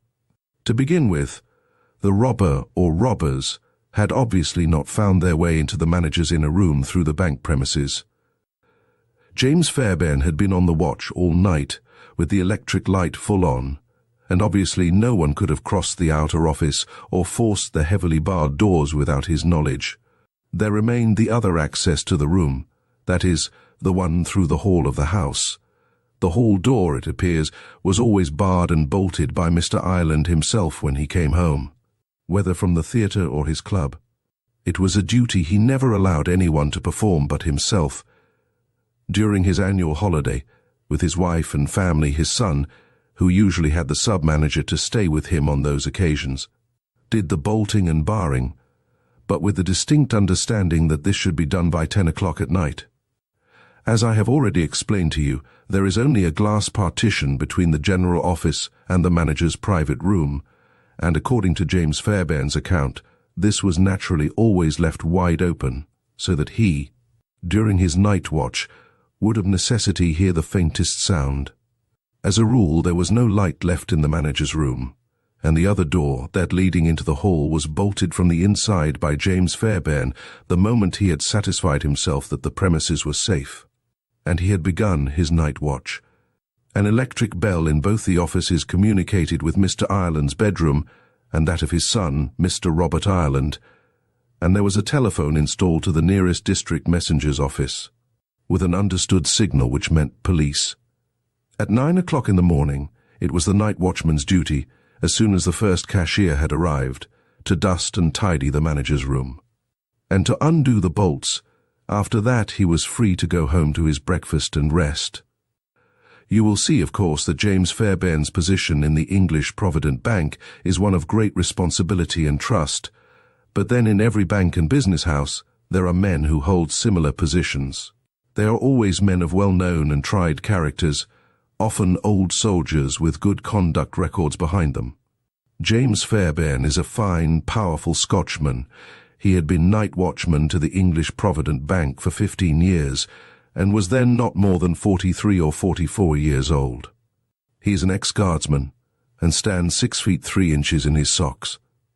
It was his evidence, of course, which was of such paramount importance, and which somehow or other managed, in spite of the utmost care exercised by the police, to become public property and to cause the wildest excitement in banking and business circles. James Fairbairn stated that at 8 o'clock in the evening of March 25th, having bolted and barred all the shutters and the door of the back premises, he was about to lock the manager's door as usual, when Mr. Ireland called to him from the floor above, telling him to leave that door open, as he might want to go into the office again for a minute when he came home at 11 o'clock. James Fairbairn asked if he should leave the light on, but Mr. Ireland said, "No, turn it out. I can switch it on if I want it."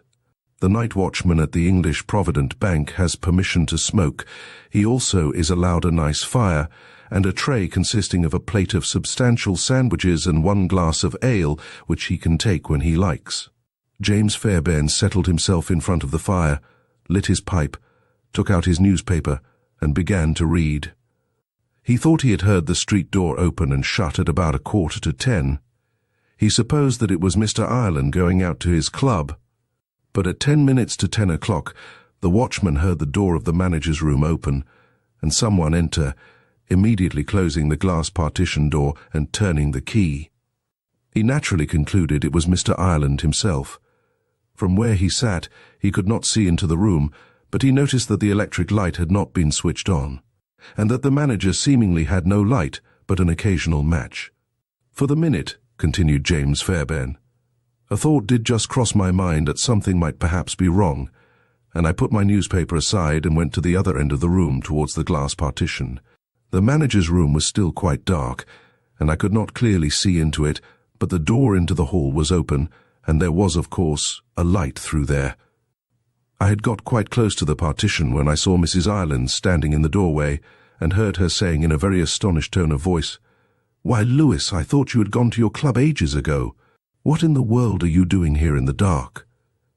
Lewis is Mr. Ireland's Christian name," was James Fairbairn's further statement.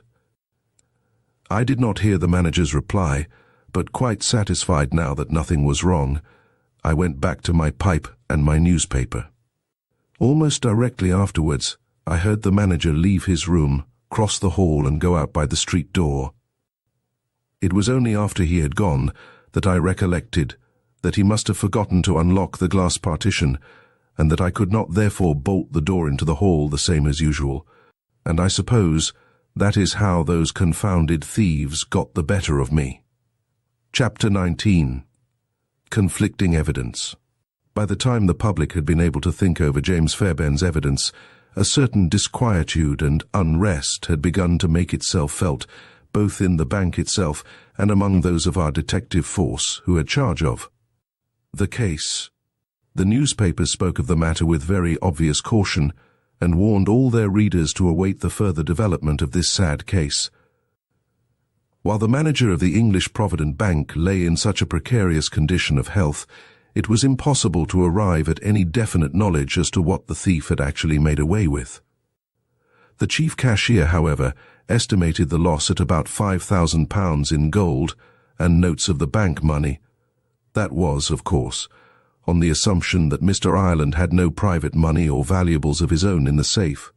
Mind you, at this point public sympathy was much stirred in favour of the poor man who lay ill, perhaps dying, and yet whom, strangely enough, suspicion had already slightly touched with its poisoned wing.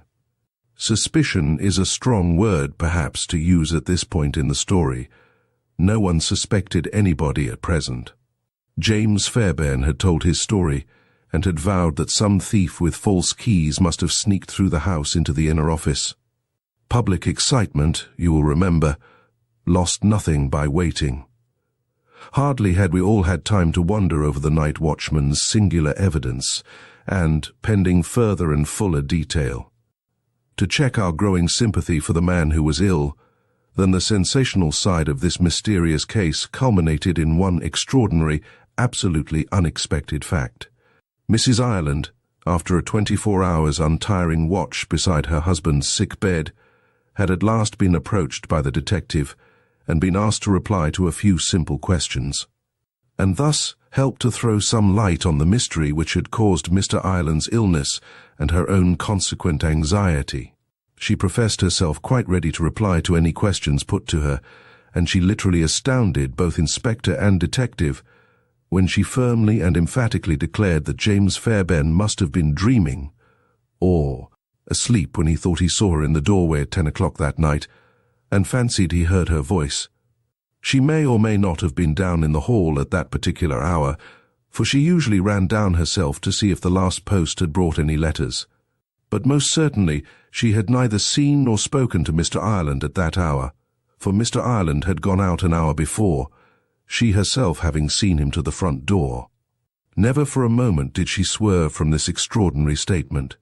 She spoke to James Fairbairn in the presence of the detective and told him he must absolutely have been mistaken, that she had not seen Mr. Ireland, and that she had not spoken to him.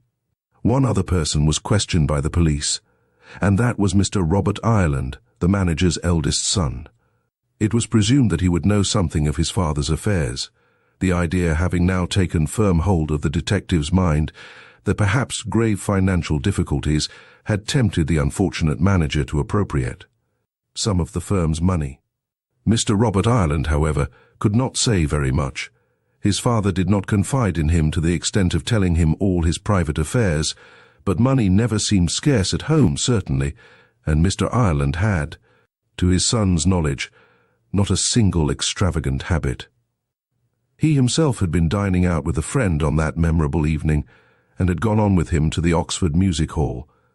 He met his father on the doorstep of the bank at about 11:30 p.m., and they went in together.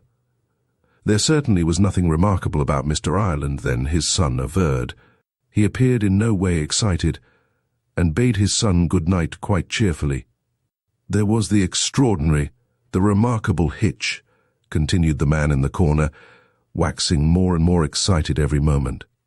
The public, who is at times very dense, saw it clearly. Nevertheless, of course, everyone at once jumped to the natural conclusion that Mrs. Ireland was telling a lie, a noble lie, a self-sacrificing lie, a lie endowed with all the virtues, if you like, but still a lie. She was trying to save her husband, and was going the wrong way to work. James Fairbairn, after all, could not have dreamt quite all that he declared he had seen and heard. No one suspected James Fairbairn. There was no occasion to do that. To begin with, he was a great heavy Scotchman, with obviously no powers of invention, such as Mrs. Ireland's strange assertion credited him with. Moreover, the theft of the banknotes could not have been of the slightest use to him. But remember, there was the hitch. Without it, the public mind would already have condemned the sick man upstairs, without hope of rehabilitation. This fact struck every one. Granting that Mr.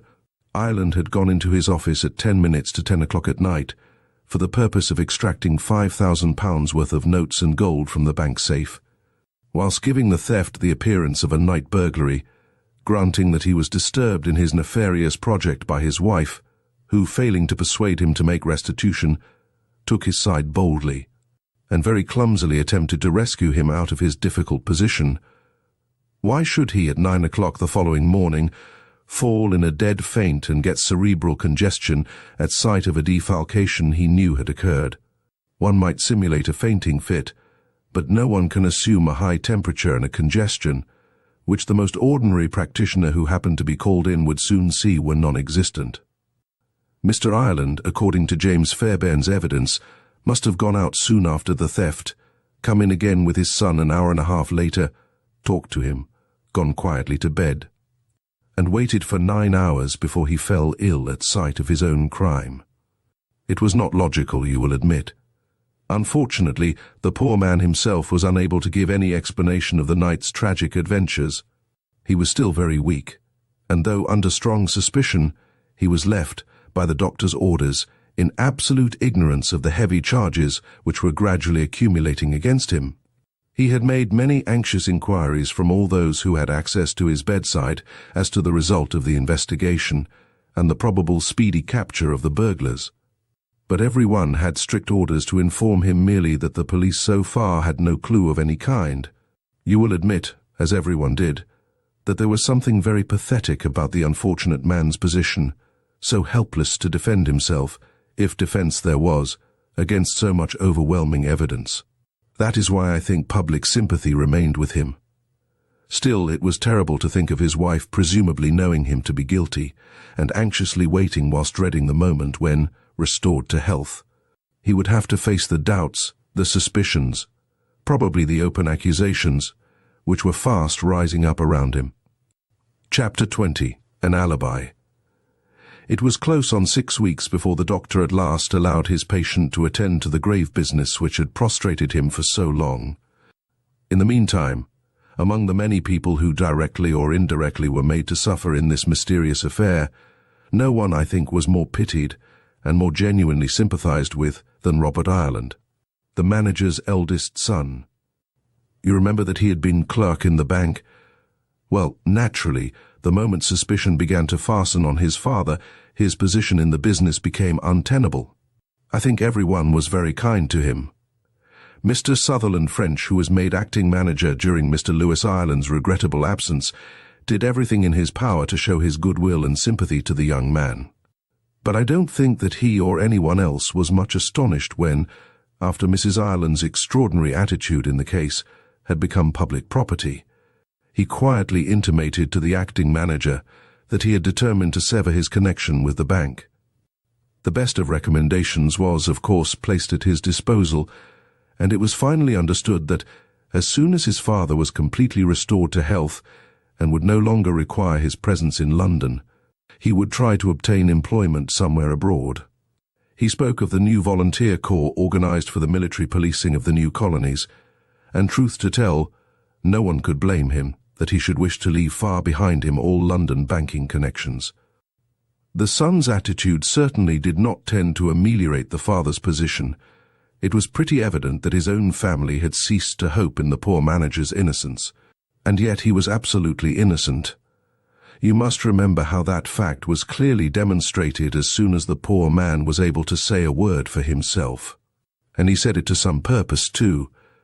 Mr. Ireland was, and is, very fond of music. On the evening in question, while sitting in his club, he saw in one of the daily papers the announcement of a peculiarly attractive programme at the Queen's Hall concert. He was not dressed, but nevertheless felt an irresistible desire to hear one or two of these attractive musical items, and he strolled down to the hall.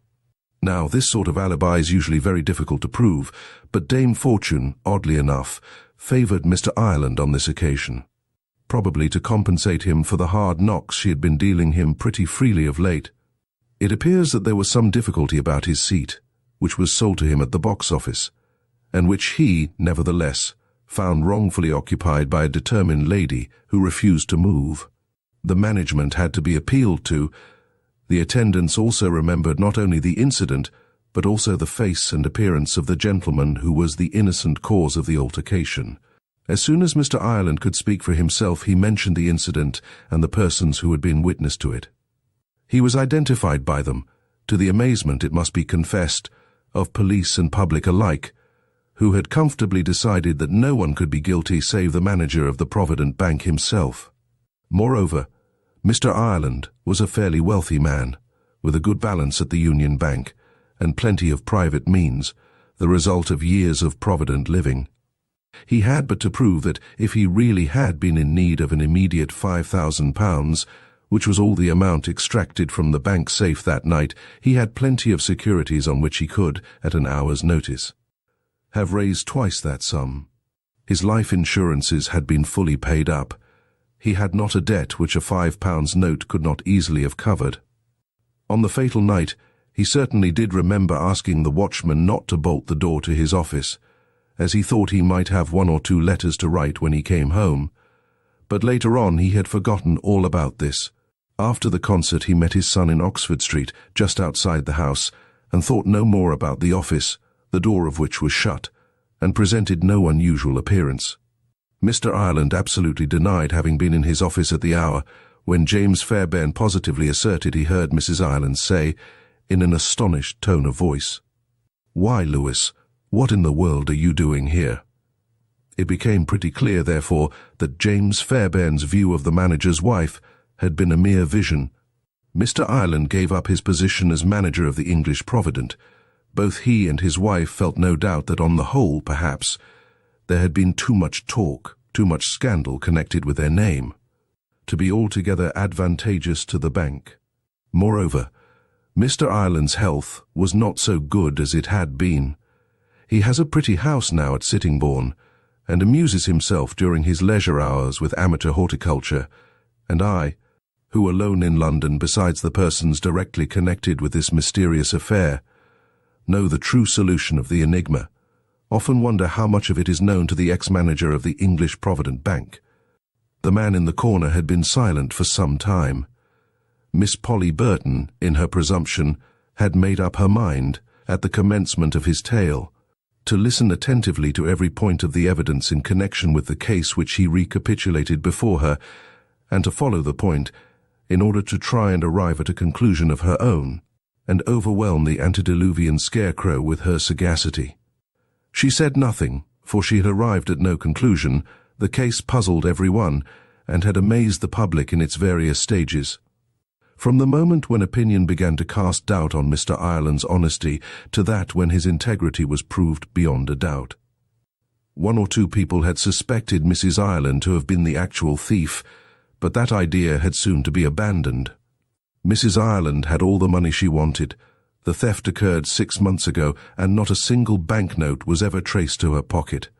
Moreover, she must have had an accomplice, since someone else was in the manager's room that night, and if that someone else was her accomplice, why did she risk betraying him by speaking loudly in the presence of James Fairbairn, when it would have been so much simpler to turn out the light and plunge the hall into darkness? "You are altogether on the wrong track," sounded a sharp voice in direct answer to Polly's thoughts. Altogether wrong. "If you want to acquire my method of induction and improve your reasoning power, you must follow my system. First think of the one absolutely undisputed, positive fact. You must have a starting point, and not go wandering about in the realms of suppositions." "But there are no positive facts," she said irritably. "You don't say so," he said quietly. "Do you not call it a positive fact that the bank safe was robbed of £5,000 on the evening of March 25th before 11:30 p.m. "Yes, that is all which is positive."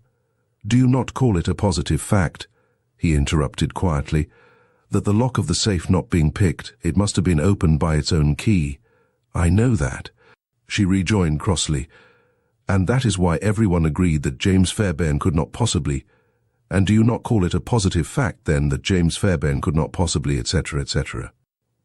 Seeing that the glass partition door was locked from the inside, Mrs. Ireland herself let James Fairbairn into her husband's office when she saw him lying fainting before the open safe. Of course that was a positive fact, and so was the one that proved to any thinking mind that if that safe was opened with a key, it could only have been done by a person having access to that key. But the man in the private office— "Exactly, the man in the private office.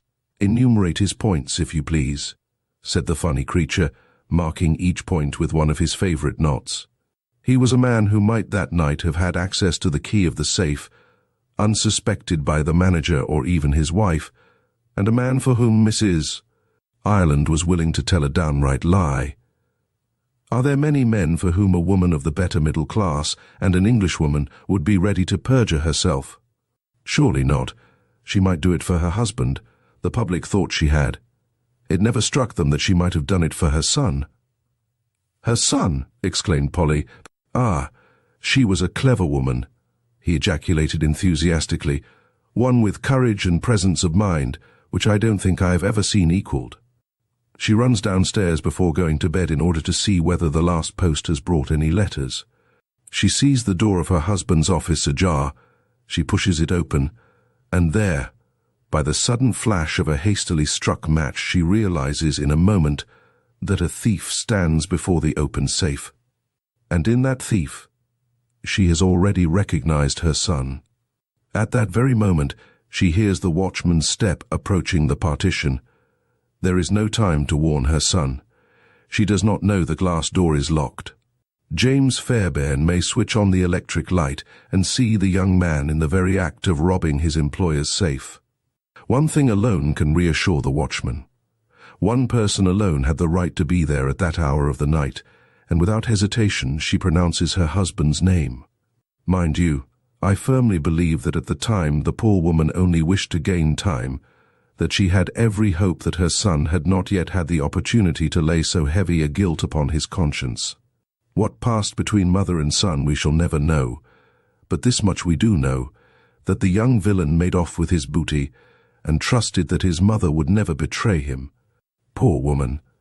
What a night of it she must have spent, but she was clever and far-seeing.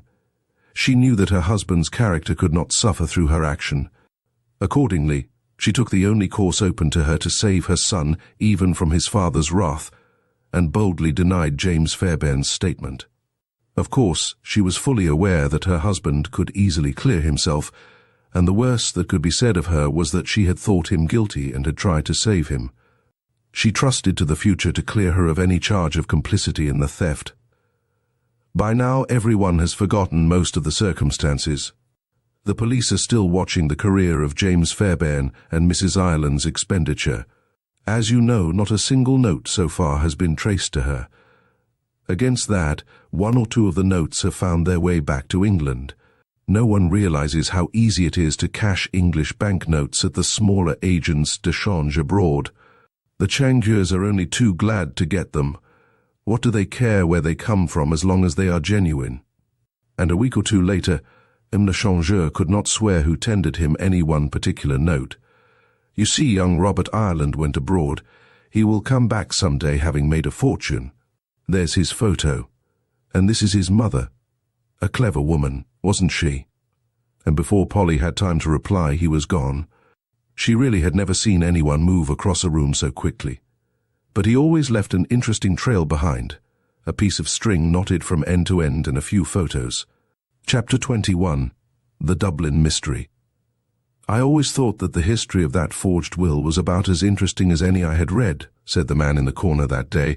He had been silent for some time, and was meditatively sorting and looking through a packet of small photographs in his pocketbook. Polly guessed that some of these would presently be placed before her for inspection, and she had not long to wait.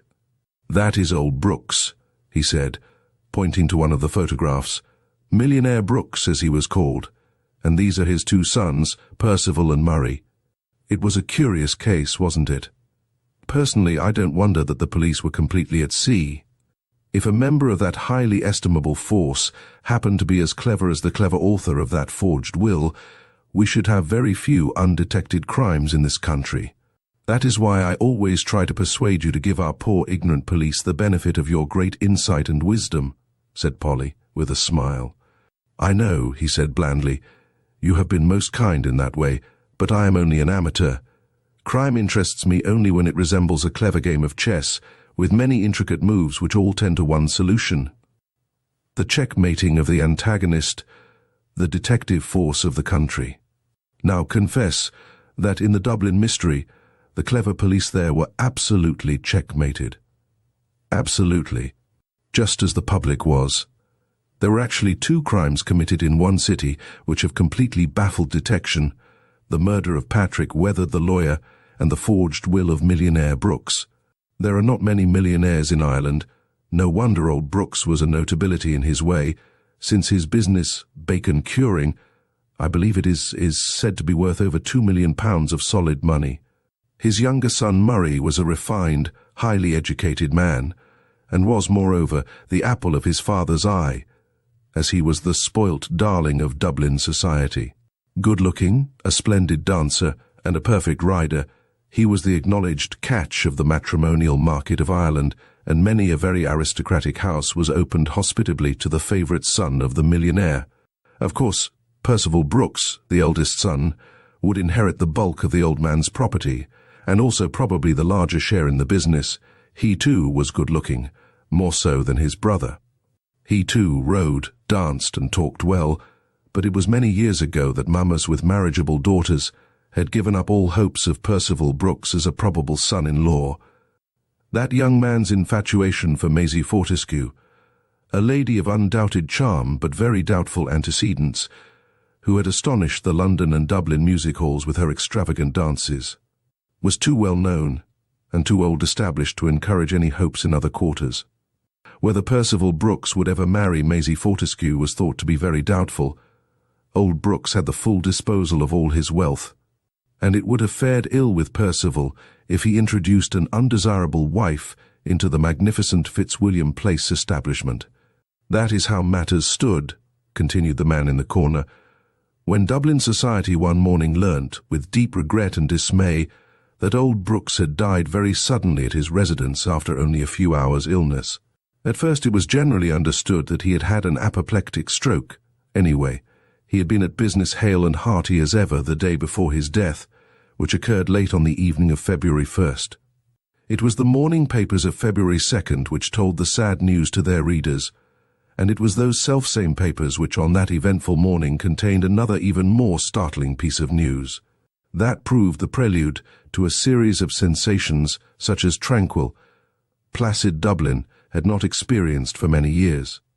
This was that on that very afternoon which saw the death of Dublin's greatest millionaire, Mr. Patrick Weathered, his solicitor, was murdered in Phoenix Park at 5 o'clock in the afternoon, while actually walking to his own house from his visit to his client in Fitzwilliam Place. Patrick Weathered was as well known as the proverbial town pump. His mysterious and tragic death filled all Dublin with dismay. The lawyer, who was a man 60 years of age, had been struck on the back of the head by a heavy stick, garroted, and subsequently robbed, for neither money, watch, or pocketbook were found upon his person. Whilst the police soon gathered from Patrick Weathered's household that he had left home at 2 o'clock that afternoon, carrying both watch and pocketbook, and undoubtedly money as well, an inquest was held, and a verdict of wilful murder was found against some person or persons unknown. But Dublin had not exhausted its stock of sensations yet. Millionaire Brooks had been buried with due pomp and magnificence, and his will had been proved, his business and personality being estimated at £2,500. 0000 by Percival Gordon Brooks, his eldest son and sole executor. The younger son, Murray, who had devoted the best years of his life to being a friend and companion to his father, while Percival ran after ballet dancers and music hall stars. Murray, who had avowedly been the apple of his father's eye in consequence, was left with a miserly pittance of £300 a year, and no share whatever in the gigantic business of Brooks and Sons, bacon curers of Dublin. Something had evidently happened within the precincts of the Brookstown mansion, which the public and Dublin society tried in vain to fathom. Elderly mammas and blushing debutantes were already thinking of the best means whereby next season they might more easily show the cold shoulder to young Murray Brooks, who had so suddenly become a hopeless detrimental in the marriage market, when all these sensations terminated in one gigantic, overwhelming bit of scandal, which for the next 3 months furnished food for gossip in every drawing-room in Dublin. Mr. Murray Brooks, namely, had entered a claim for probate of a will made by his father in 1891, declaring that the later will made the very day of his father's death and proved by his brother as sole executor was null and void, that will being a forgery. Chapter 22, Forgery. The facts that transpired in connection with this extraordinary case were sufficiently mysterious to puzzle everybody. As I told you before, all Mr. Brooks's friends never quite grasped the idea that the old man should so completely have cut off his favourite son with the proverbial shilling. You see, Percival had always been a thorn in the old man's flesh. Horse racing, gambling, theatres and music halls were, in the old pork butcher's eyes, so many deadly sins which his son committed every day of his life, and all the Fitzwilliam Place household could testify to the many and bitter quarrels which had arisen between father and son over the latter's gambling or racing debts. Many people asserted that Brooks would sooner have left his money to charitable institutions than seen it squandered upon the brightest stars that adorned the music hall stage. The case came up for hearing early in the autumn.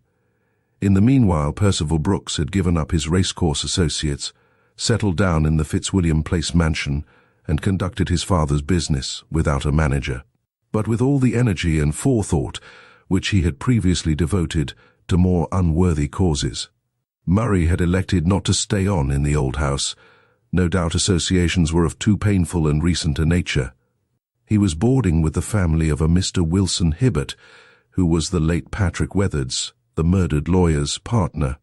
They were quiet, homely people who lived in a very poky little house in Kilkenny Street, and poor Murray must, in spite of his grief, have felt very bitterly the change from his luxurious quarters in his father's mansion to his present tiny room and homely meals.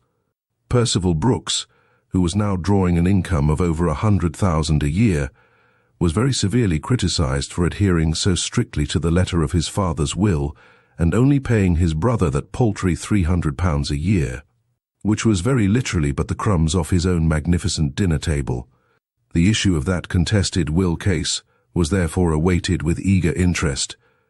In the meanwhile, the police, who had at first seemed fairly loquacious on the subject of the murder of Mr. Patrick Weatherd, suddenly became strangely reticent, and by their very reticence aroused a certain amount of uneasiness in the public mind, until one day the Irish Times published the following extraordinary, enigmatic paragraph: "We hear on authority which cannot be questioned that certain extraordinary developments are expected in connection with the brutal murder of our distinguished townsman, Mr. Weatherd.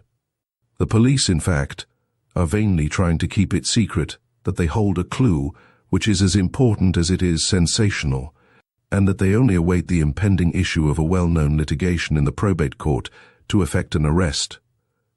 The Dublin public flocked to the court to hear the arguments in the great will case. I myself journeyed down to Dublin. As soon as I succeeded in fighting my way to the densely crowded court, I took stock of the various actors in the drama, which I as a spectator was prepared to enjoy. There were Percival Brooks and Murray his brother, the two litigants, both good-looking and well-dressed, and both striving, by keeping up a running conversation with their lawyer, to appear unconcerned and confident of the issue. With Percival Brooks was Henry Oranmore, the eminent Irish K.C., whilst Walter Hibbert, a rising young barrister, the son of Wilson Hibbert, appeared for Murray. The will of which the latter claimed probate was one dated 1891, and had been made by Mr. Brooks during a severe illness which threatened to end his days. This will had been deposited in the hands of Messrs. Weatherd and Hibbert, solicitors to the deceased, and by it Mr. Brooks left his personalty equally divided between his two sons, but had left his business entirely to his youngest son, with a charge of £2,000 a year upon it, payable to Percival. You see that Murray Brooks therefore had a very deep interest in that second will being found null and void. Old Mr. Hibbert had very ably instructed his son, and Walter Hibbert's opening speech was exceedingly clever. He would show, he said, on behalf of his client, that the will dated February 1st, 1908, could never have been made by the late Mr. Brooks, as it was absolutely contrary to his avowed intentions, and that if the late Mr. Brooks did on the day in question make any fresh will at all, it certainly was not the one proved by Mr. Percival Brooks, for that was absolutely a forgery from beginning to end. Mr. Walter Hibbert proposed to call several witnesses in support of both these points. On the other hand, Mr. Henry Oranmore, K.C., very ably and courteously replied that he too had several witnesses to prove that Mr. Brooks certainly did make a will on the day in question, and that, whatever his intentions may have been in the past, he must have modified them on the day of his death, for the will proved by Mr. Percival Brooks was found after his death under his pillow, duly signed and witnessed and in every way legal. Then the battle began in sober earnest. There were a great many witnesses to be called on both sides, their evidence being of more or less importance, chiefly less. But the interest centred round the prosaic figure of John O'Neill, the butler at Fitzwilliam Place, who had been in Mr. Brooks' family for 30 years. I was clearing away my breakfast things, said John, when I heard the master's voice in the study close by. Oh my, he was that angry. I could hear the words disgrace and villain and liar and ballet dancer and one or two other ugly words as applied to some female lady which I would not like to repeat. At first, I did not take much notice, as I was quite used to hearing my poor dear master having words with Mr. Percival. So I went downstairs carrying my breakfast things, but I had just started cleaning my silver when the study bell goes ringing violently, and I hear Mr. Percival's voice shouting in the hall, "John! Quick! Send for Dr. Mulligan at once. Your master is not well. Send one of the men and you come up and help me to get Mr. Brooks to bed."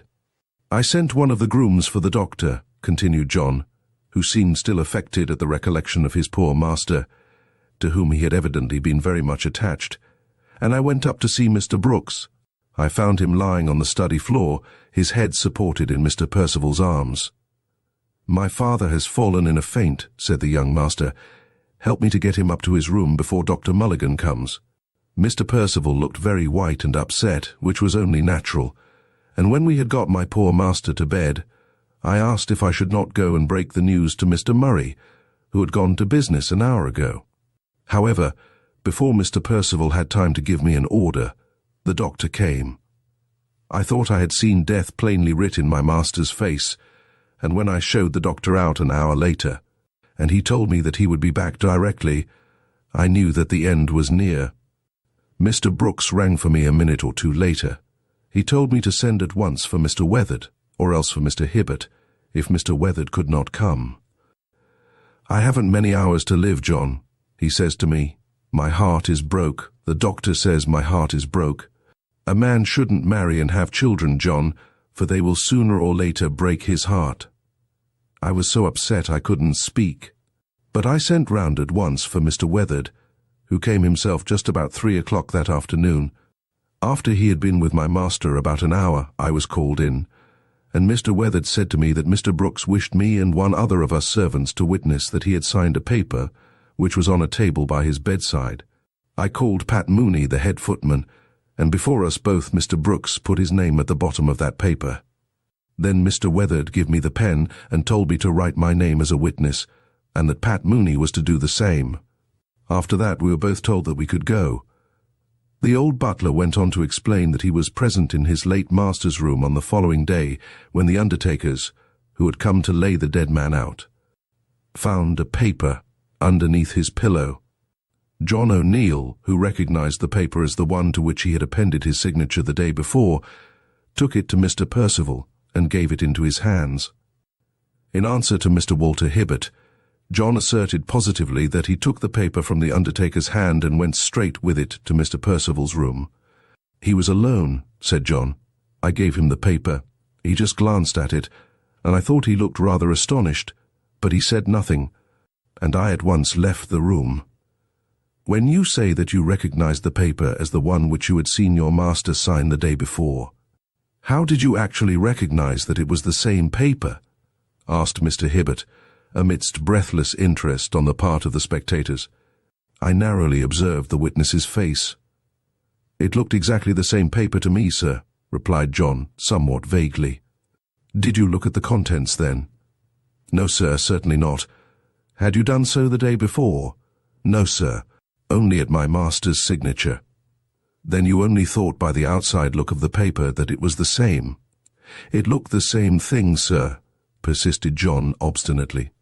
"You see," continued the man in the corner, leaning eagerly forward across the narrow marble table, "the contention of Murray Brooks's adviser was that Mr. Brooks, having made a will and hidden it for some reason or other under his pillow, that will had fallen, through the means related by John O'Neill, into the hands of Mr. Percival Brooks, who had destroyed it and substituted a forged one in its place, which adjudged the whole of Mr. Brooks' millions to himself.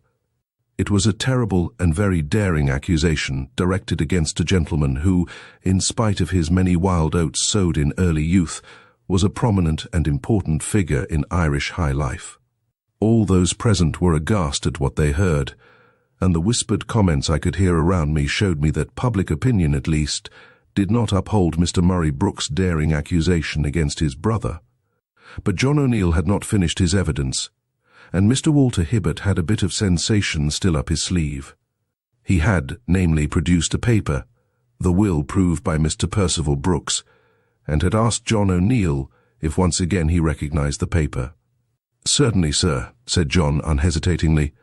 "That is the one the undertaker found under my poor dead master's pillow, and which I took to Mr. Percival's room immediately." Then the paper was unfolded and placed before the witness. "Now, Mr. O'Neill, will you tell me if that is your signature?" John looked at it for a moment. Then he said, "Excuse me, sir," and produced a pair of spectacles, which he carefully adjusted before he again examined the paper. Then he thoughtfully shook his head. "It don't look much like my writing, sir," he said at last. "That is to say," he added by way of elucidating the matter, "it does look like my writing. But then I don't think it is." "There was at that moment a look in Mr. Percival Brooks' face," continued the man in the corner quietly, "which then and there gave me the whole history of that quarrel. That illness of Mr. Brooks, of the will, aye, and of the murder of Patrick Weathered too. All I wondered at was how every one of those learned counsel on both sides did not get the clue just the same as I did, but went on arguing, speechifying, cross-examining for nearly a week, until they arrived at the one conclusion which was inevitable from the very first, namely, that the will was a forgery, a gross, clumsy, idiotic forgery. Since both John O'Neill and Pat Mooney, the two witnesses, absolutely repudiated the signatures as their own. The only successful bit of calligraphy the forger had done was the signature of old Mr. Brooks.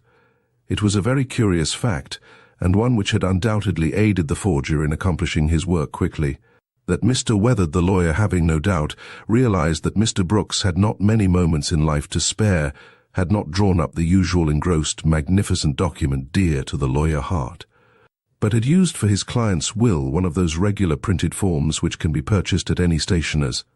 Mr. Percival Brooks, of course, flatly denied the serious allegation brought against him.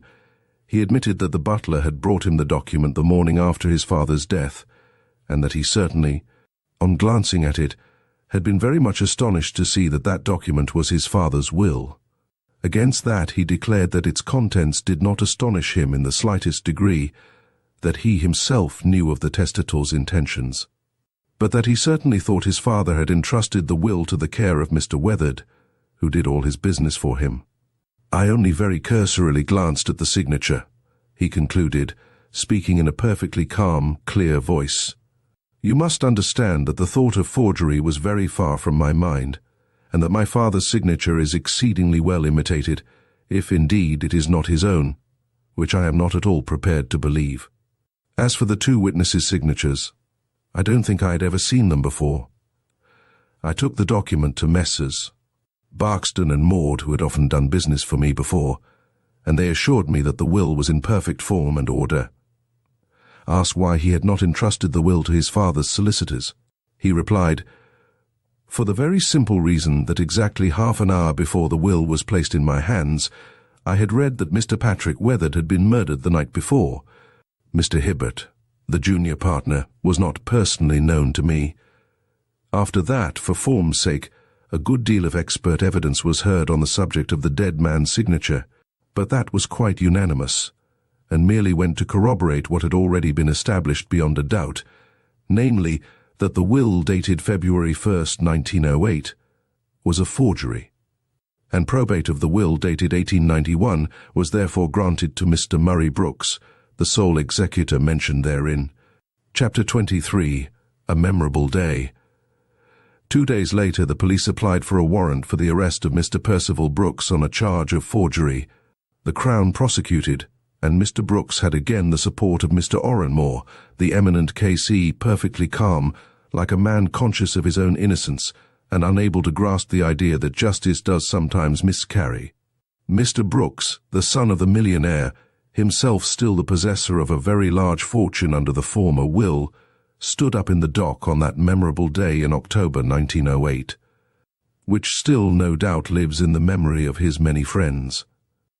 All the evidence with regard to Mr. Brooks's last moments and the forged will was gone through over again. That will, It was the contention of the Crown had been forged so entirely in favour of the accused, cutting out everyone else, that obviously no one but the beneficiary under that false will would have had any motive in forging it. Very pale, and with a frown between his deep-set handsome Irish eyes, Percival Brooks listened to this large volume of evidence piled up against him by the Crown. At times he held brief consultations with Mr. Oranmore, who seemed as cool as a cucumber. Have you ever seen Oranmore in court? He is a character worthy of Dickens.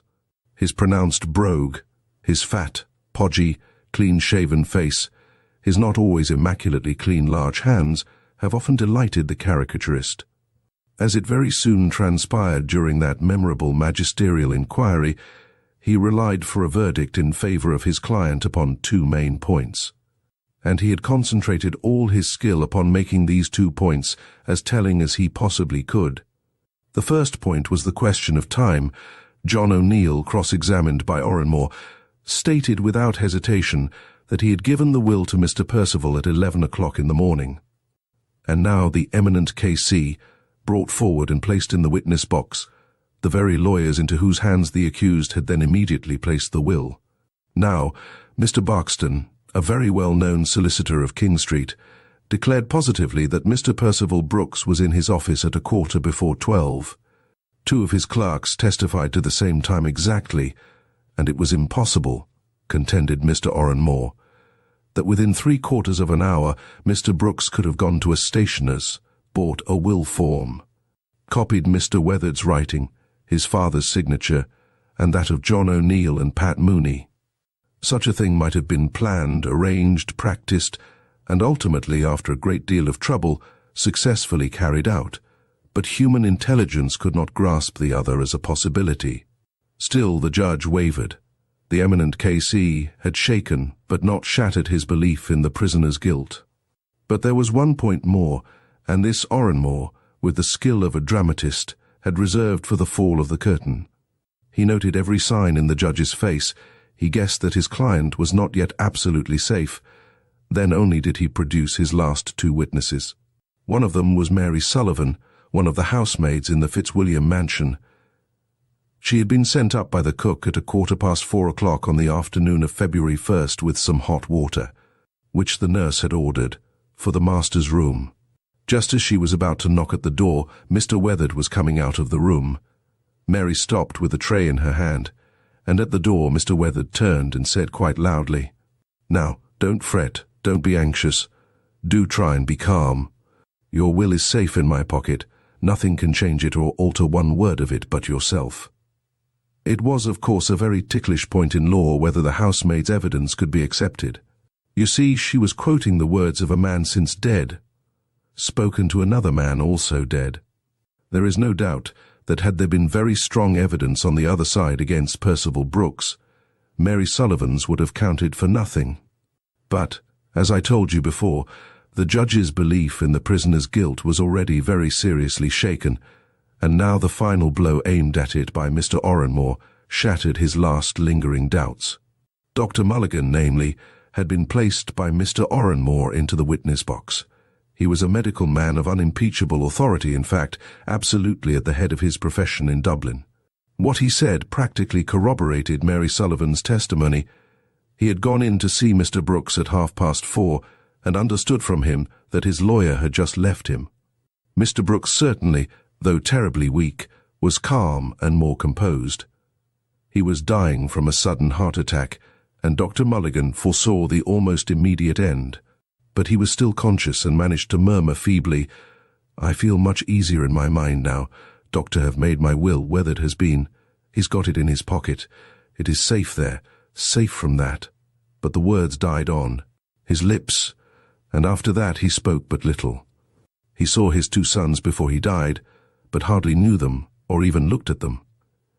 "You see," concluded the man in the corner, "you see that the prosecution was bound to collapse. Oranmore did not give it a leg to stand on. The will was forged, it is true, forged in the favour of Percival Brooks and of no one else, forged for him and for his benefit. Whether he knew and connived at the forgery was never proved, or, as far as I know, even hinted. but it was impossible to go against all the evidence, which pointed that, as far as the act itself was concerned, he at least was innocent. You see, Dr. Mulligan's evidence was not to be shaken.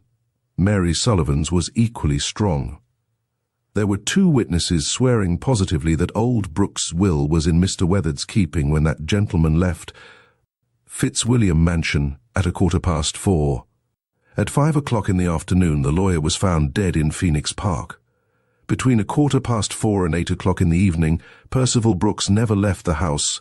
That was subsequently proved by Oranmore up to the hilt and beyond a doubt.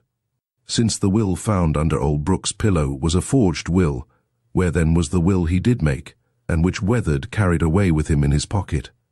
Stolen, of course, said Polly. By those who murdered and robbed him. It may have been of no value to them, but they naturally would destroy it, lest it might prove a clue against them. Then you think it was mere coincidence? He asked excitedly. What? That Weathered was murdered and robbed at the very moment that he carried the will in his pocket, whilst another was being forged in its place. It certainly would be very curious if it were a coincidence, she said musingly. Very, he repeated with biting sarcasm, whilst nervously his bony fingers played with the inevitable bit of string. Very curious indeed. Just think of the whole thing. There was the old man with all his wealth, and 2 sons, one to whom he is devoted, and the other with whom he does nothing but quarrel. One day there is another of these quarrels, but more violent, more terrible than any that have previously occurred, with the result that the father, heartbroken by it all, has an attack of apoplexy, and practically dies of a broken heart. After that he alters his will, and subsequently a will is proved which turns out to be a forgery. Now everybody, police, press and public alike, at once jump to the conclusion that, as Percival Brooks benefits by that forged will, Percival Brooks must be the forger. Seek for him whom the crime benefits is your own axiom, argued the girl. I beg your pardon? Percival Brooks benefited to the tune of £2 million. I beg your pardon. He did nothing of the sort. He was left with less than half the share that his younger brother inherited. Now yes, but that was a former will, and that forged will was so clumsily executed, the signature so carelessly imitated, that the forgery was bound to come to light. Did that never strike you? Yes, but there is no but, he interrupted. It was all as clear as daylight to me from the very first. The quarrel with the old man which broke his heart was not with his eldest son, with whom he was used to quarrelling, but with the second son whom he idolized, in whom he believed. Don't you remember how John O'Neill heard the words liar and deceit? Percival Brooks had never deceived his father. His sins were all on the surface. Murray had led a quiet life, had pandered to his father, and fawned upon him, until, like most hypocrites, he at last got found out. Who knows what ugly gambling debt or debt of honor, suddenly revealed to old Brooks, was the cause of that last and deadly quarrel. You remember that it was Percival who remained beside his father and carried him up to his room. Where was Murray throughout that long and painful day, when his father lay dying, he, the idolized son, the apple of the old man's eye? You never hear his name mentioned as being present there all that day. But he knew that he had offended his father mortally, and that his father meant to cut him off with a shilling. He knew that Mr. Weathered had been sent for, that Weathered left the house soon after 4 o'clock. And here the cleverness of the man comes in. Having lain in wait for Weathered and knocked him on the back of the head with a stick, he could not very well make that will disappear altogether. There remained the faint chance of some other witnesses knowing that Mr. Brooks had made a fresh will, Mr. Weathered's partner, his clerk, or one of the confidential servants in the house. Therefore a will must be discovered after the old man's death. Now, Murray Brooks was not an expert forger. It takes years of training to become that. A forged will, executed by himself, would be sure to be found out. Yes, that's it, sure to be found out. The forgery will be palpable, let it be palpable, and then it will be found out, branded as such, and the original will of 1891, so favourable to the young Blackguards' interests, would be held as valid. Was it devilry or merely additional caution which prompted Murray to pen that forged will so glaringly in Percival's favour? It is impossible to say. Anyhow, it was the cleverest touch in that marvellously devised crime. To plan that evil deed was great, to execute it was easy enough. He had several hours' leisure in which to do it. Then at night it was simplicity itself to slip the document under the dead man's pillow. Sacrilege causes no shudder to such natures as Murray Brooks. The rest of the drama you know already. But Percival Brooks, the jury returned a verdict of not guilty. There was no evidence against him. But the money? Surely the scoundrel does not have the enjoyment of it still. No, he enjoyed it for a time, but he died about 3 months ago, and forgot to take the precaution of making a will. So his brother Percival has got the business after all. If you ever go to Dublin, I should order some of Brooks's bacon if I were you. It is very good. Chapter 24. An Unparalleled Outrage. Do you care for the seaside? Asked the man in the corner when he had finished his lunch. I don't mean the seaside at Ostend or Trouville, but honest English seaside with minstrels, 3-shilling excursionists and dirty, expensive furnished apartments, where they charge you a shilling for lighting the hall gas on Sundays and 6pence on other evenings. Do you care for that? I prefer the country. Ah, perhaps it is preferable. Personally, I only liked one of our English seaside resorts once, and that was for a week, when Edward Skinner was up before the magistrate, charged with what was known as the Brighton Outrage. I don't know if you remember the memorable day in Brighton, memorable for that elegant town, which deals more in amusements than mysteries, when Mr. Francis Morton, one of its most noted residents, disappeared. Yes, disappeared as completely as any vanishing lady in a music hall. He was wealthy, had a fine house, servants, a wife and children, and he disappeared. There was no getting away from that. Mr. Francis Morton lived with his wife in one of the large houses in Sussex Square at the Kemp Town end of Brighton. Mrs. Morton was well known for her Americanisms, her swagger dinner parties, and beautiful Paris gowns. She was the daughter of one of the many American millionaires.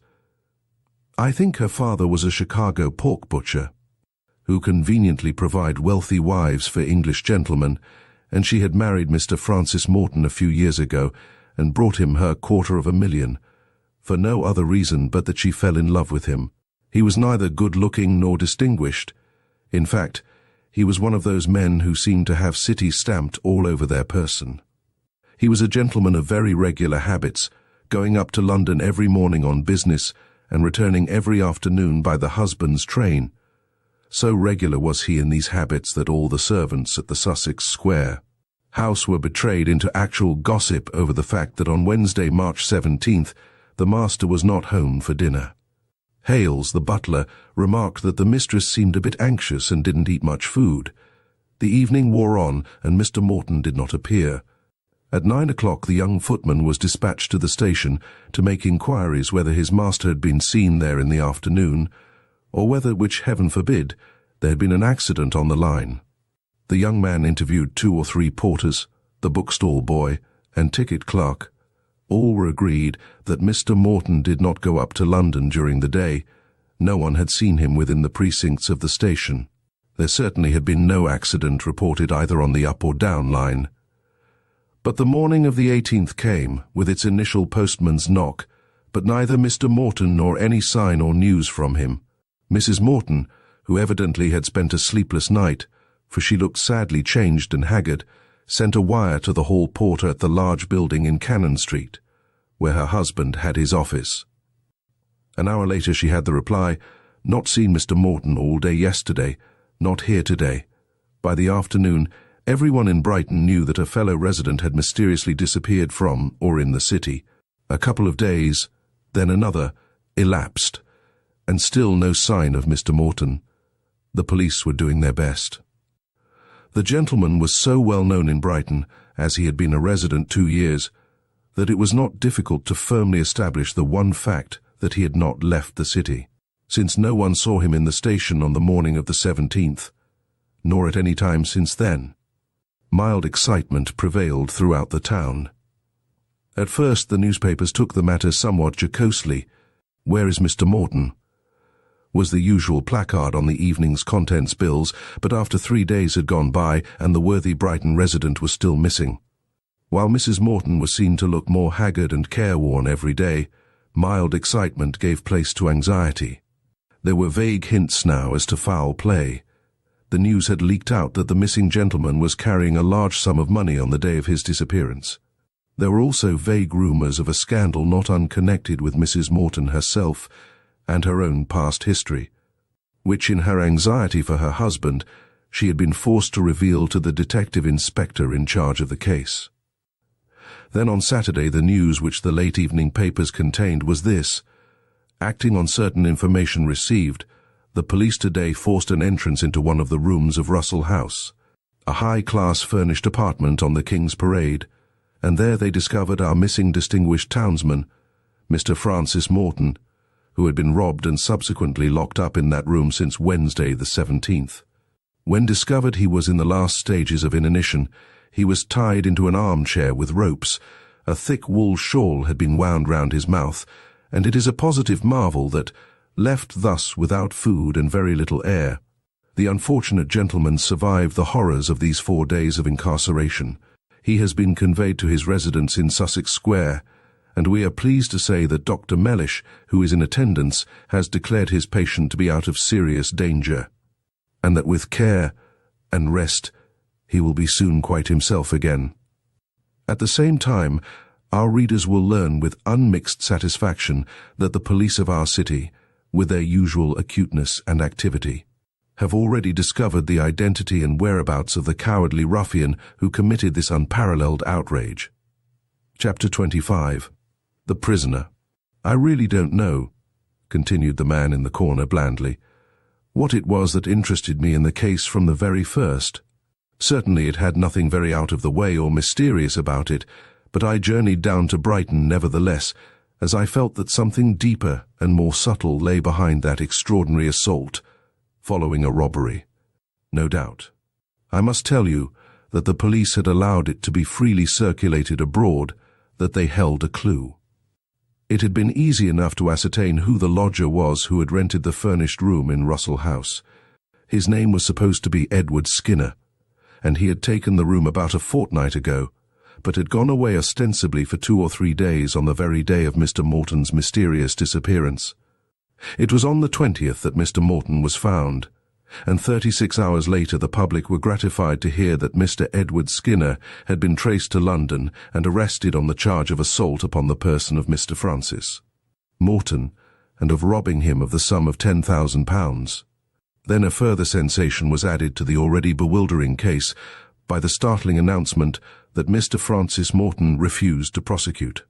Of course, the Treasury took up the case and subpoenaed Mr. Morton as a witness, so that gentleman, if he wished to hush the matter up, or had been in any way terrorized into a promise of doing so, gained nothing by his refusal, except an additional amount of curiosity in the public mind and further sensation around the mysterious case. It was all this, you see, which had interested me and brought me down to Brighton on March 23rd to see the prisoner Edward Skinner arraigned before the beak. I must say that he was a very ordinary-looking individual. Fair, of ruddy complexion, with snub nose and the beginning of a bald place on the top of his head, he too looked the embodiment of a prosperous, stodgy city gent. I took a quick survey of the witnesses present and guessed that the handsome, stylish woman sitting next to Mr. Reginald Pepys, the noted lawyer for the Crown, was Mrs. Morton. There was a large crowd in court, and I heard whispered comments among the feminine portion thereof as to the beauty of Mrs. Morton's gown, the value of her large picture hat, and the magnificence of her diamond rings. The police gave all the evidence required with regard to the finding of Mr. Morton in the room at Russell House, and also to the arrest of Skinner at the Langham Hotel in London. It appears that the prisoner seemed completely taken aback at the charge preferred against him, and declared that though he knew Mr. Francis Morton slightly in business, he knew nothing as to his private life. Prisoner stated, continued Inspector Buckle, that he was not even aware Mr. Morton lived in Brighton, but I have evidence here which I will place before your honour. to prove that the prisoner was seen in the company of Mr. Morton at 9:03 o'clock on the morning of the assault. Cross-examined by Mr. Matthew Quiller, the detective inspector admitted that prisoner merely said that he did not know that Mr. Morton was a resident of Brighton. He never denied having met him there. The witness, or rather witnesses referred to by the police, were two Brighton tradesmen who knew Mr. Morton by sight and had seen him on the morning of the 17th walking with the accused. In this instance, Mr. Quiller had no question to ask of the witnesses, and it was generally understood that the prisoner did not wish to contradict their statement. Constable Hartrick told the story of the finding of the unfortunate Mr. Morton after his 4 days' incarceration. The constable had been sent round by the chief inspector after certain information given by Mrs. Chapman, the landlady of Russell House. He had found the door locked and forced it open. Mr. Morton was in an armchair with several yards of rope wound loosely round him.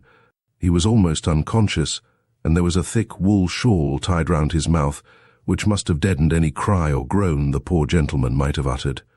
But as a matter of fact, the constable was under the impression that Mr. Morton had been either drugged or stunned in some way at first, which had left him weak and faint, and prevented him from making himself heard or extricating himself from his bonds, which were very clumsily, evidently very hastily, wound round his body. The medical officer who was called in, and also Dr. Mellish, who attended Mr. Morton, both said that he seemed dazed by some stupefying drug, and also, of course, terribly weak and faint with the want of food. The first witness of real importance was Mrs. Chapman, the proprietress of Russell House, whose original information to the police led to the discovery of Mr. Morton. In answer to Mr. Pepys, she said that on March 1st, the accused called at her house and gave his name as Mr. Edward Skinner. He required, he said, a furnished room at a moderate rental for a permanency, with full attendance when he was in, but he added that he would often be away for 2 or 3 days, or even longer, at a time. He told me that he was a traveller for a tea house, continued Mrs. Chapman, and I showed him the front room on the 3rd floor, as he did not want to pay more than 12 shillings a week. I asked him for a reference, but he put 3 sovereigns in my hand, and said with a laugh that he supposed paying for his room a month in advance was sufficient reference. If I didn't like him after that, I could give him a week's notice to quit. You did not think of asking him the name of the firm for which he travelled? Asked Mr. Pepys. No, I was quite satisfied as he paid me for the room. The next day he sent in his luggage and took possession of the room. He went out most mornings on business, but was always in Brighton for Saturday and Sunday. On the 16th he told me that he was going to Liverpool for a couple of days. He slept in the house that night and went off early on the 17th, taking his portmanteau with him. At what time did he leave? Asked Mr. Pepys. I couldn't say exactly, replied Mrs. Chapman with some hesitation. You see, this is the off-season here. None of my rooms are let, except the one to Mr. Skinner, and I only have 1 servant. I keep 4 during the summer, autumn, and winter season, she added with conscious pride, fearing that her former statement might prejudice the reputation of Russell House. I thought I had heard Mr. Skinner go out about 9 o'clock, but about an hour later the girl and I were both in the basement, and we heard the front door open and shut with a bang, and then a step in the hall. That's Mr. Skinner, said Mary. So it is, I said. Why, I thought he had gone an hour ago. He did go out then, said Mary, for he left his bedroom door open, and I went in to do his bed and tidy his room. Just go and see if that's him, Mary, I said. And Mary ran up to the hall and up the stairs, and came back to tell me that that was Mr. Skinner all right enough. He had gone straight up to his room. Mary didn't see him, but he had another gentleman with him, as she could hear them talking in Mr. Skinner's room. Then you can't tell us at what time the prisoner left the house finally? No, that I can't. I went out shopping soon after that. When I came in it was 12 o'clock.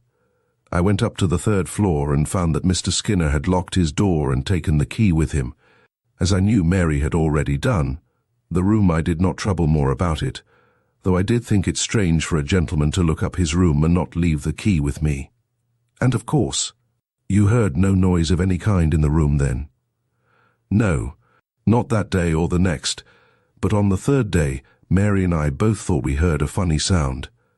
I said that Mr. Skinner had left his window open, and it was the blind flapping against the window pane, but when we heard that funny noise again, I put my ear to the keyhole and I thought I could hear a groan. I was very frightened and sent Mary for the police. Mrs. Chapman had nothing more of interest to say. The prisoner certainly was her lodger. She had last seen him on the evening of the 16th going up to his room with his candle. Mary the servant had much the same story to relate as her mistress. "I think it was him, right enough," said Mary guardedly. "I didn't see him, but I went up to his landing and stopped a moment outside his door. I could hear loud voices in the room, gentlemen talking." "I suppose you would not do such a thing as to listen, Mary?" queried Mr. Pepys with a smile. "No, sir," said Mary with a bland smile. "I didn't catch what the gentleman said, but one of them spoke so loud I thought they must be quarrelling." "Mr. Skinner was the only person in possession of a latchkey, I presume. No one else could have come in without ringing at the door?" "Oh, no, sir." That was all. So far, you see, the case was progressing splendidly for the Crown against the prisoner. The contention, of course, was that Skinner had met Mr. Morton, brought him home with him, assaulted, drugged, then gagged and bound him, and finally robbed him of whatever money he had in his possession, which, according to certain affidavits which presently would be placed before the magistrate, amounted to £10,000 in notes. But in all this there still remained the great element of mystery for which the public and the magistrate would demand an explanation, namely, what were the relationships between Mr. Morton and Skinner, which had induced the former to refuse the prosecution of the man who had not only robbed him, but had so nearly succeeded in leaving him to die a terrible and lingering death? Mr. Morton was too ill as yet to appear in person. Dr. Mellish had absolutely forbidden his patient to undergo the fatigue and excitement of giving evidence himself in court that day, but his depositions had been taken at his bedside, were sworn to by him, and were now placed before the magistrate by the prosecuting counsel, and the facts they revealed were certainly as remarkable as they were brief and enigmatical. As they were read by Mr. Pepys, an awed and expectant hush seemed to descend over the large crowd gathered there, and all necks were strained eagerly forward to catch a glimpse of a tall, elegant woman, faultlessly dressed and wearing exquisite jewellery, but whose handsome face wore, as the prosecuting counsel read her husband's deposition, a more and more ashen hue. "This, Your Honour, is the statement made upon oath by Mr. Francis Morton," commenced Mr. Pepys, in that loud, sonorous voice of his which sounds so impressive in a crowded and hushed court. "I was obliged, for certain reasons which I refuse to disclose, to make a payment of a large sum of money to a man whom I did not know and have never seen. It was in a matter of which my wife was cognizant, and which had entirely to do with her own affairs. I was merely the go-between, as I thought it was not fit that she should see to this matter herself. The individual in question had made certain demands, of which she kept me in ignorance as long as she could, not wishing to unnecessarily worry me. At last she decided to place the whole matter before me, and I agreed with her that it would be best to satisfy the man's demands. I then wrote to that individual, whose name I do not wish to disclose, addressing the letter, as my wife directed me to do, to the Brighton post office, saying that I was ready to pay the £10,000 to him, at any place or time, and in what manner he might appoint. I received a reply which bore the Brighton postmark, and which desired me to be outside Furnival's, the drapers, in West Street, at 9030 on the morning of March 17th, and to bring the money, £10, 0000, in Bank of England notes. On the 16th, my wife gave me a cheque for the amount, and I cashed it at her Blackguards in Fleet Street. At 9:30 the following morning, I was at the appointed place. An individual wearing a grey overcoat, bowler hat, and red tie accosted me by name and requested me to walk as far as his lodgings in the King's Parade. I followed him. Neither of us spoke. He stopped at a house which bore the name Russell House, and which I shall be able to swear to as soon as I am able to go out. He let himself in with a latchkey, and asked me to follow him up to his room on the 3rd floor. I thought I noticed when we were in the room that he locked the door. However, I had nothing of any value about me except the £10,000, which I was ready to give him. We had not exchanged the slightest word. I gave him the notes, and he folded them and put them in his pocketbook. Then I turned towards the door, and without the slightest warning, I felt myself suddenly gripped by the shoulder, while a handkerchief was pressed to my nose and mouth. I struggled as best I could, but the handkerchief was saturated with chloroform, and I soon lost consciousness. I hazily remember the man saying to me in short, jerky sentences spoken at intervals, while I was still weakly struggling, "What a fool you must think me, my dear sir. Did you really think that I was going to let you quietly walk out of here, straight to the police station, eh?" Such dodges have been done before, I know, when a man's silence has to be bought for money. Find out who he is, see where he lives, give him the money, then inform against him. No, you don't. Not this time. I am off to the continent with this £10,000, and I can get to Newhaven in time for the midday boat, so you'll have to keep quiet until I am the other side of the channel, my friend. You won't be much inconvenienced. My landlady will hear your groans presently and release you, so you'll be all right. There now, drink this. That's better. He forced something bitter down my throat, then I remember nothing more. When I regained consciousness, I was sitting in an armchair with some rope tied round me and a wool shawl round my mouth. I hadn't the strength to make the slightest effort to disentangle myself or to utter a scream. I felt terribly sick and faint. Mr. Reginald Pepys had finished reading, and no one in that crowded court had thought of uttering a sound. The magistrate's eyes were fixed upon the handsome lady in the magnificent gown, who was mopping her eyes with a dainty lace handkerchief. The extraordinary narrative of the victim of so daring an outrage had kept everyone in suspense. One thing was still expected to make the measure of sensation as full as it had ever been over any criminal case. And that was Mrs. Morton's evidence. She was called by the prosecuting counsel, and slowly, gracefully, she entered the witness box. There was no doubt that she had felt keenly the tortures which her husband had undergone, and also the humiliation of seeing her name dragged forcibly into this ugly blackmailing scandal. Closely questioned by Mr. Reginald Pepys, she was forced to admit that the man who blackmailed her was connected with her early life in a way which would have brought terrible disgrace upon her and upon her children. The story she told, amidst many tears and sobs, and much use of her beautiful lace handkerchief and beringed hands, was exceedingly pathetic. It appears that when she was barely 17, she was inveigled into a secret marriage with one of those foreign adventurers who swarm in every country, and who styled himself Comte Armand de la Tremouille. He seems to have been a blackguard of unusually low pattern, for, after he had extracted from her some £200 of her pin money and a few diamond brooches, he left her one fine day with a laconic word to say that he was sailing for Europe by the Argentina, and would not be back for some time. She was in love with the brute, poor young soul, for when, a week later, she read that the Argentina was wrecked, and presumably every soul on board had perished, she wept very many bitter tears over her early widowhood. Fortunately, her father, a very wealthy pork butcher of Chicago, had known nothing of his daughter's culpable foolishness. 4 years later, he took her to London, where she met Mr. Francis Morton and married him.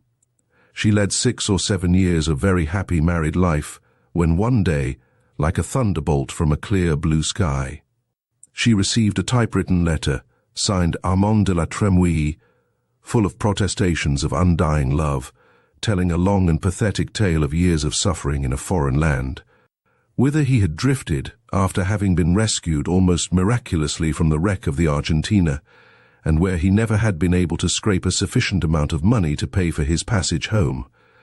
At last fate had favoured him. He had, after many vicissitudes, found the whereabouts of his dear wife, and was now ready to forgive all that was past and take her to his loving arms once again. What followed was the usual course of events when there is a blackguard and a fool of a woman. She was terrorized and did not dare to tell her husband for some time. She corresponded with the Comte de la Tremouille, begging him for her sake, and in memory of the past, not to attempt to see her. She found him amenable to reason in the shape of several £100, which passed through the Brighton post office into his hands. At last one day, by accident, Mr. Morton came across one of the Comte de la Tremouille's interesting letters. She confessed everything, throwing herself upon her husband's mercy. Now, Mr. Francis Morton was a businessman who viewed life practically and soberly. He liked his wife, who kept him in luxury, and wished to keep her, whereas the Comte de la Tremouille seemed willing enough to give her up for a consideration. Mrs. Morton, who had the sole and absolute control of her fortune, on the other hand, was willing enough to pay the price and hush up the scandal, which she believed, since she was a bit of a fool, would land her in prison for bigamy. Mr. Francis Morton wrote to the Comte de la Tremouille that his wife was ready to pay him the sum of £10,000, which he demanded in payment for her absolute liberty and his own complete disappearance out of her life now and forever. The appointment was made, and Mr. Morton left his house at 9 a.m. on March 17th with the £10,000 in his pocket. The public and the magistrate had hung breathless upon her words. There was nothing but sympathy felt for this handsome woman, who throughout had been more sinned against than sinning, and whose gravest fault seems to have been a total lack of intelligence in dealing with her own life. But I can assure you of one thing, that in no case within my recollection was there ever such a sensation in a court as when the magistrate, after a few minutes' silence, said gently to Mrs. Morton, "And now, Mrs. Morton, will you kindly look at the prisoner, and tell me if in him you recognize your former husband?" And she, without even turning to look at the accused, said quietly, "Oh no, Your Honour, of course that man is not the Comte de la Tremouille." Chapter 26, A Sensation. "I can assure you that the situation was quite dramatic," continued the man in the corner, whilst his funny, claw-like hands took up a bit of string with renewed feverishness. In answer to further questions from the magistrate, she declared that she had never seen the accused. He might have been the go-between, however, that she could not say. The letters she received were all typewritten, but signed Armand de la Tremouille, and certainly the signature was identical with that on the letters she used to receive from him years ago, all of which she had kept.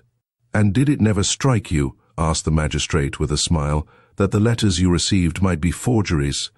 "How could they be?" she replied decisively. "No one knew of my marriage to the Comte de la Tremouille. No one in England, certainly.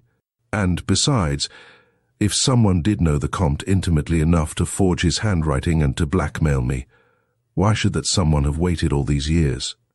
I have been married 7 years, Your Honour." That was true enough, and there the matter rested as far as she was concerned. But the identity of Mr. Francis Morton's assailant had to be finally established, of course, before the prisoner was committed for trial. Dr. Mellish promised that Mr. Morton would be allowed to come to court for half an hour and identify the accused on the following day, and the case was adjourned until then. The accused was led away between 2 constables, bail being refused, and Brighton had perforce to moderate its impatience until the Wednesday. On that day the court was crowded to overflowing. Actors, playwrights, literary men of all sorts had fought for admission to study for themselves the various phases and faces in connection with the case. Mrs. Morton was not present when the prisoner, quiet and self-possessed, was brought in and placed in the dock. His solicitor was with him, and a sensational defence was expected. Presently there was a stir in the court, and that certain sound, half rustle, half sigh, which preludes an expected palpitating event. Mr. Morton, pale, thin, wearing yet in his hollow eyes the stamp of those 5 days of suffering, walked into court, leaning on the arm of his doctor, Mrs. Morton was not with him. He was at once accommodated with a chair in the witness box, and the magistrate, after a few words of kindly sympathy, asked him if he had anything to add to his written statement. On Mr. Morton replying in the negative, the magistrate added, "And now, Mr. Morton, will you kindly look at the accused in the dock, and tell me whether you recognize the person who took you to the room in Russell House, and—" Then assaulted you?" Slowly the sick man turned towards the prisoner and looked at him. Then he shook his head and replied quietly, "No, sir, that certainly was not the man." "You are quite sure?" asked the magistrate in amazement, while the crowd literally gasped with wonder. "I swear it," asserted Mr. Morton. "Can you describe the man who assaulted you?" "Certainly. He was dark, of swarthy complexion, tall, thin, with bushy eyebrows and thick black hair and short beard. He spoke English with just the faintest suspicion of a foreign accent. The prisoner, as I told you before, was English in every feature, English in his ruddy complexion, and absolutely English in his speech." After that, the case for the prosecution began to collapse. Everyone had expected a sensational defense, and Mr. Matthew Quiller, counsel for Skinner, fully justified all these expectations. He had no fewer than 4 witnesses present who swore positively that at 9:05 a.m. on the morning of Wednesday, March 17th, the prisoner was in the express train leaving Brighton for Victoria. Not being endowed with the gift of being in 2 places at once, and Mr. Morton having added the whole weight of his own evidence in Mr. Edward Skinner's favour, that gentleman was once more remanded by the magistrate, pending further investigation by the police, bail being allowed this time in 2 sureties of £50 each. Chapter 27. 2 Blackguards. "Tell me what you think of it," said the man in the corner, seeing that Polly remained silent and puzzled. "Well," she replied dubiously, "I suppose that the so-called Armand de la Tremouille's story was true in substance, that he did not perish on the Argentina, but drifted home and blackmailed his former wife. Doesn't it strike you that there are at least 2 very strong points against that theory?" he asked, making 2 gigantic knots in his piece of string. 2. Yes. In the first place, if the blackmailer was the Comte de la Tremouille returned to life, why should he have been content to take £10,000 from a lady who was his lawful wife, and who could keep him in luxury for the rest of his natural life upon her large fortune, which was close upon £250,000? The real Comte de la Tremouille, remember, had never found it difficult to get money out of his wife during their brief married life, whatever Mr. Morton's subsequent experience in the same direction might have been. And secondly, why should he have typewritten his letters to his wife? Because that was a point which, to my mind, the police never made the most of. Now, my experience in criminal cases has invariably been that when a typewritten letter figures in one, that letter is a forgery. It is not very difficult to imitate a signature, but it is a jolly sight more difficult to imitate a handwriting throughout an entire letter.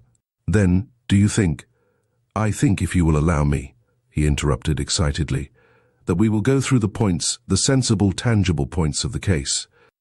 Firstly, Mr. Morton disappears with £10,000 in his pocket for 4 entire days.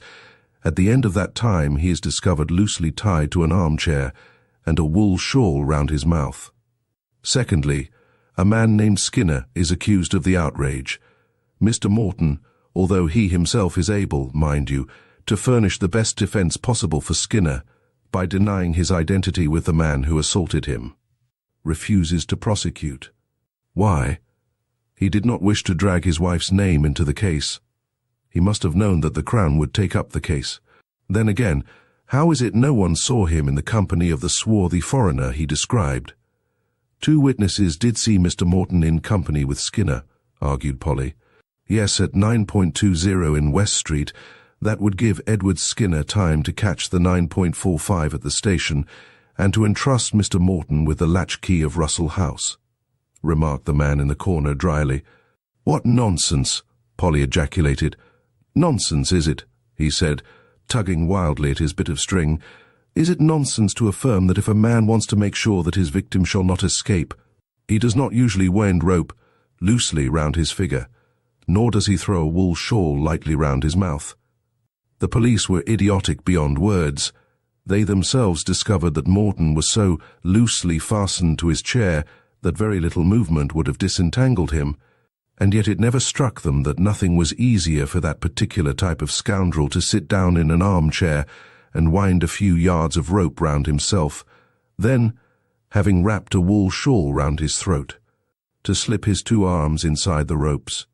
But what object would a man in Mr. Morton's position have for playing such extraordinary pranks? Ah, the motive. There you are. What do I always tell you? Seek the motive. Now, what was Mr. Morton's position? He was the husband of a lady who owned $250,000 of money, not 1 penny of which he could touch without her consent, as it was settled on herself, and who, after the terrible way in which she had been plundered and then abandoned in her early youth, no doubt kept a very tight hold upon the purse strings. Mr. Morton's subsequent life has proved that he had certain expensive, not altogether avowable tastes. One day he discovers the old love letters of the Comte Armand de la Tremouille. Then he lays his plans. He typewrites a letter, forges the signature of the erstwhile Count, and awaits events. The fish does rise to the bait. He gets sundry bits of money, and his success makes him daring. He looks round him for an accomplice clever, unscrupulous, greedy, and selects Mr. Edward Skinner, probably some former pal of his Wild Oats days. The plan was very neat, you must confess. Mr. Skinner takes the room in Russell House and studies all the manners and customs of his landlady and her servant. He then draws the full attention of the police upon himself. He meets Morton in West Street, then disappears ostensibly after the assault. In the meanwhile, Morton goes to Russell House. He walks upstairs, talks loudly in the room, then makes elaborate preparations for his comedy. Why? He nearly died of starvation. That, I dare say, was not a part of his reckoning. He thought, no doubt, that Mrs. Chapman or the servant would discover and rescue him pretty soon. He meant to appear just a little faint, and endured quietly the first 24 hours of inanition. But the excitement and want of food told on him more than he expected. After 24 hours he turned very giddy and sick, and falling from one fainting fit into another, was unable to give the alarm. However, he is all right again now, and concludes his part of a downright blackguard to perfection. Under the plea that his conscience does not allow him to live with a lady whose first husband is still alive, he has taken a bachelor flat in London, and only pays afternoon calls on his wife in Brighton, but presently he will tire of his bachelor life, and will return to his wife, and I'll guarantee that the Comte de la Tremouille will never be heard of again. And that afternoon, the man in the corner left Miss Polly Burton alone with a couple of photos of 2 uninteresting, stodgy, quiet-looking men, Morton and Skinner, who, if the old scarecrow was right in his theories, were a pair of the finest blackguards unhung. Chapter 28. The Regent's Park Murder. By this time Miss Polly Burton had become quite accustomed to her extraordinary vis-à-vis in the corner. He was always there when she arrived, in the self-same corner, dressed in one of his remarkable check tweed suits. He seldom said good morning, and invariably when she appeared he began to fidget with increased nervousness, with some tattered and knotty piece of string. "Were you ever interested in the Regent's Park murder?" he asked her one day. Polly replied that she had forgotten most of the particulars connected with that curious murder, but that she fully remembered the stir and flutter it had caused in a certain section of London society. "The racing and gambling set particularly, you mean," he said. "All the persons implicated in the murder, directly or indirectly, were of the type commonly called society men, or men about town, whilst the Harewood Club in Hanover Square, round which centred all the scandal in connection with the murder, was one of the smartest clubs in London. Probably the doings of the Harewood Club, which was essentially a gambling club, would forever have remained officially absent from the knowledge of the police authorities but for the murder in the Regent's Park and the revelations which came to light in connection with it. I dare say you know the quiet square which lies between Portland Place and the Regent's Park, and is called Park Crescent at its south end, and subsequently Park Square east and west. The Marylebone Road, with all its heavy traffic, cuts straight across the large square and its pretty gardens. But the latter are connected together by a tunnel under the road, and of course you must remember that the new tube station in the south portion of the square had not yet been planned. February 6, 1907, was a very foggy night. Nevertheless, Mr. Aaron Cohen, of 30, Park Square West, at 2 o'clock in the morning, Having finally pocketed the heavy winnings which he had just swept off the green table of the Harewood Club, started to walk home alone. An hour later, most of the inhabitants of Park Square West were aroused from their peaceful slumbers by the sounds of a violent altercation in the road. A man's angry voice was heard shouting violently for a minute or two, and was followed immediately by frantic screams of police and murder. Then there was the double-sharp report of firearms and nothing more. The fog was very dense, and as you no doubt have experienced yourself, it is very difficult to locate sound in a fog. Nevertheless, not more than a minute or two had elapsed before Constable F-18, the point policeman at the corner of Marylebone Road, arrived on the scene, and, having first of all whistled for any of his comrades on the beat, began to grope his way about in the fog, more confused than effectually assisted by contradictory directions from the inhabitants of the houses close by, who were nearly falling out of the upper windows as they shouted out to the constable, "By the railings, policeman. Higher up the road. No, lower down. It was on this side of the pavement, I am sure. No, the other." At last it was another policeman, F-22, who, turning into Park Square West from the north side, almost stumbled upon the body of a man lying on the pavement with his head against the railings of the square. By this time quite a little crowd of people from the different houses in the road had come down, curious to know what had actually happened. The policeman turned the strong light of his bull's-eye lantern on the unfortunate man's face. "It looks as if he had been strangled, don't it?" he murmured to his comrade. And he pointed to the swollen tongue, the eyes half out of their sockets, bloodshot and congested, the purple, almost black, hue of the face. At this point one of the spectators, more callous to horrors, peered curiously into the dead man's face. He uttered an exclamation of astonishment. "Why, surely it's Mr. Cohen from number 30.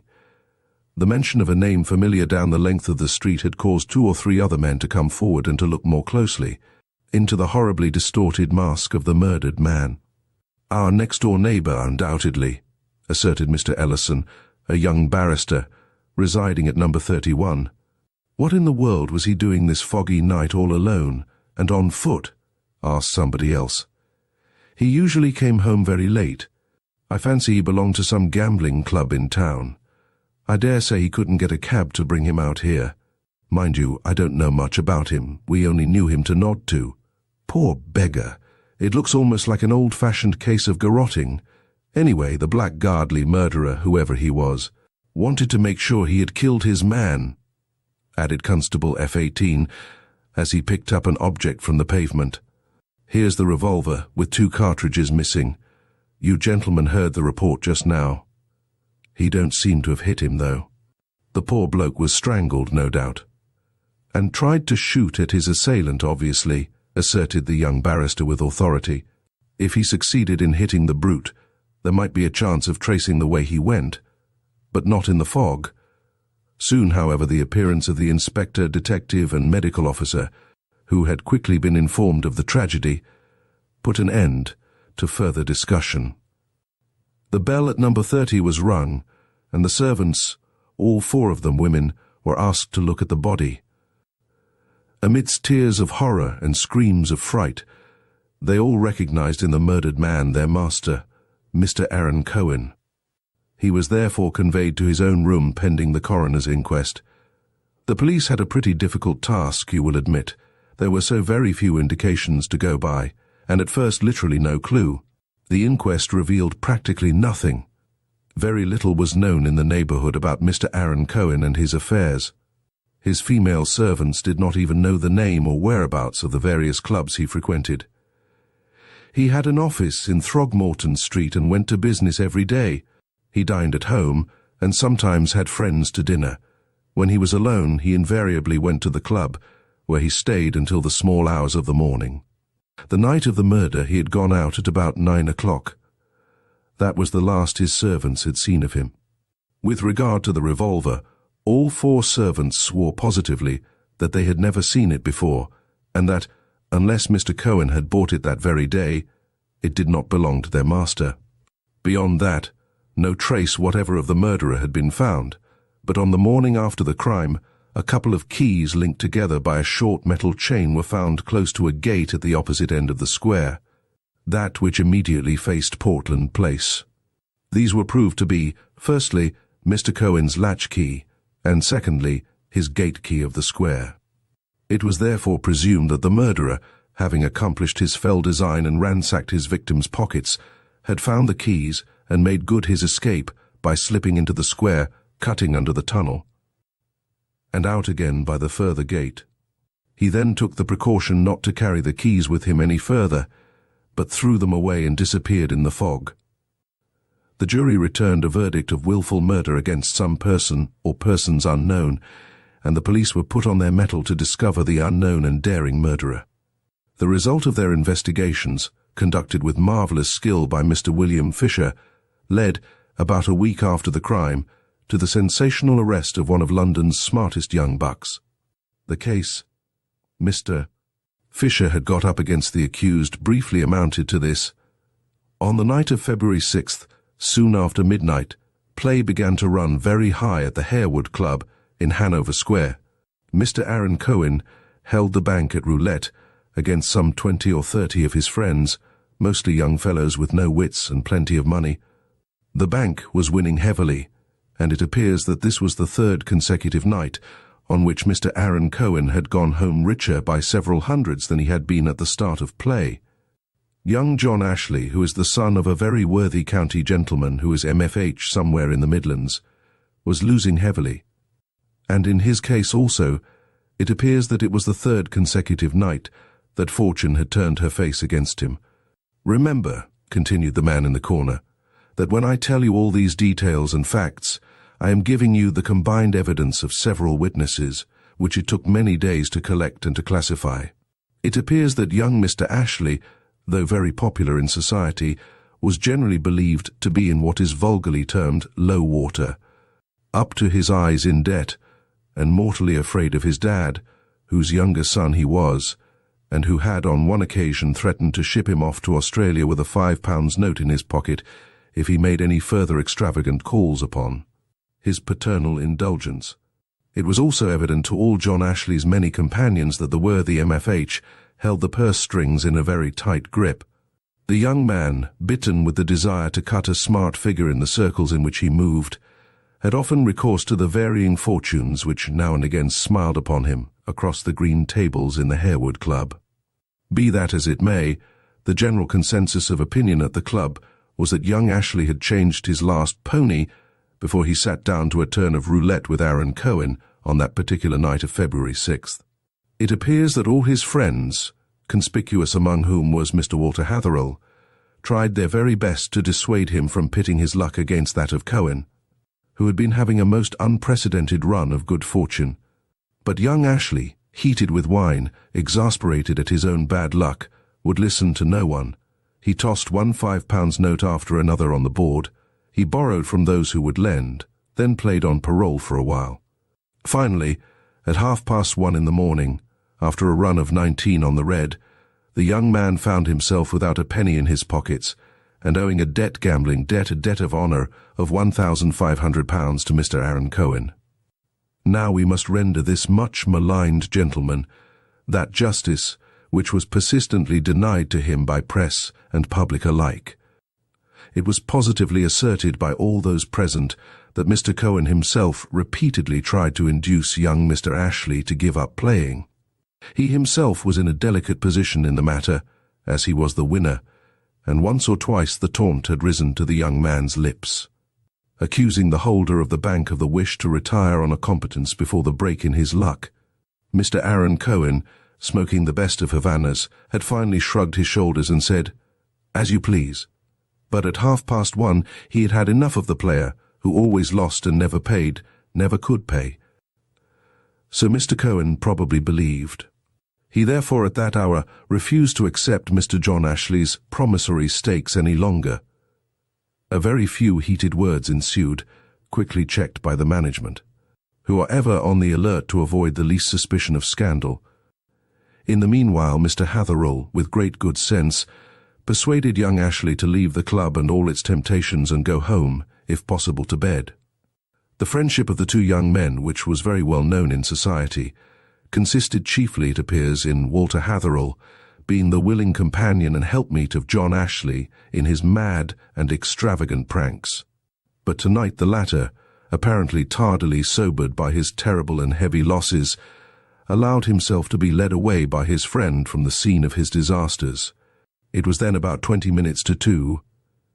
"Here the situation becomes interesting," continued the man in the corner in his nervous way. No wonder that the police interrogated at least a dozen witnesses before they were quite satisfied that every statement was conclusively proved. Walter Hatherell, after about 10 minutes' absence, that is to say at 10 minutes to 2, returned to the club room. In reply to several inquiries, he said that he had parted with his friend at the corner of New Bond Street, since he seemed anxious to be alone, and that Ashley said he would take a turn down Piccadilly before going home. He thought a walk would do him good. At 2 o'clock or thereabouts, Mr. Aaron Cohen, satisfied with his evening's work, gave up his position at the bank and, pocketing his heavy winnings, started on his homeward walk, while Mr. Walter Hatherell left the club half an hour later. At 3 o'clock precisely the cries of murder and the report of firearms were heard in Park Square West, and Mr. Aaron Cohen was found strangled outside the garden railings. Chapter 29. The Motive. Now at first sight the murder in the Regent's Park appeared both to police and public as one of those silly, clumsy crimes, obviously the work of a novice, and absolutely purposeless, seeing that it could but inevitably lead its perpetrators, without any difficulty, to the gallows. You see, a motive had been established. Seek him whom the crime benefits, say our French confrères. But there was something more than that.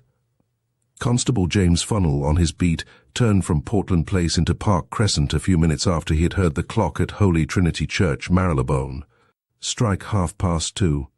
The fog at that moment was perhaps not quite so dense as it was later on in the morning, and the policeman saw two gentlemen in overcoats and top hats leaning arm in arm against the railings of the square, close to the gate. He could not, of course, distinguish their faces because of the fog, but he heard one of them saying to the other, "It is but a question of time, Mr. Cohen. I know my father will pay the money for me, and you will lose nothing by waiting." To this the other apparently made no reply, and the constable passed on. When he returned to the same spot, after having walked over his beat, the two gentlemen had gone, but later on it was near this very gate that the two keys referred to at the inquest had been found. "Another interesting fact," added the man in the corner, with one of those sarcastic smiles of his which Polly could not quite explain, was the finding of the revolver upon the scene of the crime. That revolver, shown to Mr. Ashley's valet, was sworn to by him as being the property of his master. All these facts made, of course, a very remarkable, so far quite unbroken chain of circumstantial evidence against Mr. John Ashley. No wonder, therefore, that the police, thoroughly satisfied with Mr. Fisher's work and their own, applied for a warrant against the young man, and arrested him in his rooms in Clarges Street, exactly a week after the committal of the crime. As a matter of fact, you know, experience has invariably taught me that when a murderer seems particularly foolish and clumsy, and proofs against him seem particularly damning, that is the time when the police should be most guarded against pitfalls. Now in this case, if John Ashley had indeed committed the murder in Regent's Park in the manner suggested by the police, he would have been a criminal in more senses than one. For idiocy of that kind is to my mind worse than many crimes. The prosecution brought its witnesses up in triumphal array one after another. There were the members of the Harewood Club, who had seen the prisoner's excited condition after his heavy gambling losses to Mr. Aaron Cohen. There was Mr. Hatherell, who, in spite of his friendship for Ashley, was bound to admit that he had parted from him at the corner of Bond Street at 20 minutes to 2, and had not seen him again till his return home at 5 a.m. Then came the evidence of Arthur Chips, John Ashley's valet. It proved of a very sensational character. He deposed that on the night in question his master came home at about 10 minutes to 2. Chips had then not yet gone to bed. 5 minutes later, Mr. Ashley went out again, telling the valet not to sit up for him. Chips could not say at what time, either of the young gentlemen had come home. That short visit home, presumably to fetch the revolver, was thought to be very important, and Mr. John Ashley's friends felt that his case was practically hopeless. The valet's evidence, and that of James Funnell, the constable, who had overheard the conversation near the park railings, were certainly the two most damning proofs against the accused. I assure you I was having a rare old time that day. There were two faces in court to watch, which was the greatest treat I had had for many a day. One of these was Mr. John Ashley's. Here's his photo, short, dark, dapper, a little racy in style, but otherwise he looks a son of a well-to-do farmer. He was very quiet and placid in court, and addressed a few words now and again to his solicitor. He listened gravely, and with an occasional shrug of the shoulders, to the recital of the crime, such as the police had reconstructed it before an excited and horrified audience.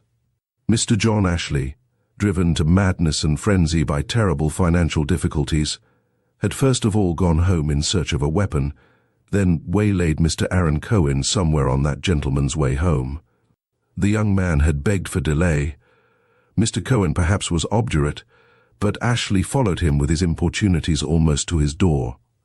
There, seeing his creditor determined at last to cut short the painful interview, he had seized the unfortunate man at an unguarded moment from behind and strangled him. Then, fearing that his dastardly work was not fully accomplished, he had shot twice at the already dead body, missing it both times from sheer nervous excitement. The murderer then must have emptied his victim's pockets, and finding the key of the garden, thought that it would be a safe way of evading capture by cutting across the squares under the tunnel, and so through the more distant gate which faced Portland Place. The loss of the revolver was one of those unforeseen accidents which a retributive providence places in the path of the miscreant, delivering him by his own act of folly into the hands of human justice. Mr. John Ashley, however, did not appear the least bit impressed by the recital of his crime. He had not engaged the services of one of the most eminent lawyers, expert at extracting contradictions from witnesses by skillful cross-examinations. Oh dear me, no.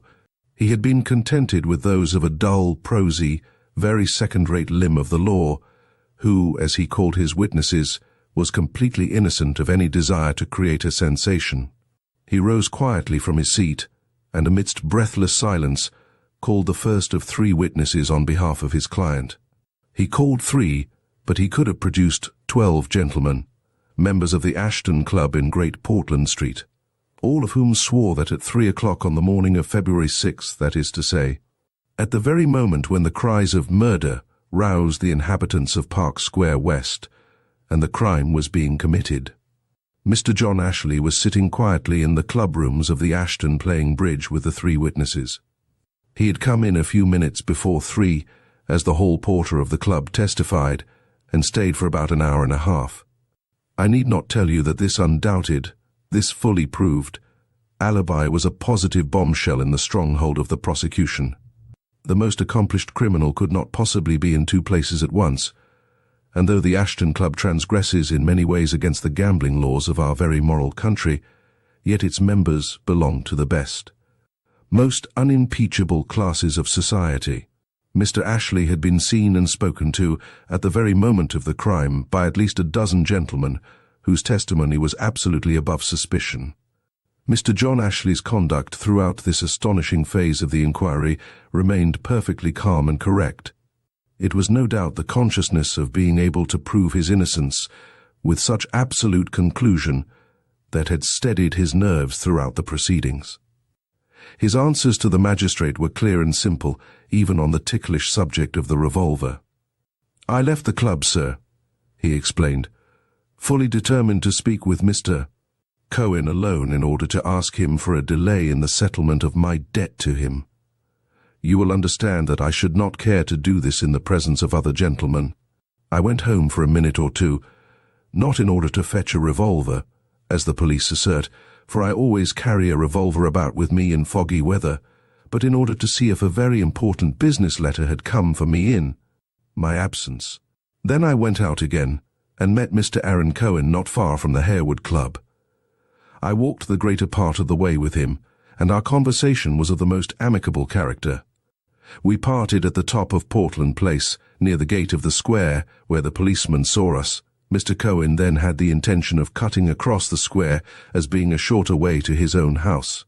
I thought the square looked dark and dangerous in the fog, especially as Mr. Cohen was carrying a large sum of money. We had a short discussion on the subject, and finally I persuaded him to take my revolver, as I was going home only through very frequented streets, and moreover carried nothing that was worth stealing. After a little demur, Mr. Cohen accepted the loan of my revolver, and that is how it came to be found on the actual scene of the crime. Finally, I parted from Mr. Cohen a very few minutes after I had heard the church clock striking 3:15. I was at the Oxford Street end of Great Portland Street at 5 minutes to 3, and it takes at least 10 minutes to walk from where I was to the Ashton Club. This explanation was all the more credible, mind you, because the question of the revolver had never been very satisfactorily explained by the prosecution. A man who has effectually strangled his victim would not discharge 2 shots of his revolver for, apparently, no other purpose than that of rousing the attention of the nearest passer-by. It was far more likely that it was Mr. Cohen who shot perhaps wildly into the air when suddenly attacked from behind. Mr. Ashley's explanation, therefore, was not only plausible, it was the only possible one. You will understand, therefore, how it was that after nearly half an hour's examination, the magistrate, the police, and the public were alike pleased to proclaim that the accused left the court without a stain upon his character. Chapter 30. Friends. Yes, interrupted Polly eagerly, since for once her acumen had been at least as sharp as his, but suspicion of that horrible crime only shifted its taint from one friend to another, and of course, I know. But that's just it, he quietly interrupted. You don't know Mr. Walter Hatherell, of course you mean. So did everyone else at once. The friend, weak and willing, committing a crime on behalf of his cowardly, yet more assertive friend who had tempted him to evil. It was a good theory, and was held pretty generally, I fancy, even by the police. I say even because they worked really hard in order to build up a case against young Hatherell, but the great difficulty was that of time. At the hour when the policeman had seen the 2 men outside Park Square together, Walter Hatherell was still sitting in the Harewood Club, which he never left until 20 minutes to 2. Had he wished to waylay and rob Aaron Cohen, he would not have waited surely till the time when presumably the latter would already have reached home. Moreover, 20 minutes was an incredibly short time in which to walk from Hanover Square to Regent's Park without the chance of cutting across the squares to look for a man, whose whereabouts you could not determine to within 20 yards or so, to have an argument with him, murder him, and ransack his pockets. And then there was the total absence of motive. But, said Polly meditatively, for she remembered now that the Regent's Park murder, as it had been popularly called, was one of those which had remained as impenetrable a mystery as any other crime had ever been in the annals of the police. The man in the corner cocked his funny bird-like head well on one side, and looked at her, highly amused evidently at her perplexity. You do not see how that murder was committed? He asked with a grin. Polly was bound to admit that she did not. If you had happened to have been in Mr. John Ashley's predicament, he persisted, you do not see how you could conveniently have done away with Mr. Aaron Cohen, pocketed his winnings, and then led the police of your country entirely by the nose, by proving an indisputable— I could not arrange conveniently, she retorted, to be in 2 different places, half a mile apart at one and the same time. No, I quite admit that you could not do this unless you also had a friend. A friend? But you say— I say that I admired Mr. John Ashley, for his was the head which planned the whole thing, but he could not have accomplished the fascinating and terrible drama without the help of willing and able hands. Even then, she protested. Point number 1, he began excitedly, fidgeting with his inevitable piece of string. John Ashley and his friend Walter Hatherell leave the club together, and together decide on the plan of campaign. Hatherell returns to the club, and Ashley goes to fetch the revolver which played such an important part in the drama, but not the part assigned to it by the police. Now try to follow Ashley closely, as he dogs Aaron Cohen's footsteps. Do you believe that he entered into conversation with him? That he walked by his side? That he asked for delay? No. He sneaked behind him and caught him by the throat, as the garrotters used to do in the fog. Cohen was apoplectic, and Ashley is young and powerful. Moreover, he meant to kill. But the two men talked together outside the square gates, protested Polly, one of whom was Cohen and the other Ashley. Pardon me, he said, jumping up in his seat like a monkey on a stick. There were not two men talking outside the square gates. According to the testimony of James Funnell, the constable, two men were leaning arm in arm against the railings, and one man was talking. Then you think that, at the hour when James Funnell heard Holy Trinity clock striking 2:30, Aaron Cohen was already dead. Look how simple the whole thing is, he added eagerly, and how easy after that easy, but oh dear me, how wonderfully, how stupendously clever. As soon as James Funnell has passed on, John Ashley, having opened the gate, lifts the body of Aaron Cohen in his arms and carries him across the square. The square is deserted, of course, but the way is easy enough, and we must presume that Ashley had been in it before. Anyway, there was no fear of meeting anyone. In the meantime, Hatherell has left the club. As fast as his athletic legs can carry him, he rushes along Oxford Street and Portland Place. It had been arranged between the two miscreants that the square gate should be left on the latch. Close on Ashley's heels now, Hatherell too cuts across the square, and reaches the further gate in good time to give his confederate a hand in disposing the body against the railings. Then, without another instant's delay, Ashley runs back across the gardens, straight to the Ashton Club, throwing away the keys of the dead man, on the very spot where he had made it a point of being seen and heard by a passer-by.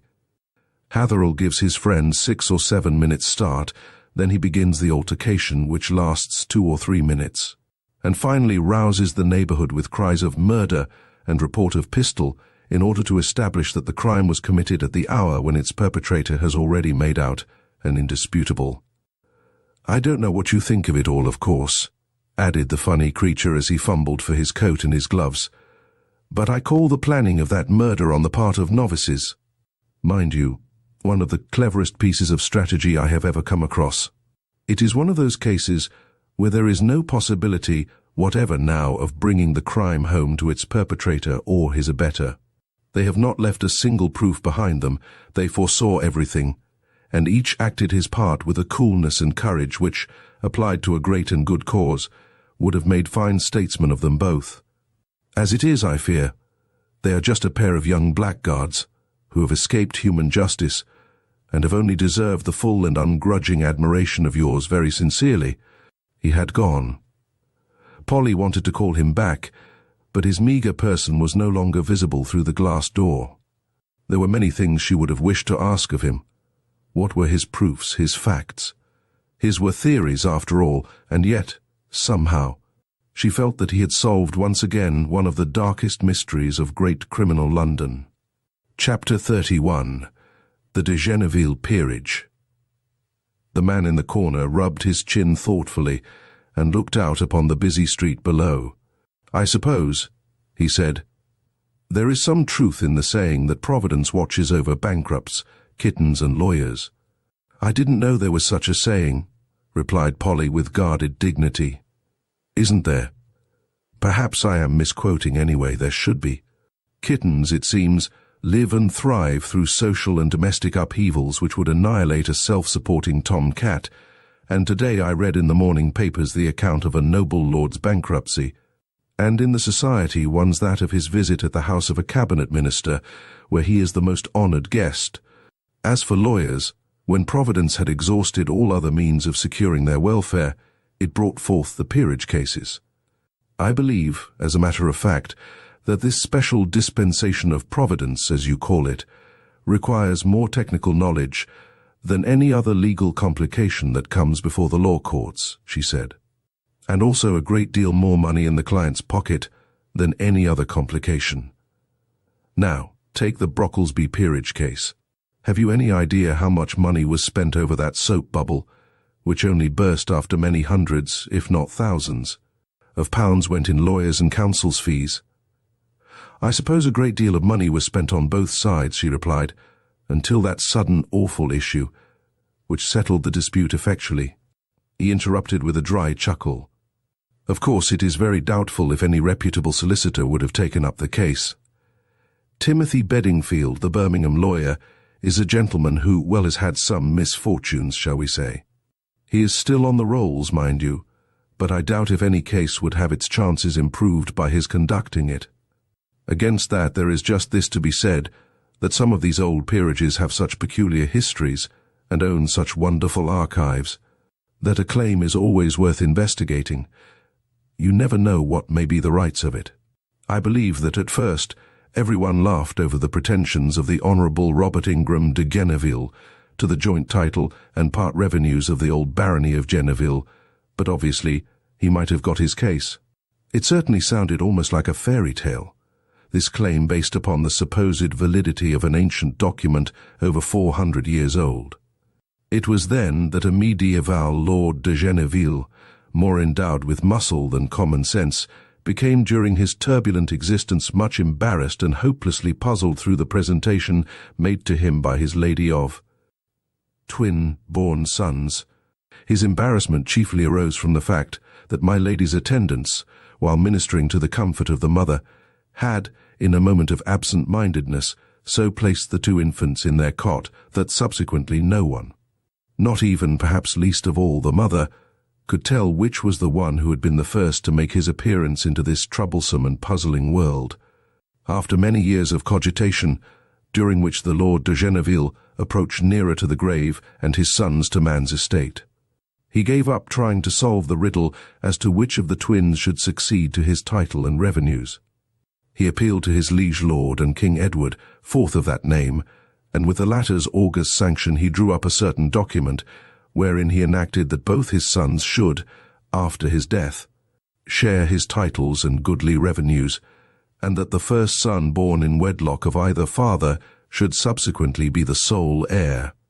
In this document was also added that if in future times should any Lords de Geneville be similarly afflicted with twin sons, who had equal rights to be considered the eldest born, the same rule should apply as to the succession.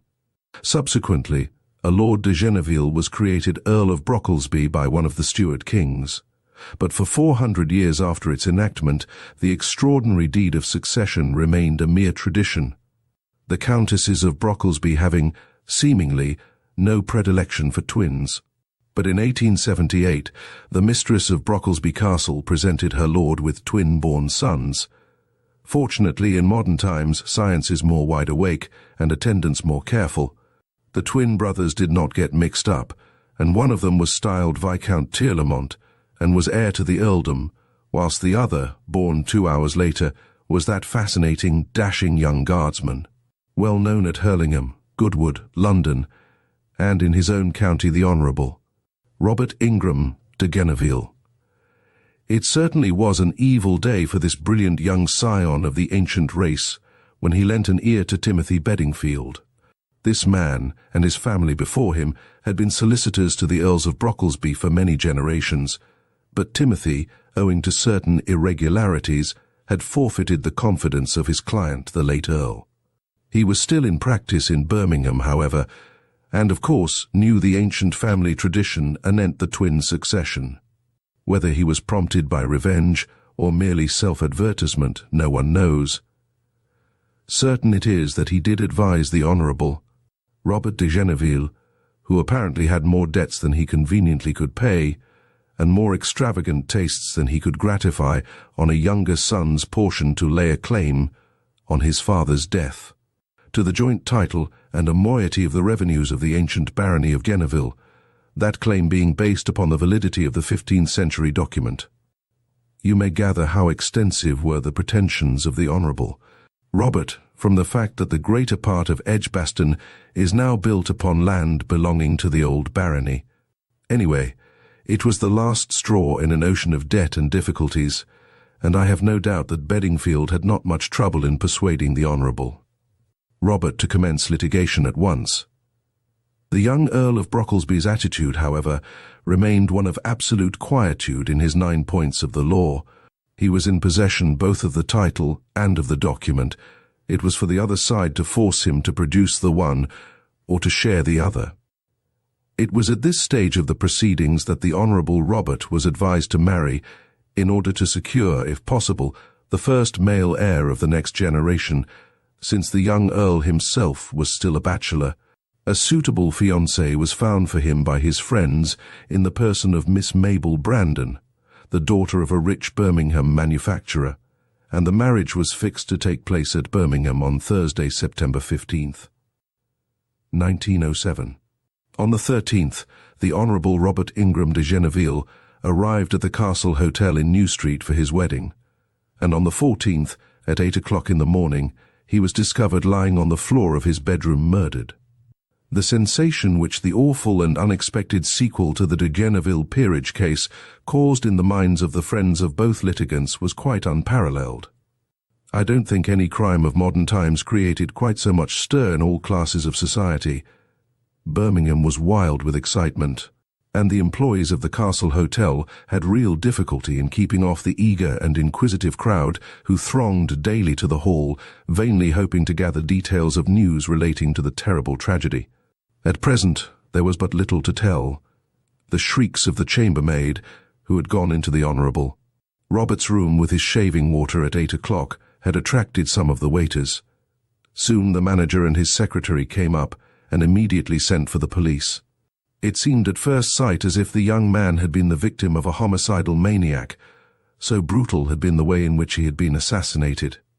The head and body were battered and bruised by some heavy stick or poker, almost past human shape, as if the murderer had wished to wreak some awful vengeance upon the body of his victim. In fact, it would be impossible to recount the gruesome aspect of that room and of the murdered man's body such as the police and the medical officer took note of that day. It was supposed that the murder had been committed the evening before, as the victim was dressed in his evening clothes, and all the lights in the room had been left fully turned on. Robbery, also, must have had a large share in the miscreant's motives. For the drawers and cupboards, the portmanteau and dressing bag had been ransacked as if in search of valuables. On the floor there lay a pocket-book torn in half, and only containing a few letters addressed to the Honourable Robert de Genneville. The Earl of Brocklesby, next of kin to the deceased, was also telegraphed for. He drove over from Brocklesby Castle, which is about 7 miles from Birmingham. He was terribly affected by the awfulness of the tragedy, and offered a liberal reward to stimulate the activity of the police in search of the miscreant. The inquest was fixed for the 17th, 3 days later, and the public was left wondering where the solution lay of the terrible and gruesome murder at the Castle Hotel. Chapter 32. A High-Bred Gentleman. The central figure in the coroner's court that day was undoubtedly the Earl of Brocklesby in deep black, which contrasted strongly with his florid complexion and fair hair. Sir Marmaduke Ingersoll, his solicitor, was with him, and he had already performed the painful duty of identifying the deceased as his brother. This had been an exceedingly painful duty, owing to the terribly mutilated state of the body and face, but the clothes and various trinkets he wore, including a signet ring, had fortunately not tempted the brutal assassin, and it was through them chiefly that Lord Brocklesby was able to swear to the identity of his brother. The various employees at the hotel gave evidence as to the discovery of the body, and the medical officer gave his opinion as to the immediate cause of death. Deceased had evidently been struck at the back of the head with a poker or heavy stick, the murderer then venting his blind fury upon the body by battering in the face and bruising it in a way that certainly suggested the work of a maniac. Then the Earl of Brocklesby was called, and was requested by the coroner to state when he had last seen his brother alive. "The morning before his death," replied his lordship. "He came up to Birmingham by an early train, and I drove up from Brocklesby to see him. I got to the hotel at 11 o'clock and stayed with him for about an hour." "And that is the last you saw of the deceased?" "That is the last I saw of him," replied Lord Brocklesby. He seemed to hesitate for a moment or two, as if in thought whether he should speak or not, and then to suddenly make up his mind to speak, for he added, "I stayed in town the whole of that day, and only drove back to Brocklesby late in the evening. I had some business to transact, and put up at the Grand as I usually do, and dined with some friends. Would you tell us at what time you returned to Brocklesby Castle? I think it must have been about 11 o'clock. It is a 7-mile drive from here. I believe, said the coroner after a slight pause, during which the attention of all the spectators was riveted upon the handsome figure of the young man as he stood in the witness box. The very personification of a high-bred gentleman. I believe that I am right in stating that there was an unfortunate legal dispute between your lordship and your brother. That is so. The coroner stroked his chin, thoughtfully for a moment or two. Then he added, in the event of the deceased's claim to the joint title and revenues of de Geneville being held good in the courts of law, there would be a great importance, would there not, attached to his marriage, which was to have taken place on the 15th. In that event, there certainly would be. Is the jury to understand, then, that you and the deceased parted on amicable terms after your interview with him in the morning? The Earl of Brocklesby hesitated again for a minute or two, while the crowd and the jury hung breathless on his lips.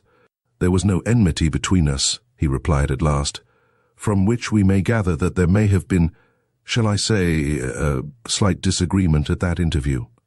My brother had unfortunately been misled by the misrepresentations, or perhaps the too optimistic views of his lawyer. He had been dragged into litigation on the strength of an old family document which he had never seen, which, moreover, is antiquated, and, owing to certain wording in it, invalid. I thought that it would be kinder and more considerate if I were to let my brother judge of the document for himself. I knew that when he had seen it, he would be convinced of the absolutely futile basis of his claim, and that it would be a terrible disappointment to him. That is the reason why I wished to see him myself about it, rather than to do it through the more formal, perhaps more correct medium of our respective lawyers. I placed the facts before him with, on my part, a perfectly amicable spirit. The young Earl of Brocklesby had made this somewhat lengthy, perfectly voluntary explanation of the state of affairs in a calm, quiet voice, with much dignity and perfect simplicity. But the coroner did not seem impressed by it, for he asked very dryly, "Did you part good friends?" "On my side, absolutely so, but not on his," insisted the coroner. I think he felt naturally annoyed that he had been so ill-advised by his solicitors. "And you made no attempt later on in the day to adjust any ill feeling that may have existed between you and him?" asked the coroner, marking with strange, earnest emphasis every word he uttered. "If you mean, did I go and see my brother again that day, no, I did not." "And your lordship can give us no further information which might throw some light upon the mystery which surrounds the Honourable Robert de Geneville's death?" still persisted the coroner. "I am sorry to say I cannot," replied the Earl of Brocklesby with firm decision. The coroner still looked puzzled and thoughtful. It seemed at first as if he wished to press his point further.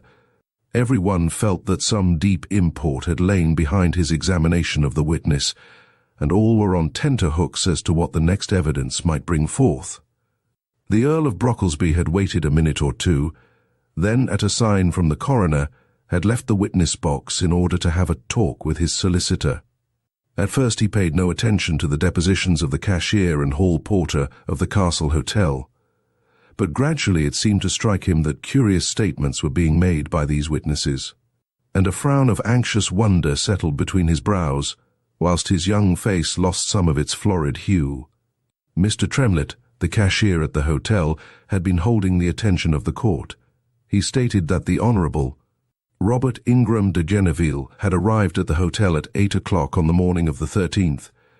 He had the room which he usually occupied when he came to the castle, namely, No. 21, and he went up to it immediately on his arrival, ordering some breakfast to be brought up to him. At 11 o'clock, the Earl of Brocklesby called to see his brother, and remained with him until about 12. In the afternoon the deceased went out, and returned for his dinner at 7 o'clock in company with a gentleman whom the cashier knew well by sight, Mr. Timothy Bedingfield, the lawyer, of Paradise Street. The gentlemen had their dinner downstairs, and after that they went up to the Honourable Mr. de Geneville's room for coffee and cigars. "I could not say at what time Mr. Bedingfield left," continued the cashier, "but I rather fancy I saw him in the hall at about 9:15 p.m. He was wearing an Inverness cape over his dress clothes and a Glengarry cap. It was just at the hour when the visitors who had come down for the night from London were arriving thick and fast. The hall was very full, and there was a large party of Americans monopolizing most of our personnel, so I could not swear positively whether I did see Mr. Bedingfield or not then, though I am quite sure that it was Mr. Timothy Bedingfield who dined and spent the evening with the Honourable Mr. de Geneville, as I know him quite well by sight. At 10 o'clock I am off duty, and the night porter remains alone in the hall. Mr. Tremlett's evidence was corroborated in most respects by a waiter and by the hall porter. They had both seen the deceased come in at 7 o'clock in company with a gentleman, and their description of the latter coincided with that of the appearance of Mr. Timothy Bedingfield, whom, however, they did not actually know. At this point of the proceedings, the foreman of the jury wished to know why Mr. Timothy Bedingfield's evidence had not been obtained, and was informed by the detective inspector in charge of the case that that gentleman had seemingly left Birmingham, but was expected home shortly. The coroner suggested an adjournment pending Mr. Bedingfield's appearance, but at the earnest request of the detective, he consented to hear the evidence of Peter Tyrrell, the night porter at the Castle Hotel, who, if you remember the case at all, succeeded in creating the biggest sensation of any which had been made through this extraordinary and weirdly gruesome case. It was the first time I had been on duty at the castle, he said, for I used to be night porter at Bright's in Wolverhampton. But just after I had come on duty at 10 o'clock, a gentleman came and asked if he could see the Honourable Robert de Geneville. I said that I thought he was in, but would send up and see. The gentleman said, "It doesn't matter. Don't trouble, I know his room. 21, isn't it?" And up he went before I could say another word. "Did he give you any name?" asked the coroner. "No, sir." "What was he like?" "A young gentleman, sir, as far as I can remember, in an Inverness cape and Glengarry cap, but I could not see his face very well as he stood with his back to the light. And the cap shaded his eyes, and he only spoke to me for a minute." "Look all round you," said the coroner quietly. "Is there anyone in this court at all like the gentleman you speak of?" An awed hush fell over the many spectators there present as Peter Tyrrell, the night porter of the Castle Hotel, turned his head towards the body of the court and slowly scanned the many faces there present. For a moment he seemed to hesitate. Only for a moment, though, then, as if vaguely conscious of the terrible importance his next words might have, he shook his head gravely and said, "I wouldn't like to swear." The coroner tried to press him, but with true British stolidity he repeated, "I wouldn't like to say." "Well then, what happened?" asked the coroner, who had perforce to abandon his point. "The gentleman went upstairs, sir, and about a quarter of an hour later he come down again, and I let him out. He was in a great hurry then. He threw me a half-crown and said, 'Good night.' And though you saw him again then, you cannot tell us if you would know him again." Once more the hall porter's eyes wandered as if instinctively to a certain face in the court. Once more he hesitated for many seconds, which seemed like so many hours, during which a man's honour, a man's life, hung perhaps in the balance. Then Peter Tyrrell repeated slowly, "I wouldn't swear." But coroner and jury alike, and every spectator in that crowded court, had seen that the man's eyes had rested during that one moment of hesitation upon the face of the Earl of Brocklesby. Chapter 33. The Living and the Dead. The man in the corner blinked across at Polly with his funny, mild blue eyes. "No wonder you are puzzled," he continued. "So was everybody in the court that day, everyone save myself. I alone could see in my mind's eye that gruesome murder such as it had been committed, with all its details, and above all, its motive, and such as you will see it presently, when I place it all clearly before you. But before you see daylight in this strange case, I must plunge you into further darkness, in the same manner as the coroner and jury were plunged on the following day, the second day of that remarkable inquest. It had to be adjourned, since the appearance of Mr. Timothy Bedingfield had now become of vital importance. The public had come to regard his absence from Birmingham at this critical moment as decidedly remarkable, to say the least of it. and all those who did not know the lawyer by sight wished to see him in his Inverness cape and Glengarry cap, such as he had appeared before the several witnesses on the night of the awful murder.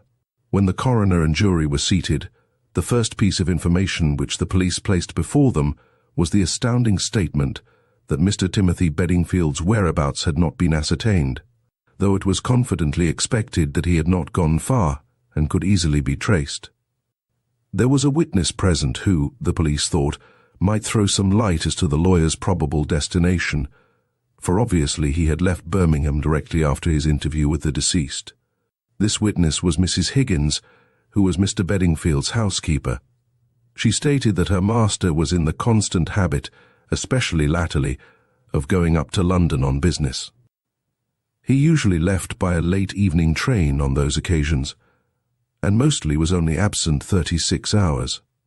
He kept a portmanteau always ready packed for the purpose, for he often left at a few moments' notice. Mrs. Higgins added that her master stayed at the Great Western Hotel in London, for it was there that she was instructed to wire if anything urgent required his presence back in Birmingham.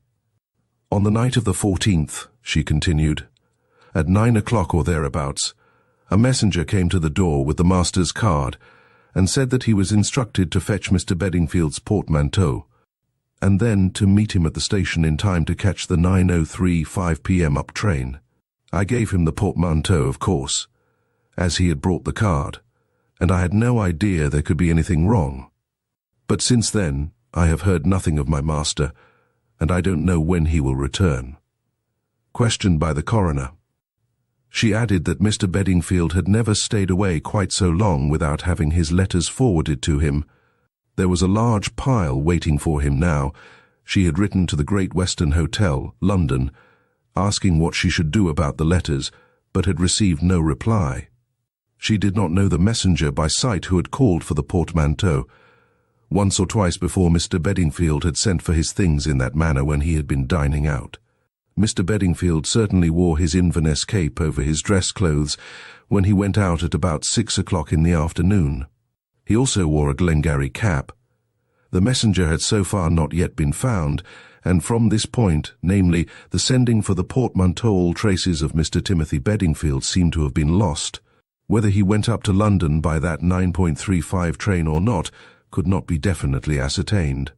The police had questioned at least a dozen porters at the railway, as well as ticket collectors, but no one had any special recollection of a gentleman in an Inverness cape and Glengarry cap, a costume worn by more than one first-class passenger on a cold night in September. There was the hitch, you see. It all lay in this. Mr. Timothy Bedingfield, the lawyer, had undoubtedly made himself scarce. He was last seen in company with the deceased, and wearing an Inverness cape and Glengarry cap. 2 or 3 witnesses saw him leaving the hotel at about 9:15. Then the messenger calls at the lawyer's house for the portmanteau, after which Mr. Timothy Bedingfield seems to vanish into thin air. But, and that is a great but, the night porter at the castle seems to have seen someone wearing the momentous Inverness and Glengarry half an hour or so later on, and going up to deceased's room, where he stayed about a quarter of an hour. Undoubtedly, you will say, as every one said to themselves that day after the night porter and Mrs. Higgins had been heard, that there was a very ugly and very black finger which pointed unpleasantly at Mr. Timothy Bedingfield, especially as that gentleman, for some reason which still required an explanation, was not there to put matters right for himself. But there was just one little thing, a mere trifle, perhaps, which neither the coroner nor the jury dared to overlook, though, strictly speaking, it was not evidence. You will remember that when the night porter was asked if he could, among the persons present in court, recognize the Honourable Robert de Genneville's belated visitor, everyone had noticed his hesitation, and marked that the man's eyes had rested doubtingly upon the face and figure of the young Earl of Brocklesby. Now, if that belated visitor had been Mr. Timothy Bedingfield, tall, lean, dry as dust, with a bird-like beak and clean-shaven chin, no one could for a moment have mistaken his face, even if they only saw it very casually, and recollected it but very dimly, with that of young Lord Brocklesby, who was florid and rather short, The only point in common between them was their Saxon hair. "You see that it was a curious point, don't you?" added the man in the corner, who now had become so excited that his fingers worked like long, thin tentacles round and round his bit of string. It weighed very heavily in favour of Timothy Bedingfield, added to which you must also remember that, as far as he was concerned, the Honourable Robert de Genneville was to him the goose with the golden eggs. The de Genneville peerage case had brought Bedingfield's name in great prominence. With the death of the claimant, all hopes of prolonging the litigation came to an end. There was a total lack of motive as far as Bedingfield was concerned. "Not so with the Earl of Brocklesby," said Polly, "and I've often maintained—" "What?" he interrupted. "That the Earl of Brocklesby changed clothes with Bedingfield in order more conveniently to murder his own brother. Where and when could the exchange of costume have been effected, considering that the Inverness cape and Glengarry cap were in the hall of the Castle Hotel at 9015, and at that hour, and until 10 o'clock, Lord Brocklesby was at the Grand Hotel finishing dinner with some friends? That was subsequently proved, remember, and also that he was back at Brocklesby Castle, which is 7 miles from Birmingham, at 11 o'clock sharp. Now, the visit of the individual in the Glengarry occurred some time after 10 p.m. "Then there was the disappearance of Bedingfield," said the girl musingly. "That certainly points very strongly to him. He was a man in good practice, I believe, and fairly well known, and has never been heard of from that day to this," concluded the old scarecrow with a chuckle. "No wonder you are puzzled." The police were quite baffled, and still are for a matter of that. And yet see how simple it is. Only the police would not look further than these two men, Lord Brocklesby, with a strong motive, and the night porters. Hesitation against him, and Bedingfield without a motive, but with strong circumstantial evidence, and his own disappearance as condemnatory signs. If only they would look at the case as I did, and think a little about the dead as well as about the living. If they had remembered that peerage case, the Honourable Robert's debts, his last straw which proved a futile claim. Only that very day the Earl of Brocklesby had, by quietly showing the original ancient document to his brother, persuaded him how futile were all his hopes. Who knows how many were the debts contracted, the promises made, the money borrowed and obtained on the strength of that claim which was mere romance. Ahead nothing but ruin, enmity with his brother, his marriage probably broken off, a wasted life in fact. Is it small wonder that, though ill-feeling against the Earl of Brocklesby may have been deep, there was hatred, bitter, deadly hatred against the man who with false promises had led him into so hopeless a quagmire? Probably the Honourable Robert owed a great deal of money to Bedingfield, which the latter hoped to recoup at usurious interest, with threats of scandal and what not. Think of all that, he added, and then tell me if you believe that a stronger motive for the murder of such an enemy could well be found. But what you suggest is impossible, said Polly, aghast. Allow me, he said. It is more than possible. It is very easy and simple. The two men were alone together in the Honourable Robert de Genneville's room after dinner, you as representing the public, and the police say that Bedingfield went away and returned half an hour later in order to kill his client. I say that it was the lawyer who was murdered at 9 o'clock that evening, and that Robert de Genneville, the ruined man, the hopeless bankrupt, was the assassin. Then, yes, of course, now you remember, for I put you on the track. The face and the body were so battered and bruised that they were past recognition. Both men were of equal height. The hair, which alone could not be disfigured or obliterated, was in both men similar in colour. Then the murderer proceeds to dress his victim in his own clothes. With the utmost care he places his own rings on the fingers of the dead man, his own watch in the pocket. A gruesome task, but an important one, and it is thoroughly well done.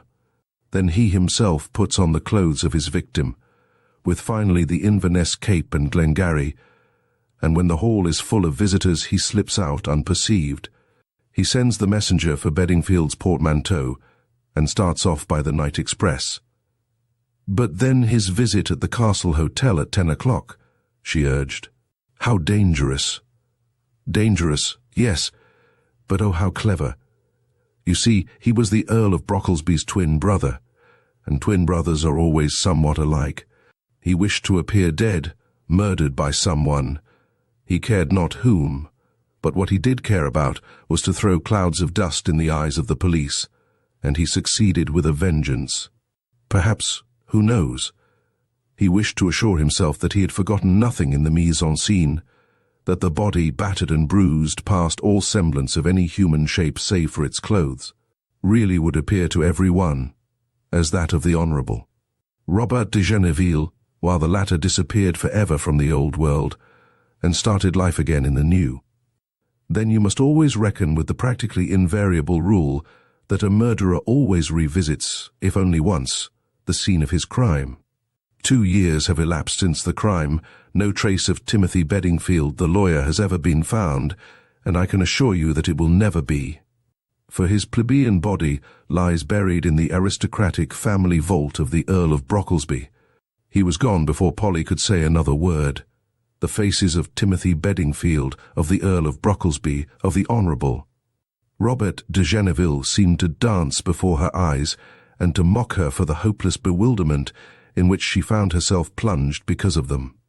Then all the faces vanished, or rather, were merged in one long thin bird-like one, with bone-rimmed spectacles on the top of its beak, and a wide, rude grin beneath it, and still puzzled, still doubtful. The young girl, too, paid for her scanty luncheon and went her way. Chapter 34. The mysterious death in Percy Street. Miss Polly Burton had had many an argument with Mr. Richard Frobisher about that old man in the corner, who seemed far more interesting and deucedly more mysterious than any of the crimes over which he philosophized. Dick thought, moreover, that Miss Polly spent more of her leisure time now in that ABC shop than she had done in his own company before, and told her so, with that delightful air of sheepish sulkiness which the male creature invariably wears when he feels jealous and won't admit it. Polly liked Dick to be jealous, but she liked that old scarecrow in the ABC shop very much too, and though she made sundry vague promises from time to Mr. Richard Frobisher, she nevertheless drifted back instinctively day after day to the tea shop in Norfolk Street, Strand, and stayed there sipping coffee for as long as the man in the corner chose to talk. On this particular afternoon she went to the ABC shop with a fixed purpose, that of making him give her his views of Mrs. Owen's mysterious death in Percy Street. The facts had interested and puzzled her. She'd had countless arguments with Mr. Richard Frobisher as to the 3 great possible solutions of the puzzle accident: suicide. Murder? Undoubtedly neither accident nor suicide, he said dryly. Polly was not aware that she had spoken. What an uncanny habit that creature had of reading her thoughts. You incline to the idea, then, that Mrs. Owen was murdered. Do you know by whom? He laughed, and drew forth the piece of string he always fidgeted with when unravelling some mystery. You would like to know who murdered that old woman? He asked at last. I would like to hear your views on the subject, Polly replied. I have no views, he said dryly. No one can know who murdered the woman, since no one ever saw the person who did it. No one can give the faintest description of the mysterious man who alone could have committed that clever deed, and the police are playing a game of blind man's buff. But you must have formed some theory of your own, she persisted. It annoyed her that the funny creature was obstinate about this point, and she tried to nettle his vanity. I suppose that as a matter of fact, your original remark that there are no such things as mysteries does not apply universally. There is a mystery, that of the death in Percy Street, and you, like the police, are unable to fathom it. He pulled up his eyebrows and looked at her for a minute or two. Confess that that murder was one of the cleverest bits of work accomplished outside Russian diplomacy, he said with a nervous laugh. I must say that were I the judge, called upon to pronounce sentence of death on the man who conceived that murder, I could not bring myself to do it. I would politely request the gentleman to enter our Foreign Office. We have need of such men. The whole mise-en-scene was truly artistic, worthy of its the Rubens Studios in Percy Street, Tottenham Court Road. Have you ever noticed them? They are only studios by name, and are merely a set of rooms in a corner house, with the windows slightly enlarged. and the rents charged accordingly in consideration of that additional 5 inches of smoky daylight filtering through dusty windows. On the ground floor there is the order office of some stained glass works, with a workshop in the rear, and on the first floor landing a small room allotted to the caretaker, with gas, coal and 15 shillings a week, for which princely income she is deputed to keep tidy and clean the general aspect of the house. Mrs. Owen, who was the caretaker there, was a quiet, respectable woman who eked out her scanty wages by sundry, mostly very meagre tips doled out to her by impecunious artists in exchange for promiscuous domestic services, in and about the respective studios. But if Mrs. Owen's earnings were not large, they were very regular, and she had no fastidious tastes. She and her cockatoo lived on her wages, and all the tips added up and never spent, year after year, went to swell a very comfortable little account at interest in the Birkbeck Bank. This little account had mounted up to a very tidy sum, and the thrifty widow or old maid, no one ever knew which she was generally referred to by the young artists of the Rubens Studios as a lady of means. But this is a digression. No one slept on the premises except Mrs. Owen and her cockatoo. The rule was that one by one, as the tenants left their rooms in the evening, they took their respective keys to the caretaker's room. She would then, in the early morning, tidy and dust the studios and the office downstairs, lay the fire and carry up coals. The foreman of the glass works was the first to arrive in the morning. He had a latch key and let himself in, after which it was the custom of the house that he should leave the street door open for the benefit of the other tenants and their visitors. Usually when he came at about 9 o'clock, he found Mrs. Owen busy about the house doing her work, and he had often a brief chat with her about the weather. But on this particular morning of February 2nd he neither saw nor heard her. However, as the shop had been tidied and the fire laid, he surmised that Mrs. Owen had finished her work earlier than usual, and thought no more about it. One by one the tenants of the studios turned up, and the day sped on without anyone's attention being drawn noticeably to the fact that the caretaker had not appeared upon the scene. It had been a bitterly cold night, and the day was even worse. A cutting north-easterly gale was blowing. There had been a great deal of snow during the night, which lay quite thick on the ground. And at 5 o'clock in the afternoon, when the last glimmer of the pale winter daylight had disappeared, the confraternity of the brush put palette and easel aside and prepared to go home.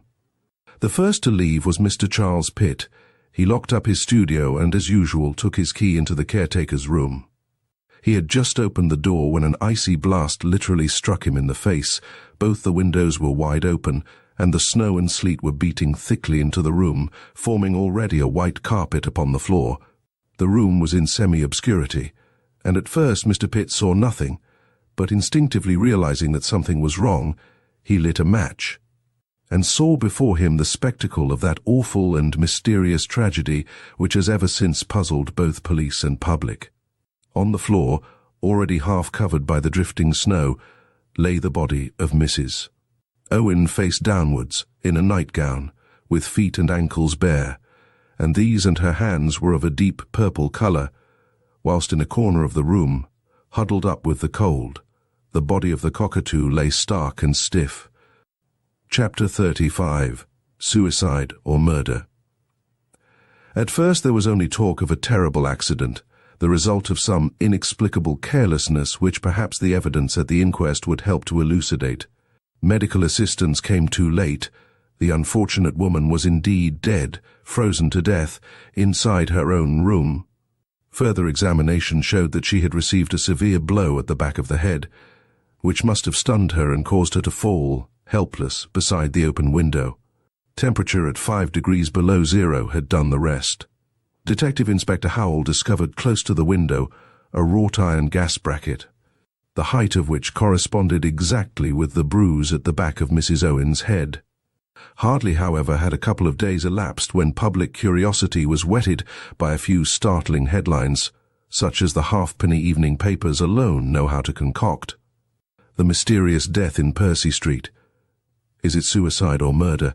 Thrilling details, strange developments. Sensational arrest. What had happened was simply this. At the inquest, a few certainly very curious facts connected with Mrs. Owen's life had come to light, and this had led to the apprehension of a young man of very respectable parentage on a charge of being concerned in the tragic death of the unfortunate caretaker. To begin with, it happened that her life, which in an ordinary way should have been very monotonous and regular, seemed, at any rate latterly, to have been more than usually checkered and excited. Every witness who had known her in the past concurred in the statement that since October last a great change had come over the worthy and honest woman. I happen to have a photo of Mrs. Owen as she was before this great change occurred in her quiet and uneventful life, and which led, as far as the poor soul was concerned, to such disastrous results. Here she is to the life, added the funny creature, placing the photo before Polly, as respectable, as stodgy, as uninteresting as it is well possible for a member of your charming sex to be. Not a face, you will admit, to lead any youngster to temptation or to induce him to commit a crime. Nevertheless, one day all the tenants of the Reuben Studios were surprised and shocked to see Mrs. Owen, quiet, respectable Mrs. Owen, sallying forth at 6 o'clock in the afternoon, attired in an extravagant bonnet and a cloak trimmed with imitation astrakhan, which, slightly open in front, displayed a gold locket and chain of astonishing proportions.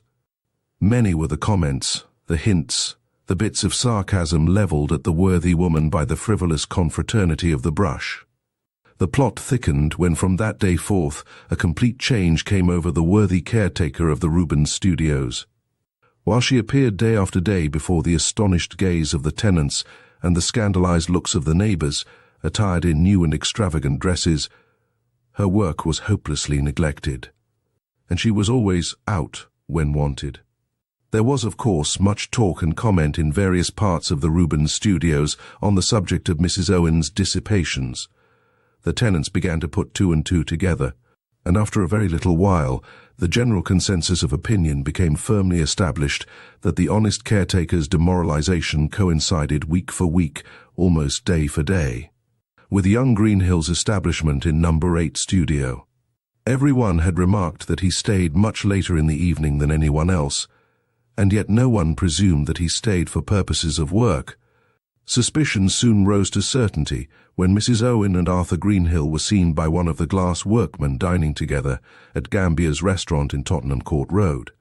The workman, who was having a cup of tea at the counter, noticed particularly that when the bill was paid, the money came out of Mrs. Owen's purse. The dinner had been sumptuous veal cutlets, a cut from the joint, dessert, coffee and liqueurs. Finally, the pair left the restaurant apparently very gay, young Greenhill smoking a choice cigar. Irregularities such as these were bound sooner or later to come to the ears and eyes of Mr. Allman, the landlord of the Reuben Studios. And a month after the New Year, without further warning, he gave her a week's notice to quit his house. Mrs. Owen did not seem the least bit upset when I gave her notice, Mr. Allman declared in his evidence at the inquest. On the contrary, she told me that she had ample means and had only worked latterly for the sake of something to do. She added that she had plenty of friends who would look after her, for she had a nice little pile to leave to anyone who would know how to get the right side of her. Nevertheless, in spite of this cheerful interview, Miss Bedford, the tenant of number 6 studio, had stated that when she took her key to the caretaker's room at 6:30 that afternoon she found Mrs. Owen in tears. The caretaker refused to be comforted, nor would she speak of her trouble to Miss Bedford. 24 hours later she was found dead. The coroner's jury returned an open verdict, and Detective Inspector Jones was charged by the police to make some inquiries about young Mr. Greenhill, whose intimacy with the unfortunate woman had been universally commented upon. The detective, however, pushed his investigations as far as the Birkbeck Bank. There he discovered that after her interview with Mr. Allman, Mrs. Owen had withdrawn what money she had on deposit, some £800, the result of 25 years' saving and thrift. But the immediate result of Detective Inspector Jones's labours was that Mr. Arthur Greenhill, lithographer, was brought before the magistrate at Bow Street on the charge of being concerned in the death of Mrs. Owen, caretaker of the Reuben Studios, Percy Street. Now that magisterial inquiry is one of the few interesting ones which I had the misfortune to miss, continued the man in the corner with a nervous shake of the shoulders. But you know as well as I do how the attitude of the young prisoner impressed the magistrate and police so unfavorably that, with every new witness brought forward, his position became more and more unfortunate. Yet he was a good-looking, rather coarsely built young fellow, with one of those awful Cockney accents which literally make one jump. But he looked painfully nervous, stammered at every word spoken, and repeatedly gave answers entirely at random. His father acted as lawyer for him, a rough-looking elderly man, who had the appearance of a common country attorney rather than of a London solicitor. The police had built up a fairly strong case against the lithographer. Medical evidence revealed nothing new. Mrs. Owen had died from exposure, the blow at the back of the head not being sufficiently serious to cause anything but temporary disablement. When the medical officer had been called in, death had intervened for some time. It was quite impossible to say how long, whether 1 hour or 5 or 12. The appearance and state of the room, when the unfortunate woman was found by Mr. Charles Pitt, were again gone over in minute detail. Mrs. Owen's clothes, which she had worn during the day, were folded neatly on a chair. The key of her cupboard was in the pocket of her dress. The door had been slightly ajar, but both the windows were wide open. One of them, which had the sash line broken, had been fastened up most scientifically with a piece of rope. Mrs. Owen had obviously undressed preparatory to going to bed, and the magistrate very naturally soon made the remark how untenable the theory of an accident must be. No one in their 5 senses would undress with a temperature at below 0, and the windows wide open. After these preliminary statements, the cashier of the Birkbeck was called, and he related the caretaker's visit at the bank. It was then about 1 o'clock, he stated. Mrs. Owen called and presented a cheque to self for £827, the amount of her balance. She seemed exceedingly happy and cheerful, and talked about needing plenty of cash, as she was going abroad to join her nephew, for whom she would in future keep house. I warned her about being sufficiently careful with so large a sum, and parting from it injudiciously, as women of her class are very apt to do. She laughingly declared that not only was she careful of it in the present, but meant to be so for the far-off future, for she intended to go that very day to a lawyer's office and to make a will. The cashier's evidence was certainly startling in the extreme, since in the widow's room no trace of any kind was found of any money. Against that, 2 of the notes handed over by the bank to Mrs. Owen on that day were cashed by young Greenhill on the very morning of her mysterious death. One was handed in by him to the West End Clothiers' Company in payment for a suit of clothes, and the other he changed at the post office in Oxford Street. After that, all the evidence had of necessity to be gone through again on the subject of young Greenhill's intimacy with Mrs. Owen. He listened to it all with an air of the most painful nervousness. His cheeks were positively green. His lips seemed dry and parched, for he repeatedly passed his tongue over them. And when Constable E18 deposed that at 2 a.m. on the morning of February 2nd, he had seen the accused and spoken to him at the corner of Percy Street and Tottenham Court Road, young Greenhill all but fainted. The contention of the police was that the caretaker had been murdered and robbed during that night before she went to bed, that young Greenhill had done the murder. Seeing that he was the only person known to have been intimate with the woman, and that it was, moreover, proved unquestionably that he was in the immediate neighbourhood of the Rubens Studios at an extraordinarily late hour of the night, his own account of himself, and of that same night, could certainly not be called very satisfactory. Mrs. Owen was a relative of his late mother's, he declared. He himself was a lithographer by trade, with a good deal of time and leisure on his hands. He certainly had employed some of that time in taking the old woman to various places of amusement. He had on more than one occasion suggested that she should give up menial work and come and live with him, but, unfortunately, she was a great deal imposed upon by her nephew, a man of the name of Owen, who exploited the good-natured woman in every possible way, and who had on more than one occasion made severe attacks upon her savings at the Birkbeck Bank.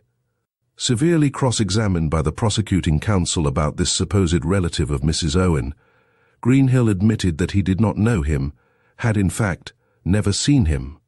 He knew that his name was Owen, and that was all.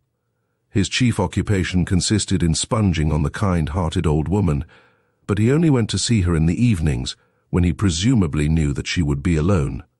And invariably, after all the tenants of the Rubens Studios had left for the day.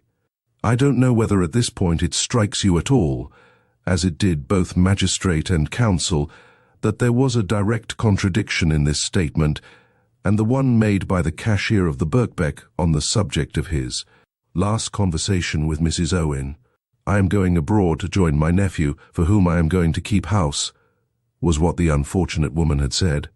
Now Greenhill, in spite of his nervousness and at times contradictory answers, strictly adhered to his point, that there was a nephew in London who came frequently to see his aunt.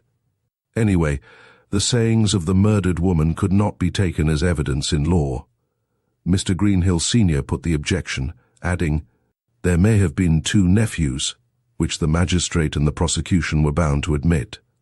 With regard to the night immediately preceding Mrs. Owen's death, Greenhill stated that he had been with her to the theatre, had seen her home, and had had some supper with her in her room.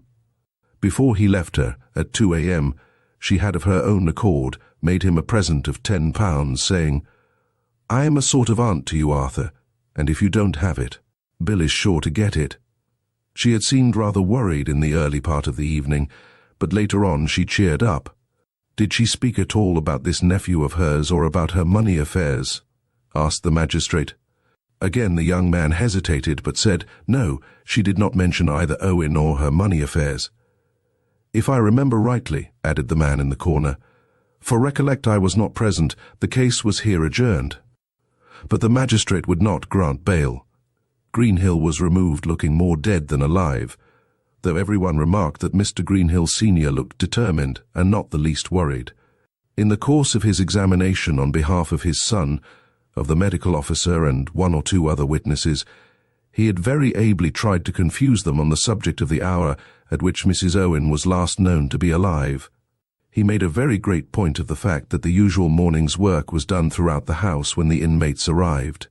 Was it conceivable, he argued, that a woman would do that kind of work overnight, especially as she was going to the theatre, and therefore would wish to dress in her smarter clothes?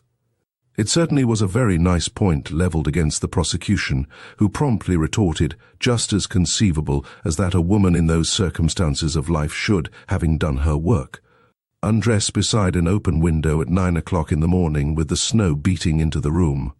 Now it seems that Mr. Greenhill Sr. could produce any amount of witnesses who could help to prove a conclusive alibi on behalf of his son. If only some time subsequent to that fatal 2 a.m., the murdered woman had been seen alive by some chance passer-by.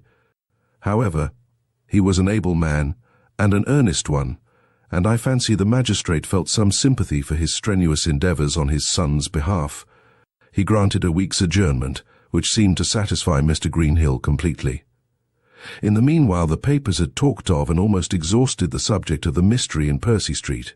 There had been, as you no doubt know from personal experience, innumerable arguments on the puzzling alternatives: accident, suicide, murder. A week went by, and then the case against young Greenhill was resumed. Of course the court was crowded. It needed no great penetration to remark at once that the prisoner looked more hopeful and his father quite elated. Again a great deal of minor evidence was taken, and then came the turn of the defence. Mr. Greenhill called Mrs. Hall, confectioner, of Percy Street, opposite the Rubens Studios. She deposed that at 8 o'clock in the morning of February 2nd, while she was tidying her shop window, she saw the caretaker of the studios opposite, as usual, on her knees, her head and body wrapped in a shawl, cleaning her front steps. Her husband also saw Mrs. Owen, and Mrs. Hall remarked to her husband how thankful she was that her own shop had tiled steps, which did not need scrubbing on so cold a morning. Mr. Hall, confectioner, of the same address, corroborated this statement, and Mr. Greenhill, with absolute triumph, produced a third witness, Mrs. Martin, of Percy Street, who from her window on the second floor had, at 7:03 a.m., seen the caretaker shaking mats outside her front door. The description this witness gave of Mrs. Owen's get-up, with the shawl round her head, coincided point by point with that given by Mr. and Mrs. Hall. After that, Mr. Greenhill's task became an easy one. His son was at home, having his breakfast at 8 o'clock that morning. Not only himself, but his servants would testify to that. The weather had been so bitter that the whole of that day Arthur had not stirred from his own fireside. Mrs. Owen was murdered after 8 a.m. on that day, since she was seen alive by 3 people at that hour. Therefore his son could not have murdered Mrs. Owen. The police must find the criminal elsewhere, or else bow to the opinion originally expressed by the public that Mrs. Owen had met with a terrible untoward accident, or that perhaps she may have willfully sought her own death in that extraordinary and tragic fashion. Before young Greenhill was finally discharged, 1 or 2 witnesses were again examined, chief among these being the foreman of the glassworks. He had turned up at the Rubens Studios at 9 o'clock and been in business all day. He averred positively that he did not specially notice any suspicious-looking individual crossing the hall that day. But, he remarked with a smile, I don't sit and watch everyone who goes up and down stairs. I am too busy for that. The street door is always left open. Anyone can walk in, up or down, who knows the way. That there was a mystery in connection with Mrs. Owen's death of that the police have remained perfectly convinced. Whether young Greenhill held the key of that mystery or not, they have never found out to this day. I could enlighten them as to the cause of the young lithographer's anxiety at the magisterial inquiry, but I assure you, I do not care to do the work of the police for them. Why should I? Greenhill will never suffer from unjust suspicions. He and his father alone, besides myself, know in what a terribly tight corner he all but found himself. The young man did not reach home till nearly 5 o'clock that morning. His last train had gone. He had to walk, lost his way, and wandered about Hampstead for hours. Think what his position would have been if the worthy confectioners of Percy Street had not seen Mrs. Owen wrapped up in a shawl on her knees doing the front steps. Moreover, Mr. Greenhill Sr. is a solicitor, who has a small office in John Street, Bedford Row. The afternoon before her death, Mrs. Owen had been to that office, and had there made a will by which she left all her savings to young Arthur Greenhill, lithographer. Had that will been in other than paternal hands, it would have been proved, in the natural course of such things. And one other link would have been added to the chain which nearly dragged Arthur Greenhill to the gallows, the link of a very strong motive. Can you wonder that the young man turned livid, until such time as it was proved beyond a doubt that the murdered woman was alive hours after he had reached the safe shelter of his home? I saw you smile when I used the word murdered, continued the man in the corner, growing quite excited now that he was approaching the denouement of his story. I know that the public, after the magistrate had discharged Arthur Greenhill, were quite satisfied to think that the mystery in Percy Street was a case of accident or suicide. No, replied Polly. There could be no question of suicide for 2 very distinct reasons. He looked at her with some degree of astonishment. She supposed that he was amazed at her venturing to form an opinion of her own. And may I ask what, in your opinion, these reasons are? He asked very sarcastically. To begin with, the question of money, she said. Has any more of it been traced so far? Not another £5 note, he said with a chuckle. They were all cashed in Paris during the exhibition, and you have no conception how easy a thing that is to do, at any of the hotels or smaller agents de change. That nephew was a clever blackguard, she commented. You believe, then, in the existence of that nephew? Why should I doubt it? Someone must have existed who was sufficiently familiar with the house to go about in it in the middle of the day without attracting anyone's attention. In the middle of the day, he said with a chuckle, any time after 8:30 in the morning, so you too believe in the caretaker, wrapped up in a shawl, cleaning her front steps, he queried.